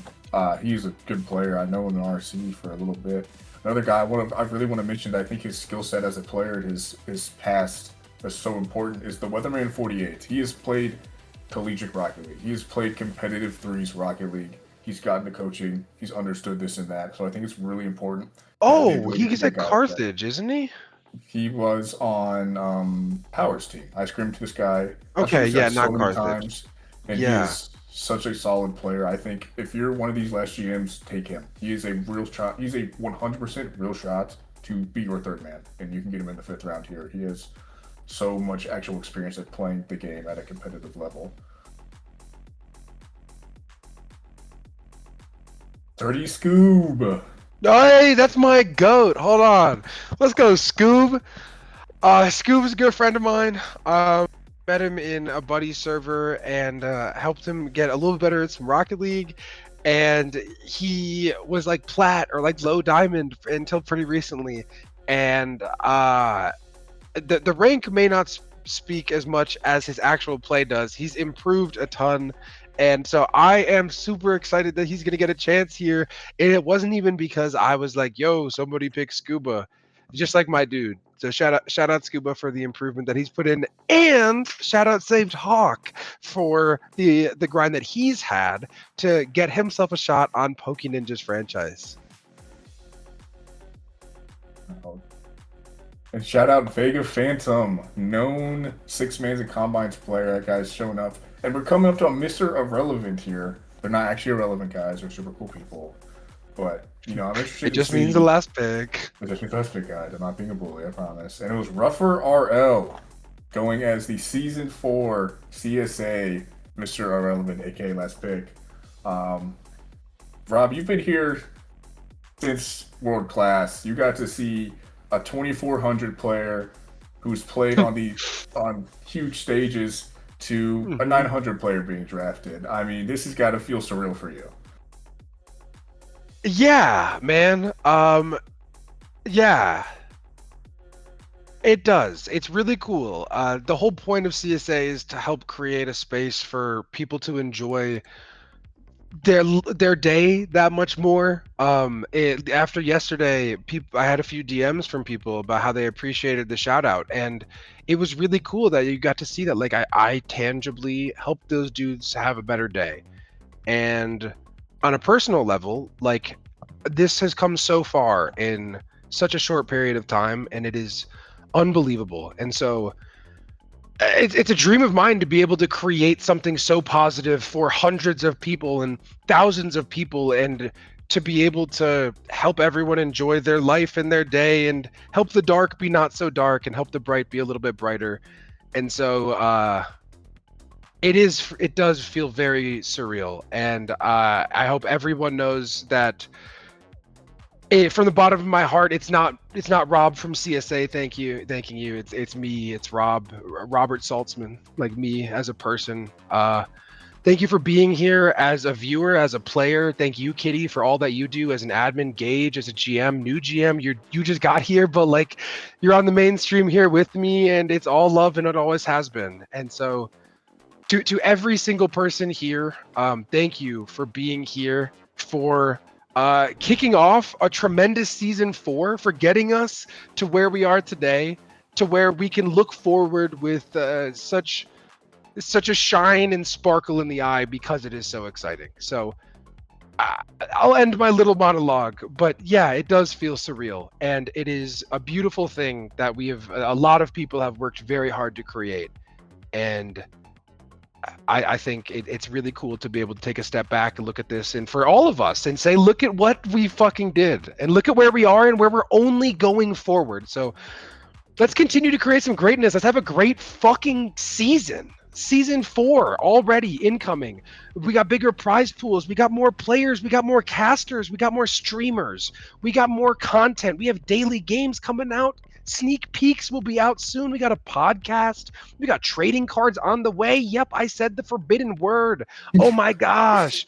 But we got everything. If you want to get in here, you want to help out, playcsa.com, go throw in a staff application. You just got some positivity in your heart that you want to share to the community. This is the place to do it. Come join. Come make something special with us. So sorry for going that long on that. I got some big feelings. But Kitty, Gage, thank you for being here. Preseason is for the next 2 weeks, so nothing too crazy going on. Just get into your servers, get to know your teammates. Cuts aren't due for a couple weeks, so get to know your guys. See the direction that you want to move forward. Everything's on the website. Thank you, Blizzy, for the production, for Paisley for yesterday, all of our graphics team that helped make every single thing possible, the overlays, to Mirage for making the spinny little CSA thing that's Gage's face or something. King made the season 4 draft on the bottom. I think I don't even remember who made the gold logo in the bottom right, and then Boss helped make the ticker. It's such a team effort to make all of this happen. And I cannot say that enough. People know me as Rob from CSA, as the face of it, but I would just like to let everybody know that for every hour that I spend out here with my face, showing you, talking to you, that is 20 to 30 to 40 that other people are putting in to make everything happen. So thank you for being here. Thank you for continuing to be here. Let's create some greatness. We are going to end the stream before we get to 5 hours. I'm not rigging it. Sorry, chat. It's been a very long couple days. So I love you all from the bottom of my heart. Let's go have a great season 5 and have a tremendous rest of your evening as well. Grab some water, one final water break, get some dinner, and bye, guys.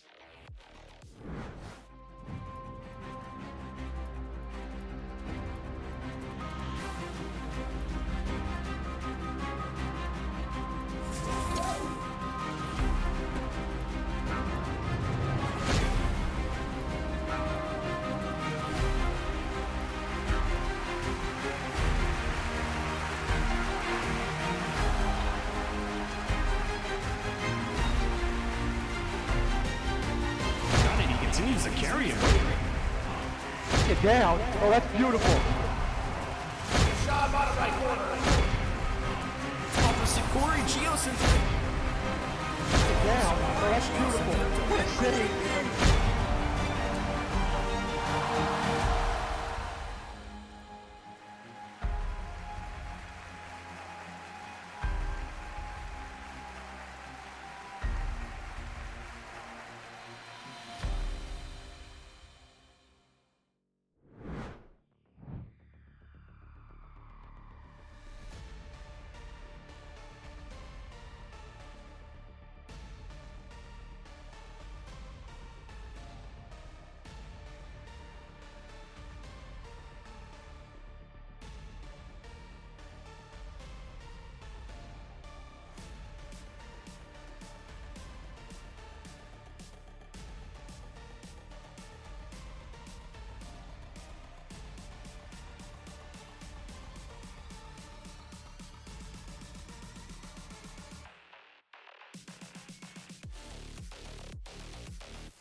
that shit on the head.